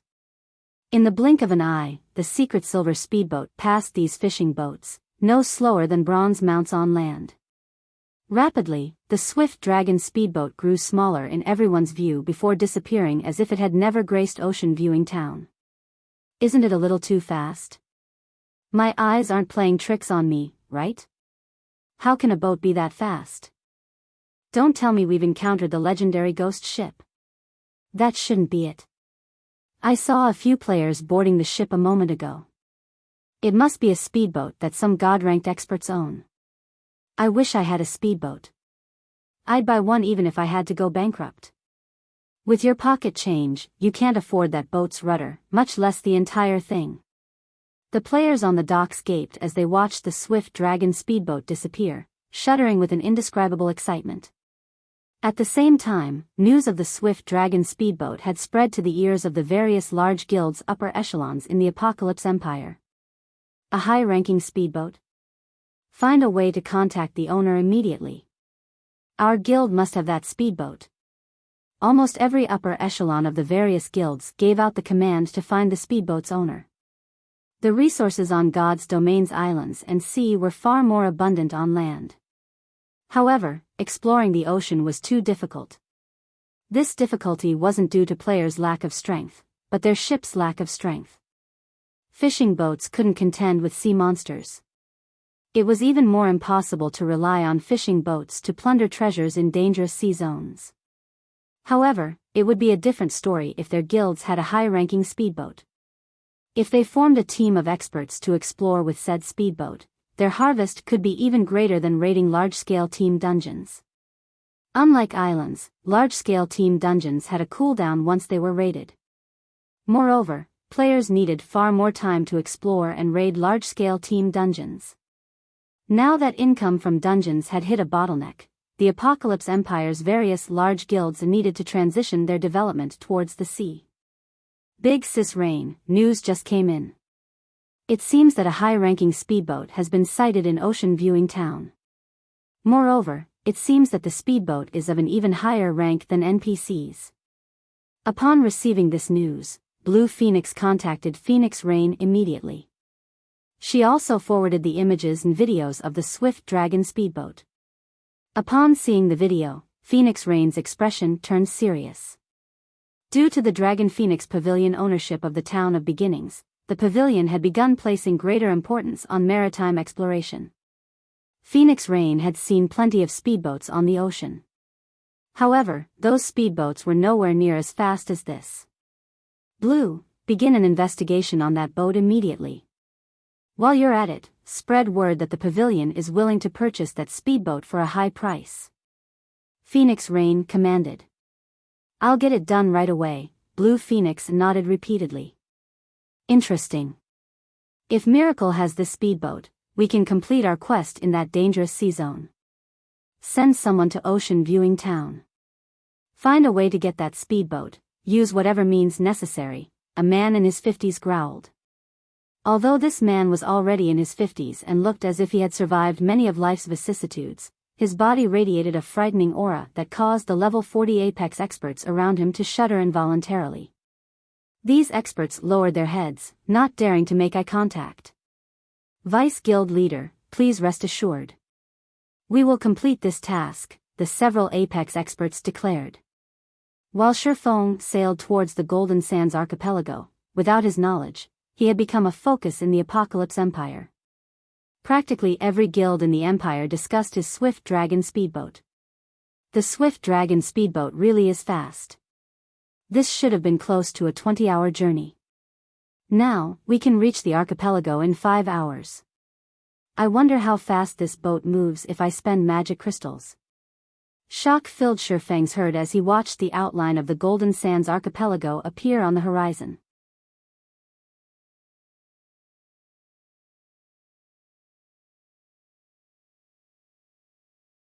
Chapter 1048, Expanding into the Apocalypse Empire. So fast. Hovering Feather could not help but rub his eyes as he looked at the massive mountain range in the distance. He found it hard to believe what he was seeing was true. Although he could tell from the strong winds pushing against his face that the swift dragon speedboat was moving rapidly, he never imagined that the speedboat would actually be this fast. It was definitely much faster than the fishing boats they had used before. Time was money, this was a saying that the gnomes of God's domain loved saying the most. This saying was perfectly appropriate for adventurer teams like theirs, which made a living on the seas. Ordinary players might not understand this, but as a veteran player who frequently fought on the seas, Hovering Feather was quite aware of the terrifying consequences this sort of time savings could bring. Many islands possessed extremely abundant resources, even the high-resource maps on dry land could not compare. However, they had a very severe drawback. The journey to these islands was simply too time-consuming. Generally, players could remain in God's domain for only 30 hours or so and use the rest of the time for work, studies, and such activities in the real world. On land, guild players might need only 5 or 6 hours to travel to a high-resource map to level up. Afterwards, they would have over 20 hours to spend grinding at the map before having to return to a city to rest. On the other hand, Maritime players usually spent around 20 hours just searching for a high-resource island, leaving only 10 hours to grind monsters. Yet, despite this gap in actual grinding time, Maritime players still managed to keep up with guild players' levels. One could see just how effective it was to level up on high-resource islands. Meanwhile, players could also come across rare materials and good weapons and equipment more readily on high-resource islands.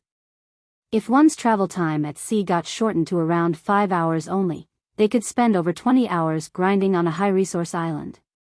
With this, their leveling speed would be 2 or 3 times faster than that of players grinding at high-resource maps on land. 2 to 3 times the leveling speed of guild players. Just thinking about it excited Hovering Feather. At that time, it would be child's play to overtake the leveling maniacs on the Apocalypse Empire's ranking list. For now, though, he merely fantasized about this situation. An item like the Swift Dragon Speedboat was simply too rare. It was not an item he could get his hands on. Just who is he? Hovering Feather could not help turning to look at Shifeng and gulping. At this moment, even if he was a fool, he could tell that his party had encountered a true expert. Otherwise, how could Shifeng possibly possess such a powerful speedboat? Hovering Feather wasn't the only one who realized this problem. The other members of his party had likewise come to a similar appreciation. So this is a real expert. I've always thought that such experts were arrogant and aloof bastards. I never thought that experts were actually such approachable people. I wonder if he has a girlfriend already. I want to introduce him to my younger sister. What? You have a younger sister? Why don't I know about this? What kind of friend are you? We've known each other for so long, yet you didn't even introduce her to a handsome man like myself. Scram. Although she isn't related to me by blood, I can't possibly push her into a pit of fire. Alright, enough. Be serious. The expert is walking over. Only after Hovering Feather interrupted their hushed discussion did everyone notice that Shifeng had already walked over to them. At this moment, when they looked at Shifeng again, they suddenly felt that Shifeng's figure seemed bigger than before. They also felt a heavy pressure bearing down on their bodies. We've arrived. I had a very good time chatting with you all during the journey. However, I still have some matters I need to attend to, so let's part ways here, Shifeng said.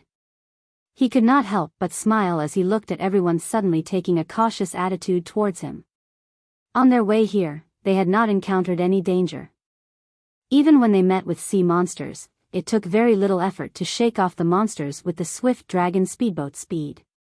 Hence, during their 5-hour journey, they had mainly been chatting and joking with each other. Through their conversations, Shifeng had also learned much about the Apocalypse Empire. The information that interested him the most was the Empire's maritime situation.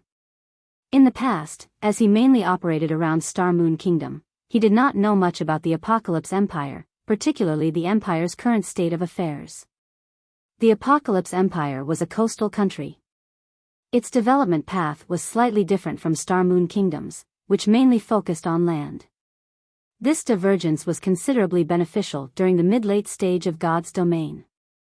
After the game entered its mid-late stage, the competition on land became increasingly intense. The reason for this was the sheer scarcity of high-level maps. Moreover, high-level maps were usually located at the borders between countries, prompting the guilds of various countries to wage war for resources. With so many guilds fighting over a limited number of maps, one could just imagine how little resources each guild could obtain. However, it was a different story for the sea. There were far more islands than there were players and guilds to occupy and harvest them. For coastal countries that had long since developed their maritime power, gaining a large amount of resources and continuously improving their own guilds did not take much effort. As for guilds that realized this only then, how could they possibly contend against these coastal guilds? Hence, it was extremely important for Zero Wing to develop its strength at sea. However, developing a guild's maritime power was not an easy task. This endeavor required massive amounts of resources and manpower. At the same time, said guild also needed to have territory along the coast. The Apocalypse Empire had a total of 26 NPC coastal towns and cities. Of these, 3 were cities, while the remaining 23 were towns. Ocean Viewing Town was the most inconspicuous one. The 3 major powers of the empire had already claimed the 3 coastal cities, leaving no room for other guilds to intervene. Fortunately, these 3 major powers did not pay much attention to the 23 coastal towns. Although other large guilds were contesting for control over these towns, it was not entirely impossible for Zero Wing to try and get a share of the pie. From Hovering Feather and his party members' conversations, Shifeng had found out that 6 of the 23 towns remained ownerless. Hence, he decided to have Immortal Light, Zero Wing's subordinate guild, come and develop at these towns. In any case, Sindhart, the guild leader of Immortal Light, had yet to decide where he would develop his guild next. Hence, he might as well serve as Zero Wing's spearhead. If Zero Wing abruptly expanded its influence into these towns, it would no doubt attract the attention of the 3 major powers. In that case, even before Zero Wing could start developing, it would have already been squeezed to death. However, Immortal Light was different. It was a small guild that was not even considered a third-rate guild. None of the local large guilds would pay attention to it if it expanded into these towns. As for the 3 major powers, Immortal Light's existence was no different from heir to them. With Zero Wing's current foundations, it was definitely possible to let Immortal Light take advantage of the situation. If Immortal Light could establish its roots at these coastal towns, its presence would be of great help to Zero Wing's development in the future. Afterwards, Shifeng added Hovering Feather and the others as friends. He also mentioned to them that he was willing to purchase any rare materials the party found for a high price. He was even willing to exchange using high-quality weapons and equipment. This offer fanned Hovering Feather's gratitude towards him. To independent players like them, the most difficult things to obtain were high-quality weapons and equipment. If they had these things, their adventurer team would have a much easier time developing in the future. After parting ways with Hovering Feather's party, Shifeng found a deserted location and used the 7 Luminaries Ring space movement. In the blink of an eye, he arrived before a small cabin beside a lake. This mundane cabin was none other than the most famous Golden Sands exchange shop, located in ancient ruins in the Golden Sands archipelago's core area. In the past, this place had been crowded with players. Practically every large guild in the Apocalypse Empire would send people over daily to snatch up any rare items in the exchange shop as soon as they appeared. Now, however, there was nobody here to compete with Shifeng over these rare items. He could take his sweet time making his picks.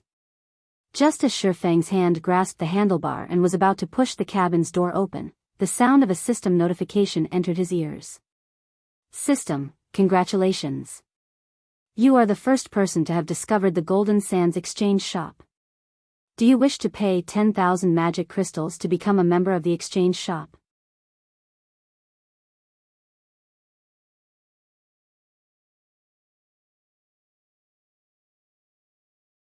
Chapter 1049, Popular Battle Arena.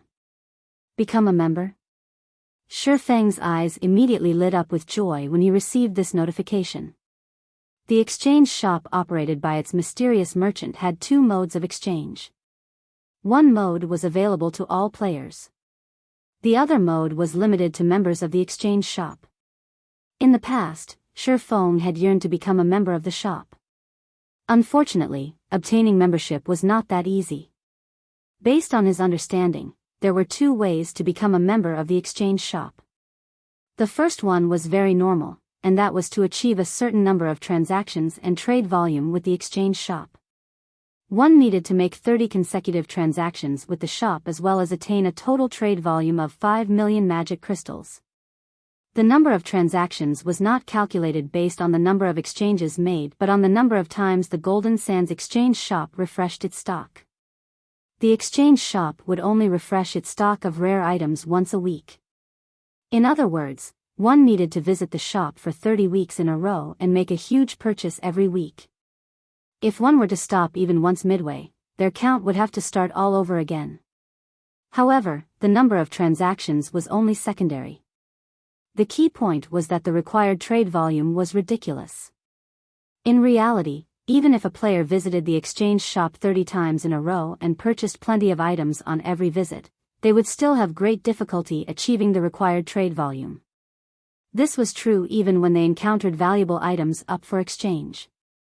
There also weren't a lot of useful items up for exchange in the shop. Hence, unless one was willing to take a loss and purchase useless items at above market price, it was practically impossible to achieve the required trade volume. Moreover, magic crystals were a strategic resource to guilds. It would be foolish to spend them wastefully. Hence, Shifeng had never managed to become a shop member in the past. The other method to become a member was through killing the boss monsters inside the ancient ruins, which had a chance of dropping fragments of an ancient stone tablet. If one could complete a set of the fragments and hand it over to the mysterious merchant, one would likewise become a member of the exchange shop. Only, the drop rate for the tablet fragments was criminally low. In addition, there were very few bosses in the ancient ruins. The time they took to respawn was also very long. It was practically impossible for an ordinary large guild to gather enough fragments to complete a set. Shifeng could still clearly remember that in the past, a single tablet fragment had been worth at least 1,000 gold. Even so, the supply was far from enough to meet the demand. As long as a tablet fragment went up for sale, the various large guilds would buy it almost instantly. So there's also such a benefit for the first person to discover the exchange shop. Luckily, I came here before anyone else did. Shifeng inwardly celebrated. Players who became a member of the Golden Sands exchange shop would enjoy very excellent benefits. The first benefit was that members were allowed to enter the second floor of the exchange shop and exchange for the items there. For the second benefit, members would receive a 20% discount on all items on the first floor. For the third benefit, members would receive a teleportation crystal. In the future, they would no longer need to waste time traveling to the shop. Instead, they could teleport directly to it. Though the crystal had a cooldown of 12 hours, it would still provide great convenience. It could also help players travel quickly to the Golden Sands archipelago, allowing much more time for players to spend on leveling up. Following which, Shifeng clicked Agree to become a member of the exchange shop. System: you do not have the required number of magic crystals. You have 48 hours to collect 10,000 magic crystals. If you are unable to collect them in time, it will be considered as you forfeiting this opportunity. What a short time limit. Shifeng smiled bitterly. Currently, Zero Wing's income from magic crystals was indeed considerable. However, its expenditure of the precious resource was also very high. He had prepared only 3,000 magic crystals for the trip this time. Having no other choice, Shifeng took out the Abyss pendant and set a teleportation marker in front of the small cabin. He then took out a guild transfer scroll and activated it. Along with a white flash, Shifeng disappeared from the Golden Sands archipelago. Star Moon Kingdom, Stone Forest Town, Zero Wing's residence. Why are there so many players here? Shifeng was surprised by the crowd of members in the main hall. Currently, Zero Wing's residence was extraordinarily lively. Normally, there would only be several hundred guild members lurking around the first floor hall. Now, however, Shifeng could see more than 1,000 present. Today's PvP match was awesome. Since coming into the game, this is the first time I've managed to achieve such a high standard with my techniques. I know, right? If I could spar at the battle arena for a few more hours every day, it won't be long before I can give the Trial Tower's 4th floor a try. At that time, I'll become an elite member of the guild and receive a 20% discount when I visit the battle arena. Forget about it. Didn't you see how many players were crowding into the battle arena today? If not for us being Zero Wing members, we wouldn't get a turn even after queuing up for a day. And you want to fight several times a day? Didn't you notice the looks those independent players were giving us when we entered the combat room? If looks could kill, we would have died multiple times back there. I was just thinking about it. I wonder when our guild will occupy another town. It'd be fine even if the town's surrounding environment is poor. As long as the guild sets up another battle arena there, we would be able to have some fun there, too, every day. Guild members were chatting merrily in the main hall. When they spoke about the battle arena, their eyes sparkled with excitement. They could not help but wish they could spend more time training there. Unfortunately, there were simply too many players trying to get into the establishment. Hence, the battle arena had limited every player's usage of its combat rooms to no more than 1 hour per day. Moreover, the original price of 1 silver per hour had also risen to 2 silver per hour. Even so, an endless number of players still waited to enter the battle arena. There just was not enough combat rooms to go around. This situation relieved Shifeng.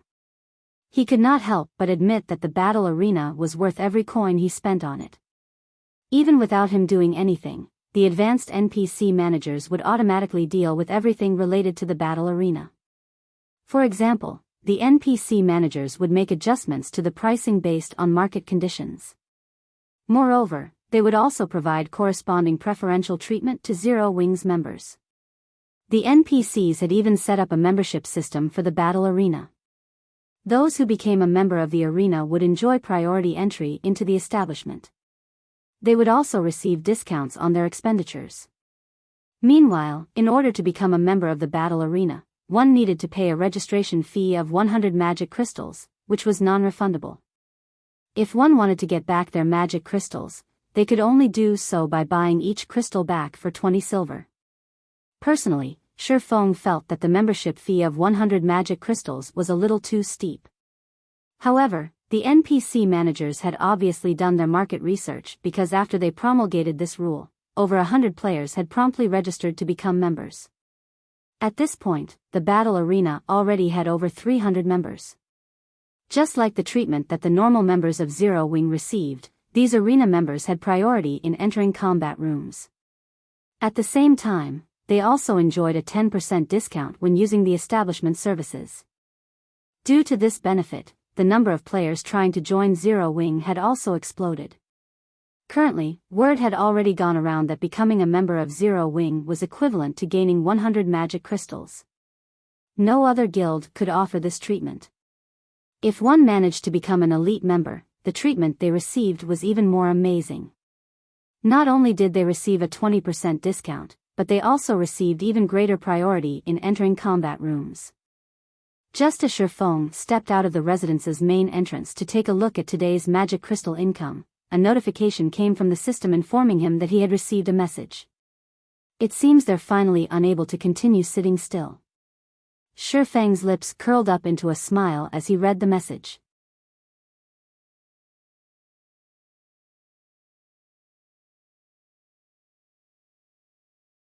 Chapter 1050, Town's Frightening Transformation. Stone Forest Town, Blue Moon High-Class Bar. As the only high-class bar in Stone Forest Town, the Blue Moon High-Class Bar hardly had any ordinary players patronizing it for entertainment as the prices here were extremely high. Generally, only wealthy elite players would come here occasionally. Now that Stone Forest Town's player population had skyrocketed, even the high-class bar was not spared from the traffic increase. However, compared to the ordinary bars in town, the Blue Moon was still a quiet establishment with few customers. Just as the elite players inside the Blue Moon were excitedly discussing the newly opened battle arena in Stone Forest Town, two people, a man and a woman, suddenly entered the high-class bar. The instant these two people appeared, the entire building fell silent, everyone's eyes focused on this pair. Of the two, the man was level 41. The equipment he wore actually gave off the glowing effect unique to epic items, a dazzling sight to elite players. However, the more eye-catching one between these two people would still have to be the heavenly beauty standing beside the man.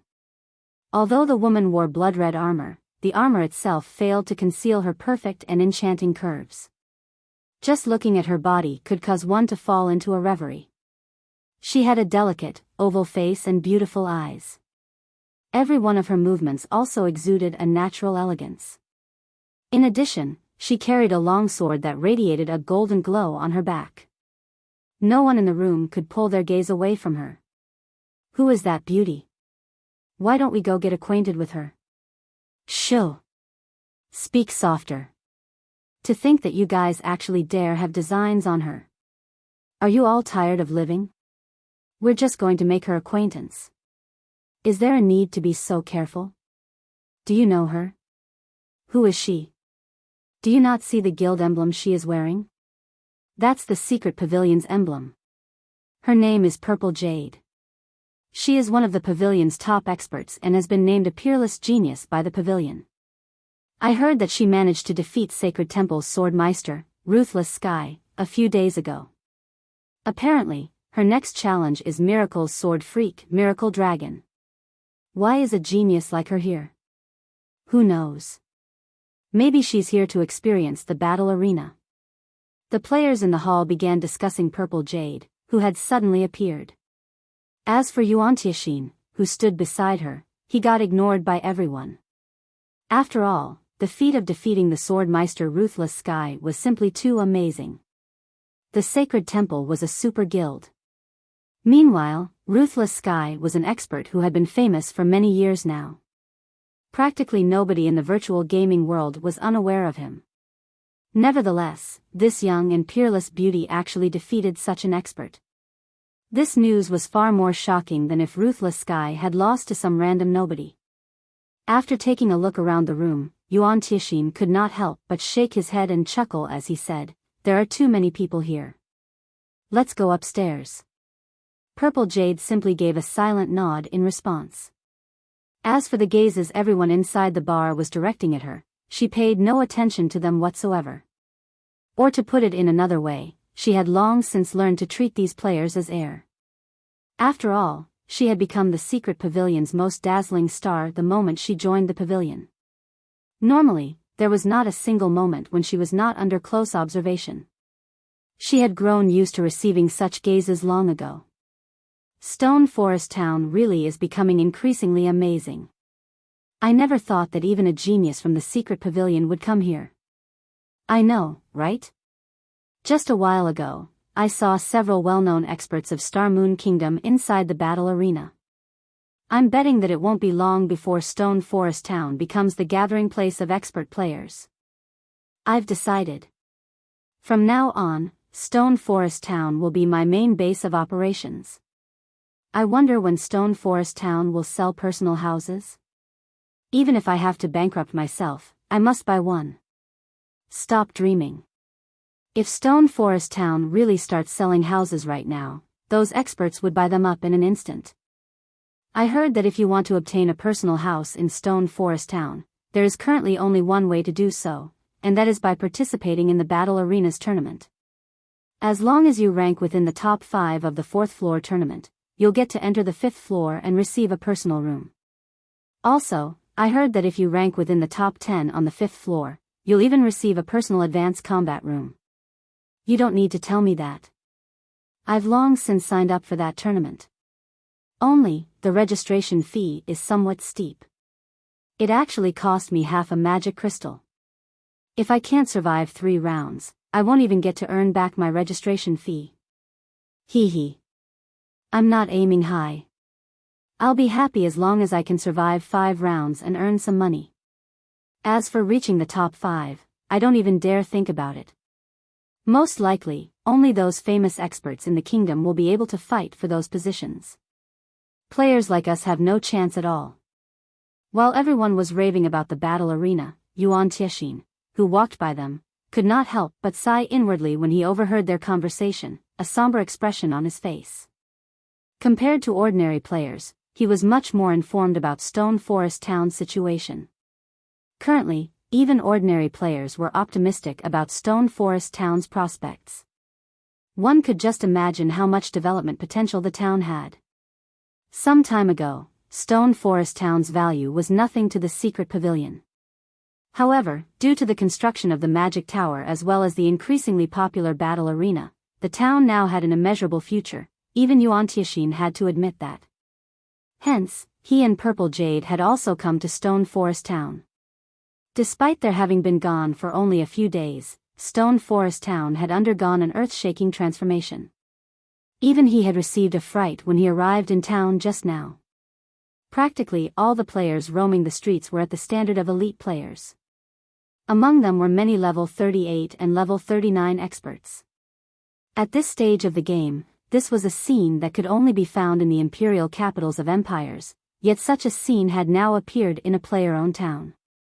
Yuan Tixin found this situation utterly inconceivable. Yuan Tixin could already tell that a lot of experts would definitely be gathering at Stone Forest Town in the future. He had to admit that Zero Wing was truly wise to construct the battle arena. Not only could the guild earn magic crystals this way, but this method also allowed the guild to recruit expert players more easily. In addition, the battle arena had attracted many elite players to join Zero Wing. This was practically killing 3 birds with 1 stone. Right now, even the secret pavilion was incapable of such a feat. Uncle Yuan, do you think Zero Wing will really agree to the guild leader's conditions? Purple Jade asked curiously as she looked at Yuan Tixin. Relax. Since the guild leader has already said so, he naturally is confident, Yuan Tixin said, chuckling. Moreover, I don't think Zero Wing will refuse the offer either. It is indeed true that Zero Wing has grown a lot stronger. However, its foundations are still too poor. Not to mention, the Blackwater Corporation is fully intent on getting a share of God's domain. It is simply impossible for Zero Wing to continue developing in Star Moon Kingdom. But there are also quite a number of experts in Zero Wing. Previously, I watched Zero Wing's members training at the Battle Tower. Those people have very good potential and strength. As long as they are given some time, it won't be impossible for Zero Wing to make a comeback, Purple Jade said. She could not help but recall Fire Dance, Violet Cloud, and the other members of Zero Wing who had trained in the Secret Pavilion simulation training system. The speed of their improvement had shocked even someone like herself. In addition, Zero Wing's members possessed extraordinary equipment in God's domain. It still wasn't guaranteed that the Blackwater Guild could do anything to Zero Wing.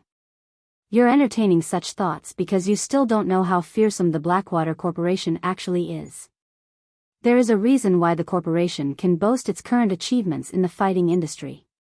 Not to mention, Zero Wing no longer has much time left, Yuan Tixin said, shaking his head.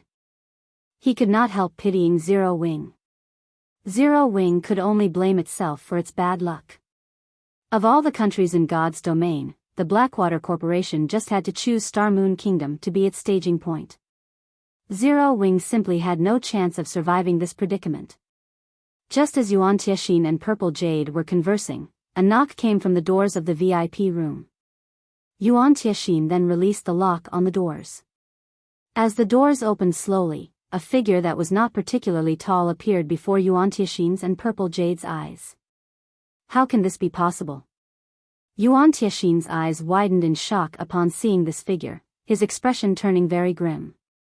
This figure belonged to none other than Shifeng, whom Yuan Tixin was familiar with. Only, right now, Shifeng was actually level 44.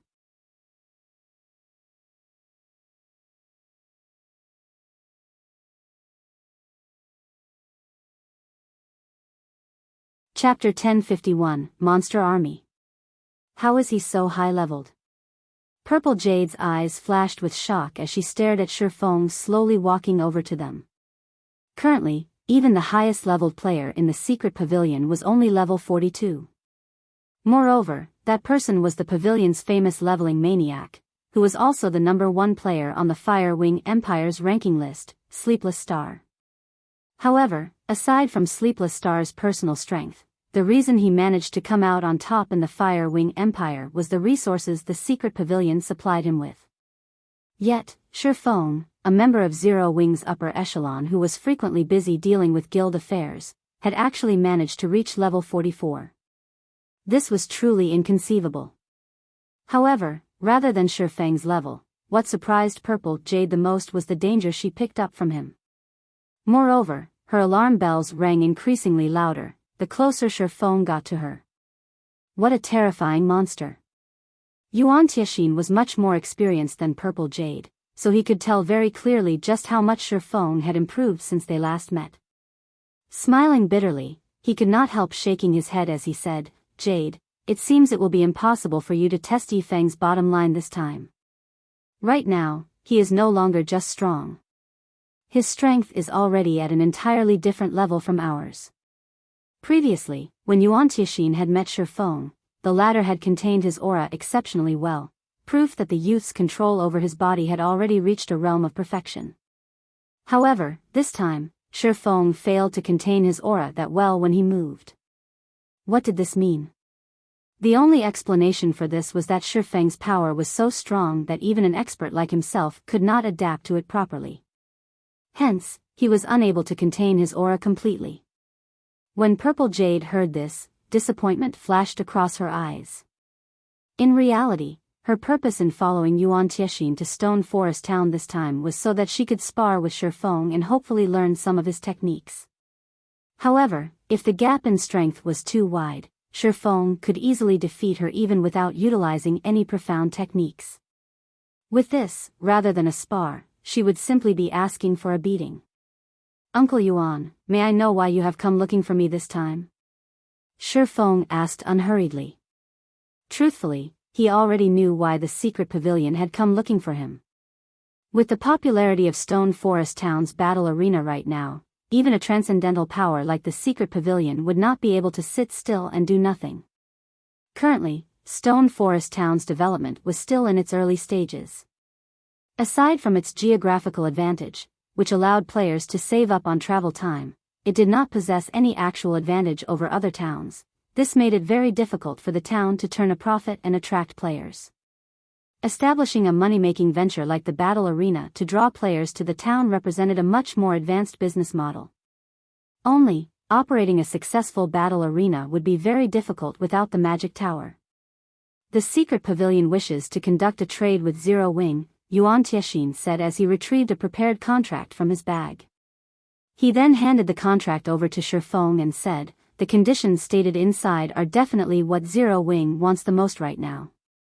Meanwhile, what the secret pavilion wants in exchange is the magic tower design." What Zero Wing wants most? Shifeng could not help but take a curious look at the contract. After spending several minutes to scan through the contract, Shifeng realized that it was indeed just a simple trade. In summary, the secret pavilion would provide a kingdom for Zero Wing to develop in so that it could avoid annihilation by the Blackwater Guild. Meanwhile, all Zero Wing needed to do was hand over the magic tower design to the secret pavilion. The contract had other minor conditions, but that was basically the long and short of it. "This is the condition that the secret pavilion is offering?" Shifeng asked strangely after he was done reading the contract. Although Zero Wing's foundation was not comparable to the Blackwater Guilds, the current Zero Wing was no trifling opponent. It would not be so easy for Blackwater to remove Zero Wing from Starmoon Kingdom. It was especially true now that Stone Forest Town had the magic tower. Shifeng truly could not understand why the secret pavilion held such an optimistic view of Blackwater's prospects. However, the secret pavilion's information gathering was matchless in the virtual gaming world. Since the pavilion was so assured of Blackwater's victory, it definitely had reasons to believe so. Shifeng just did not know what those reasons were. That's right.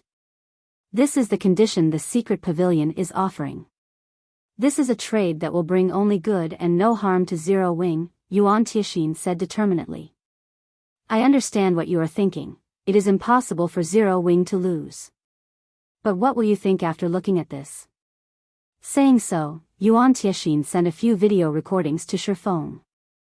Shifeng promptly clicked to view the videos. And he was stunned when the first video started playing. This is. The video had been recorded from the top of a mountain using a magic mirror. Meanwhile, the location displayed was none other than Black Ridge Town, which the video showed as being infested with monsters that were level 50 and above. There were even level 60 and above lords and great lords among them, as well as the one-horned humanoid monsters that Shifeng was extremely familiar with. Only, there was a huge disparity between the numbers of these humanoid monsters shown in the video and the report he received from his subordinates. Previously, there had only been several hundred humanoid monsters residing in the town. Now, however, there were over 4,000 of them. Moreover, a few of these humanoid monsters had even reached level 60 already, their HPs breaching 30 million, equivalent to a level 60 Great Lord, and there were actually 5 of them. The development speed of these monsters made even Shifeng shudder. Aside from these monsters, Shifeng could also vaguely make out a figure wearing a black cloak. Meanwhile, the next few videos showed a mysterious cloaked person conversing with Blackwater's guild leader, Abandoned Wave. Unfortunately, as the person recording these videos had been too far away, the video did not include the contents of their conversation. However, the appearance of this mysterious person was somewhat similar to the figure wearing a black cloak in Black Ridge Town. Are you trying to say that these monsters are under the Blackwater Guild's control? Shifeng asked Yuan Tixin. That's right. Although we're not sure what kind of relationship the two possess, those monsters should support Blackwater's overall direction.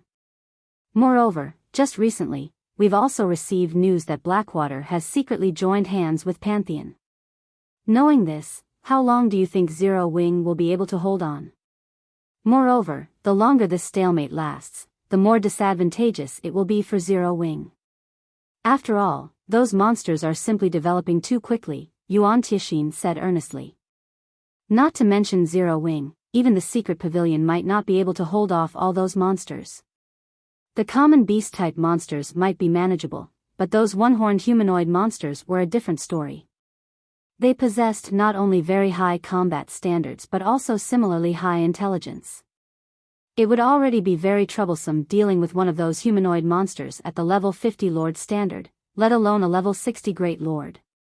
With 5 of these Great Lords leading them, the 4,000 plus humanoid monsters could easily flatten a player town. What was more, there was still the endless horde of beast-type monsters. This was a force that current players simply could not contend with. In addition, the Blackwater Guild had its own forces. Combined with the monster army, Blackwater was practically invincible in Star Moon Kingdom. The only way out for Zero Wing right now was to shift its base of operations to another location. Avoiding a confrontation with Blackwater was the best option. You're tuning into the Biyao's Wuxia Chronicles YouTube channel. Don't forget to subscribe and join us on this journey to catch the most captivating stories.